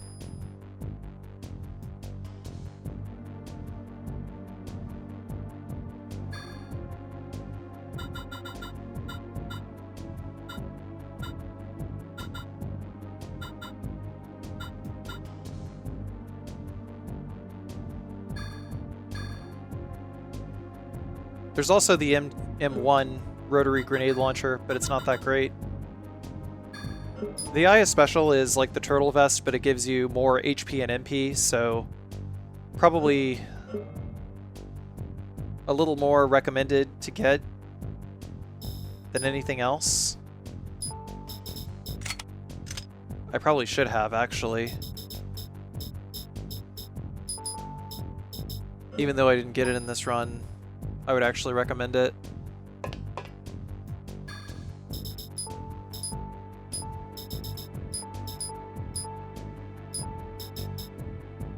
Get rid of the MP5A5. The Spartan ammo. There's nothing else to get. But now we're going to go make our save by the telephone over here so that we can do one final clearing of the shelter and get ready for the final boss fight.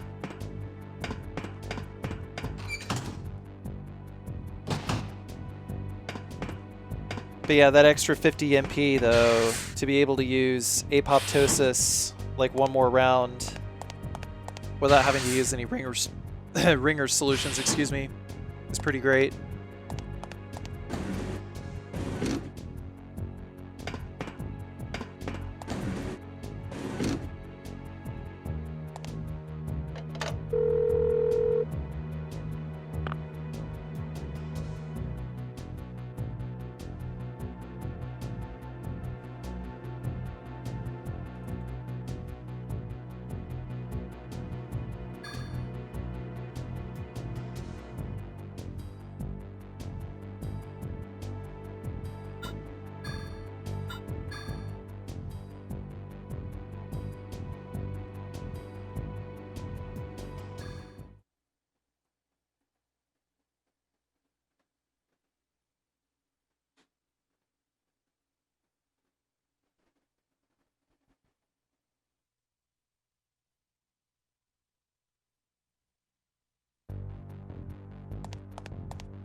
The security's off, so we can just use the M249 to destroy these turrets. Probably would have been better to airburst one of the center turrets, but fuck it. Let's have some fun. Let's learn how the burst fire on this thing works. And the answer is not that great. The M249 is probably best for like a constant, steady stream of DPS.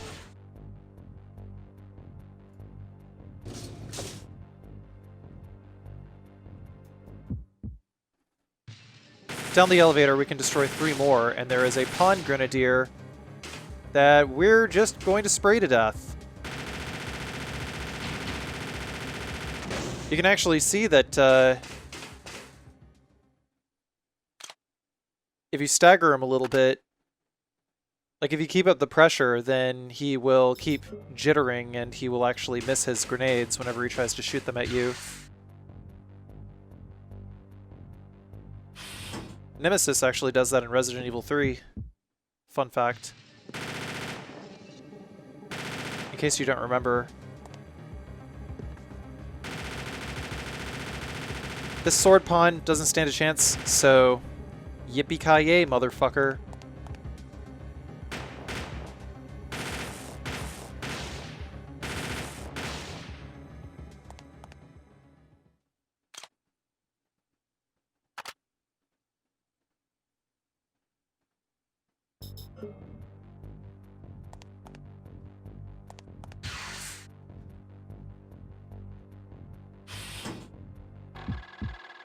There's a rook in here, though, so we gotta duck and use energy shot.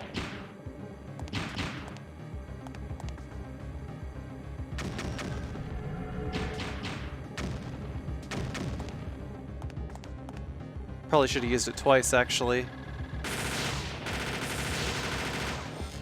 Then after that is when I decide to go to destroy both the turrets, and he's trying to use negative status effects, so fuck that noise. I'm just gonna stand right behind him and fuck him up.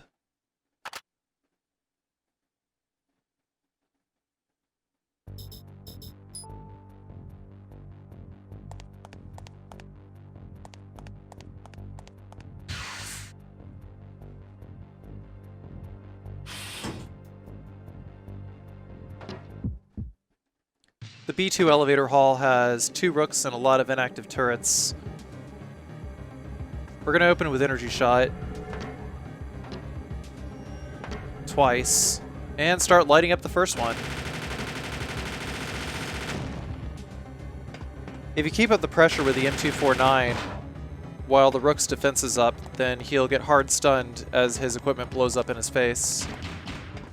The next guy, we just need to stick and move and get him to waste his ammo, then we punish him while he's reloading.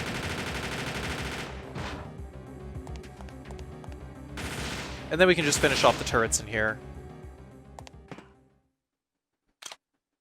If we ever need more ammo for the M249, we can just go back to the truck and get some from the sergeant.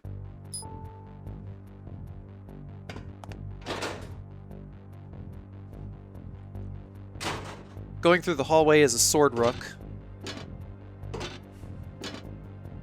We have to initiate the fight ourselves. I tried to press square, but the fight didn't start. And in order for Aya to actually draw her gun and have like minimal draw time, the fight has to be already started. I casted energy shot twice and then I started spraying. I wasn't sure if I was dealing with a sword or a grenade launcher as I went in, so I ran away as soon as I saw the sword.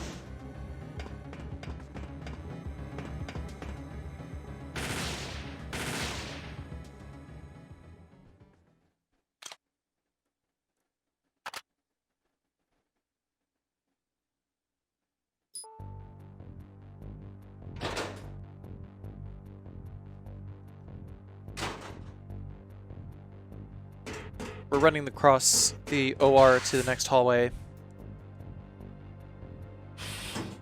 We got 2 more pawns to fight. We'll just delete both of them and kill the turrets.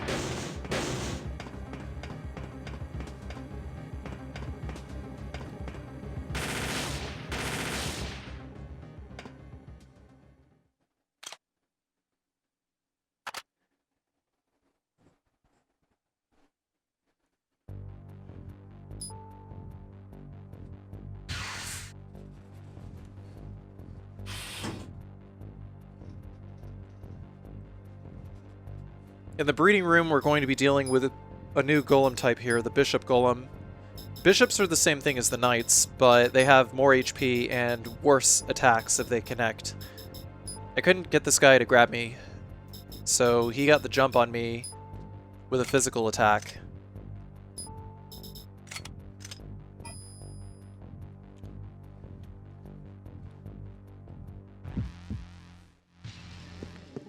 I stuck the grenade pistol and airburst on my armor, so I'd have them just in case, but because he opened with a physical attack, I had to get off of plasma immediately. Fortunately, the plasma allows me to fire twice at the Rook Golem. While he's invisible, used an energy shot, and then he popped in. I heard the buzz, meaning I could fire. Fortunately, I already had one chambered up, so that was the end of him.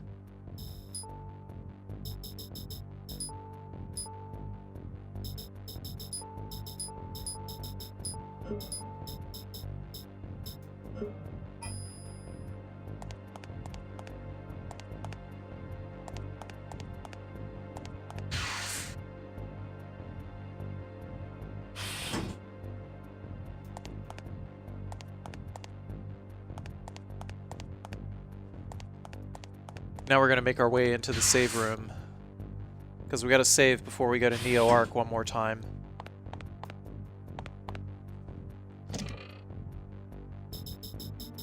I got the rifle slugs here,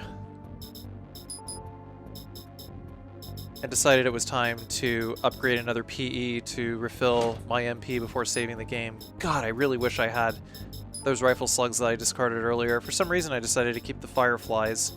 Why did I decide to keep the fireflies, dude?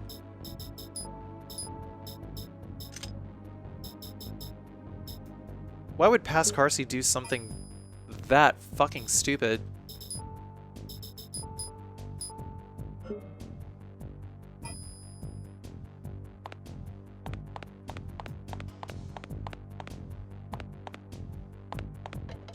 Well, Past Carcy fucks up, so future Carcy knows what to do. Knows how to caution people not to fuck up. Don't be like Past Carcy.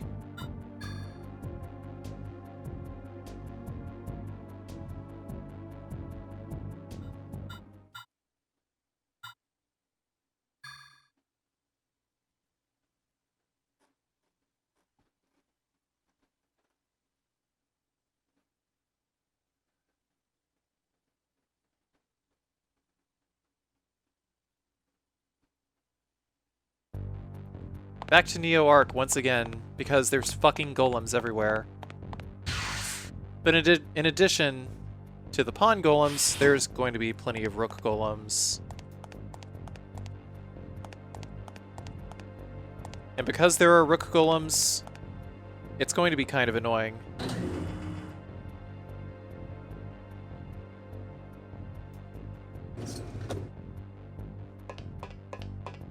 Which is exactly why I decided to divide the extermination segments into 2 segments.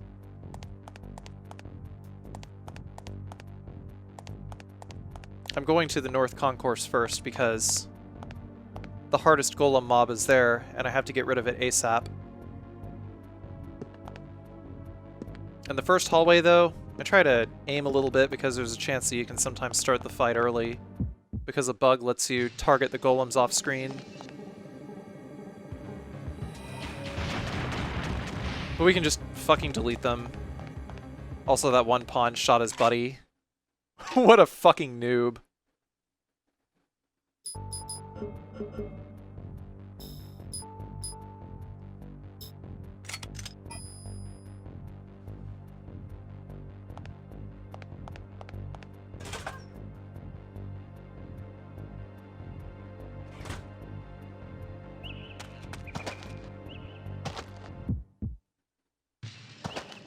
Next, 2 more pawns.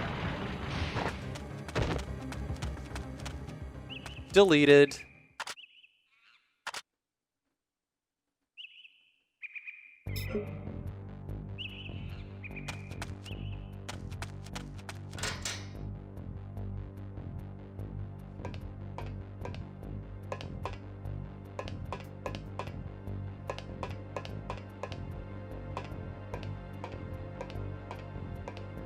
But I went and equipped the Javelin here because I wanted a bit of practice with the Javelin glitch.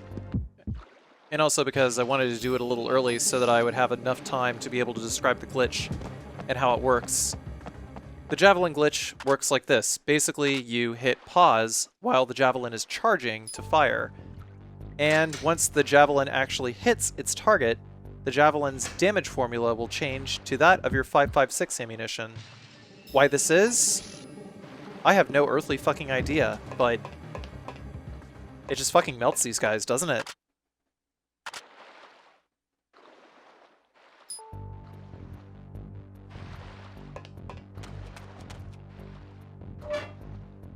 Nobody knows why, it just does that.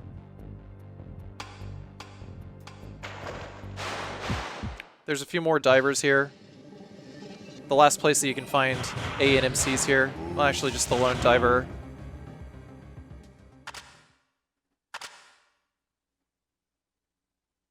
It's like the one dinosaur that lived after the meteor hit planet Earth.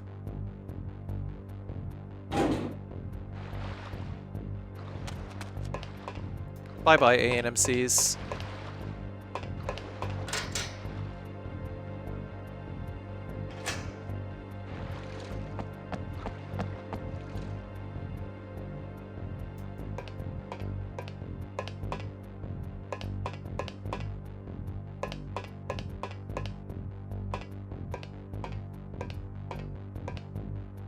I don't think there's any more swimming in the underwater tunnel here anymore either.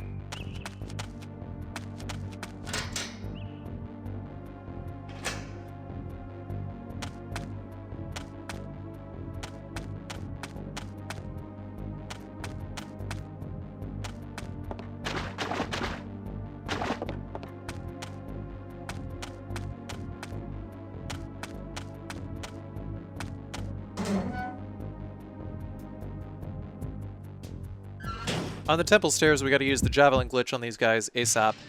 It's pretty much the only reliable way to kill these guys before they can hurt you. Without using the Javelin glitch, this is probably the worst battle in the entire game.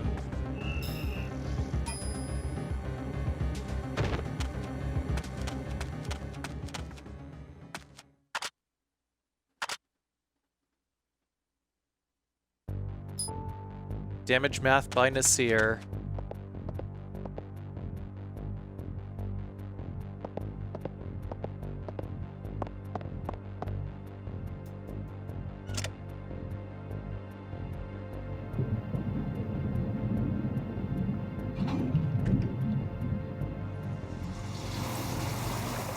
Now let's shift the bridge over so that we can move towards the dynamo room.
There's two rook golems on the bridge here, and both of them die immediately to the Javelin glitch.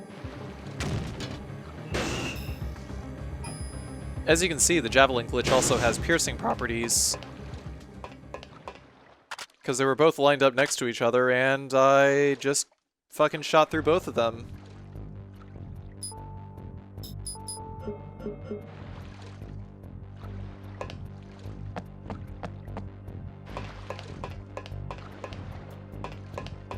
It's pretty cheesy at this point, but let's be honest. There's only so much fun you can have fighting these guys the normal way before you just want them out of your fucking way. At least that's how it was with me when I was recording this segment, especially after dealing with the golem fight next to the temple stairs. I tried doing it any which way without the javelin glitch until I was like, okay, you know what? I'm sick of this. I'm just gonna use the javelin glitch.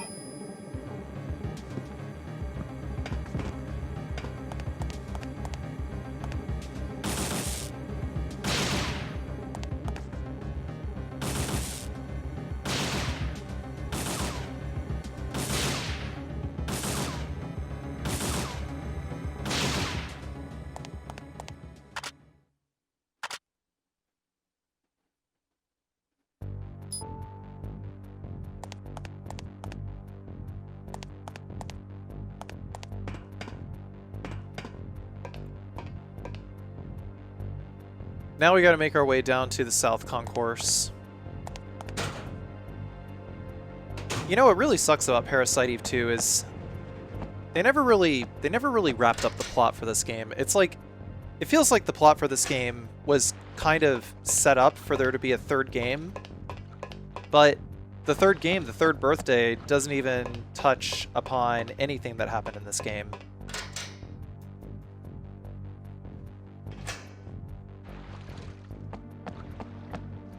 They never explained who the people were who were doing the experiments on the ANMCs or what their motives were.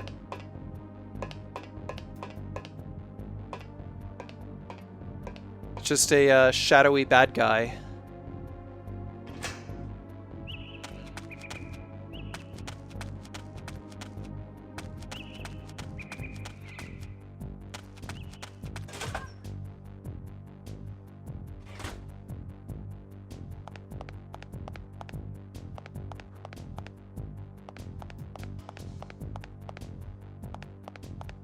Which is really, really unfortunate.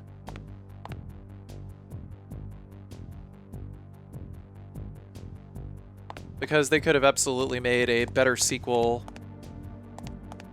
out of the potential that was in where this game's plot was headed versus the turd birthday. Anyhow. Now that we're back in the South Concourse, we're just going to use Inferno to delete these first two pawns, and then use the Javelin glitch to kill this rook.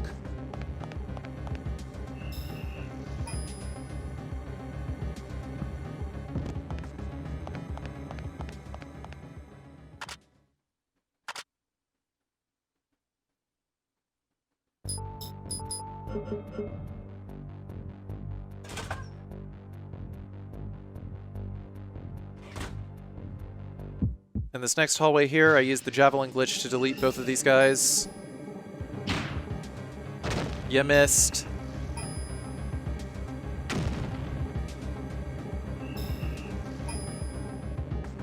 And you're dead too. All that's left as far as golems are concerned is the bishop golem in this next room here.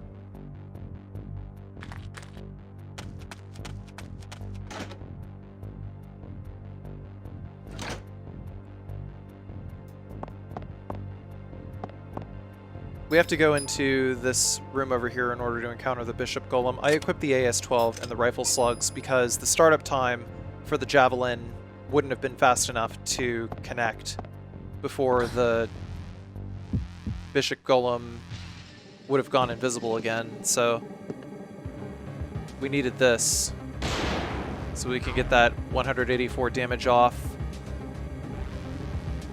He buzzed in. Tagged him twice to down him, third time to kill him. And that's that.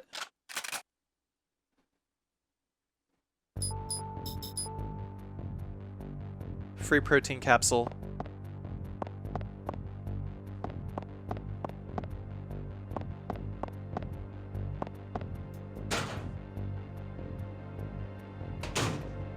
Now all that's left is these scarabs. Takes a minute. There we go.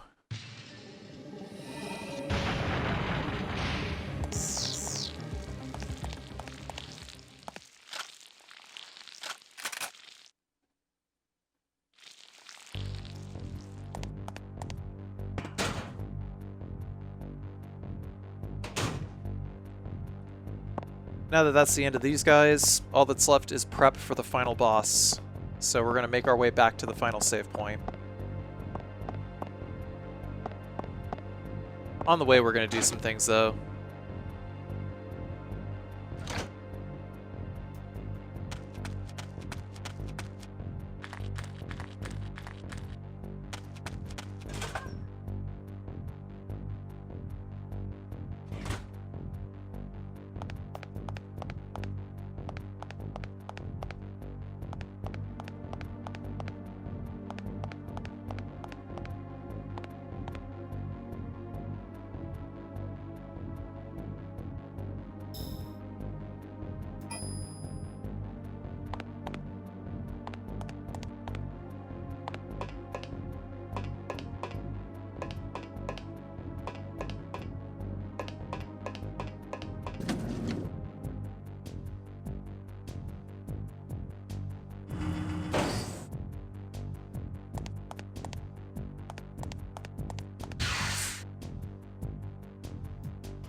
So here, decided to start resurrecting some PE. I leveled up Apoptosis twice, and then used the medicine wheel to level it up a third time since I no longer need it. Then I put on pepper spray.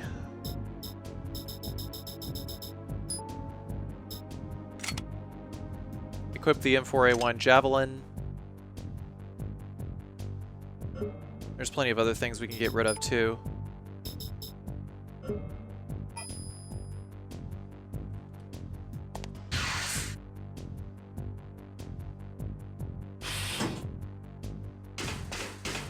But I wanted level 3 Apoptosis for the final boss fights so that it would affect the room and I wouldn't have to worry about range.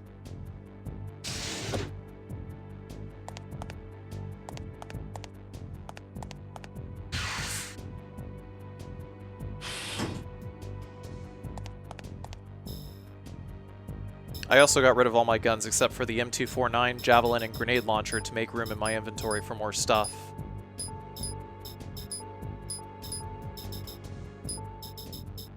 Specifically more pepper spray.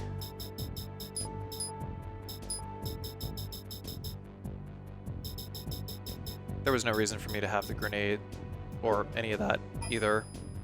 But whatever. There's one more segment to prep.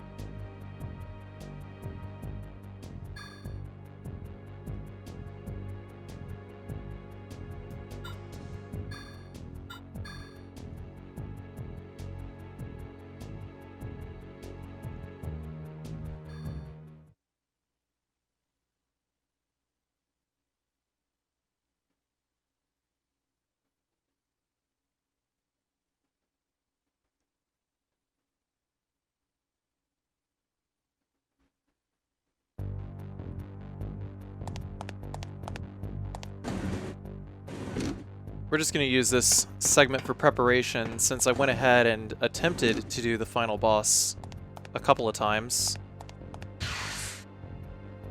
Just to see what I would need for my strategy to work. And I was sorely lacking in pepper sprays, so we are going to go to the BP machine and get some more pepper spray.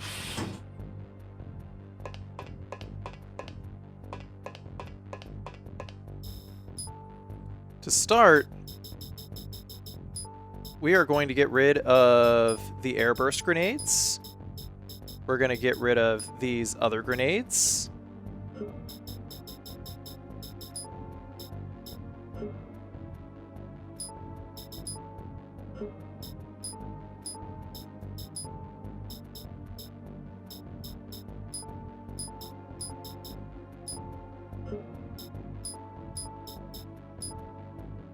We're just getting them out of there. We don't need too many pepper sprays. Just like 5 of them.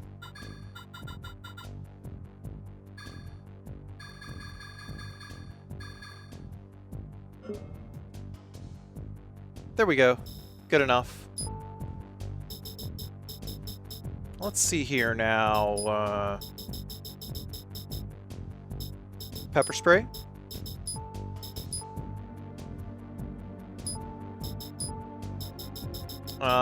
Pepper spray, because we don't need that GPS anymore. Pepper spray. Pepper spray. And, pepper spray. I think we got enough pepper spray here, boys. Got MP boost too. We got ringer solution. Yep, we are good. That's good enough. Now we got everything we need to be able to cheese the final boss.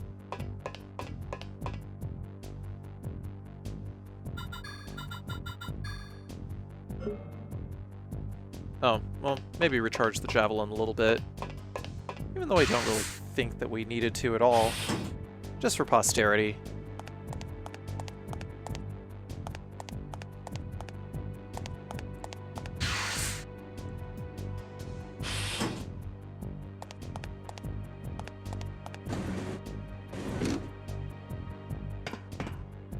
Now, with some of these strategies, I wonder if no save, no damage is even doable. Could be.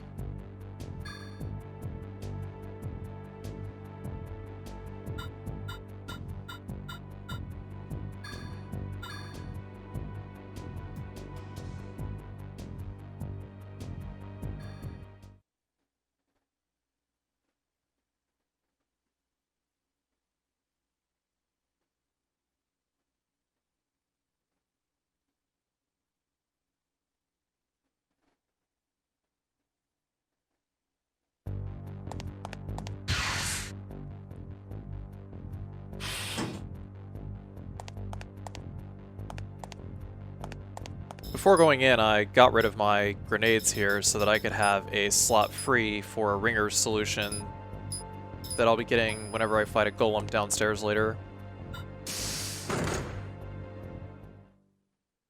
Long cutscene showing up. Long cutscene, long cutscene.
So Kyle shooting you in the cutscene is the only forced damage in the game, being that it is forced damage from an in-game event that just happens no matter what.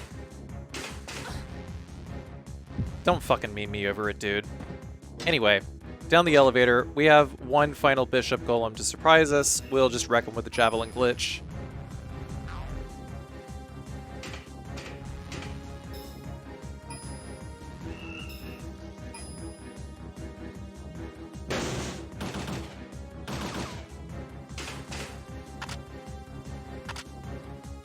We get a ringer's solution for beating him. After the fight, I use healing to bring Aya's HP to max.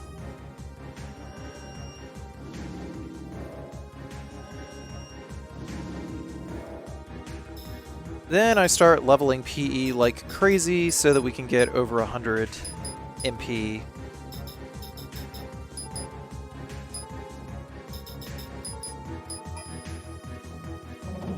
I gotta save a little bit for after the Brahmin fight, though.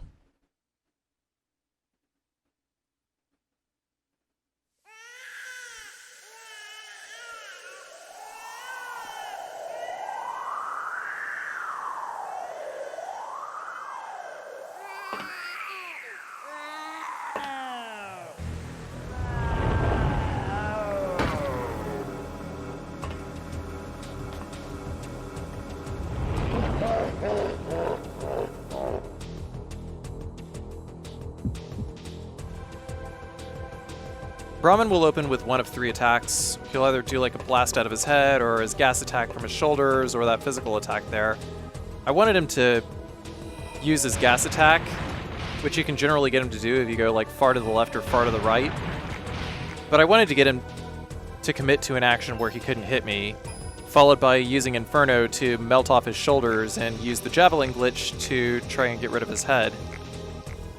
But it's like the head has 2 layers, so you gotta like get rid of the head and then get rid of the neck. It's weird, but when he uses his big blast attack for the first time, he will not turn to face you when he does it. This is your cue to dodge and use Energy Shot once and Inferno once.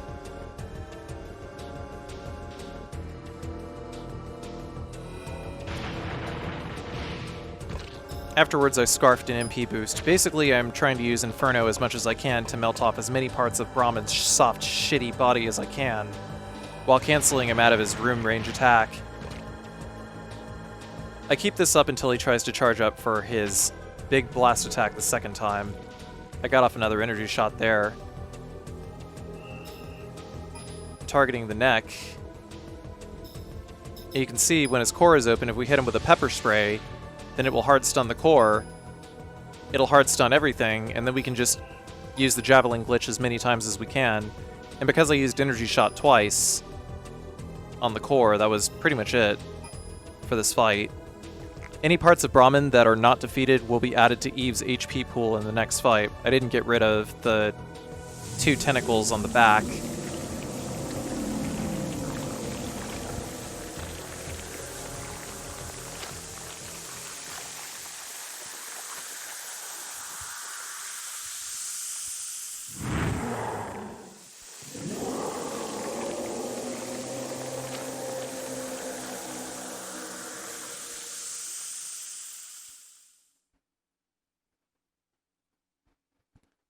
I didn't actually need to save that EXP. We'll take the ringer solution, though. We don't need the rifle slug or the grenades. Before we start the fight, though, just gonna use as much as we can, which wasn't much. Could have maybe leveled energy ball up to level 3, but we gotta get as many ringer solutions on our armor as we can. There was no reason for me to have those pepper sprays even, because I have apoptosis.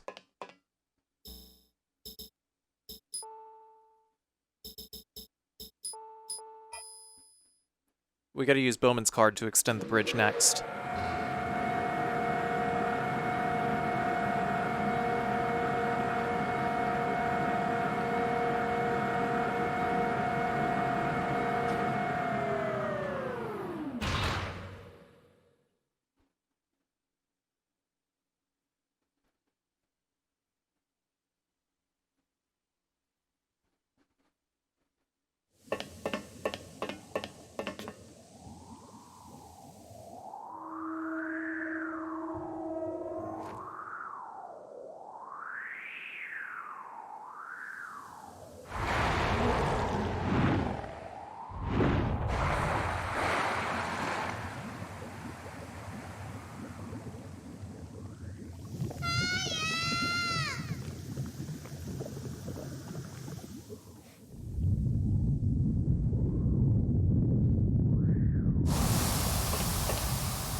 When the fight starts, we have to run to the right immediately to dodge Eve's first attack, which is a swing with her right hand.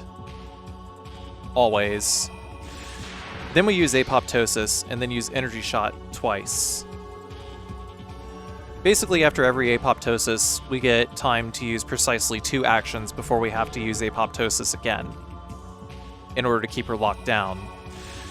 After that, we use Apoptosis, Javelin Glitch, Javelin Glitch. Then Apoptosis, Javelin, Javelin. And when we are under 18 MP, we use Apoptosis, Javelin, and then Ringer Solution.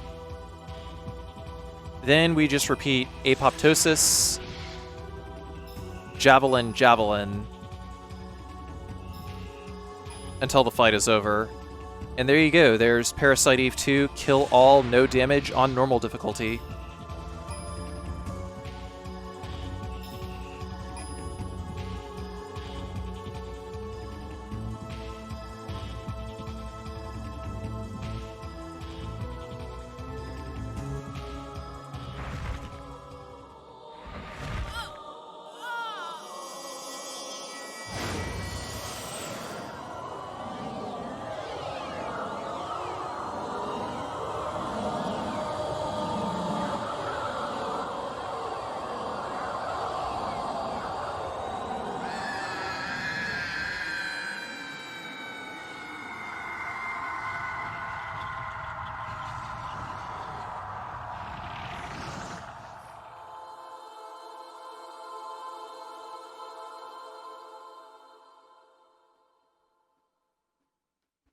Dude, what in the Sam fuck was going on with that?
Man, how the fuck did he get his leg back?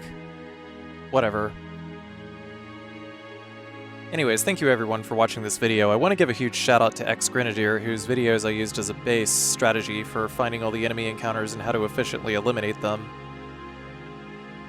I also want to give a shout out to Pinkie Pie Style and Secret Agent VX for some background information on game mechanics supplied to me during my streams of this game. Jeez, Carcy, take a breath, right? If you enjoyed this video, I have no damage videos of other games, survival horror and otherwise, on my YouTube channel. Go sub to it and check out my playlists to see them all. I'm trying to branch out to other games besides the survival horror genre. So if you want to see other non-survival horror games, please let me know which ones in the comments below. Also, please follow my stream on Twitch at twitch.tv/carcinogenSda. I stream myself recording all of these playthroughs over there, so come hang out. If you wish to support my bad challenge run habit, you can do so on my Patreon at patreon.com/carcinogenSda. For as little as $1, you get early access to my videos before I release them, and you can see the work-in-progress recordings of my commentaries if you join the $5 tier. Possibly other tiers. I haven't really figured out what to offer for said other tiers or even for like stretch goals or anything like that, but if I figure something out, I'll be sure to let you know. I'm not sure what my next project is, but queued up as of September 2020, I have Castlevania 64, Metal Gear Solid 2, and Super Mario 64 in no particular order. No idea what game you're about to see next, so sit tight, thanks for watching, and see you guys next video. Later.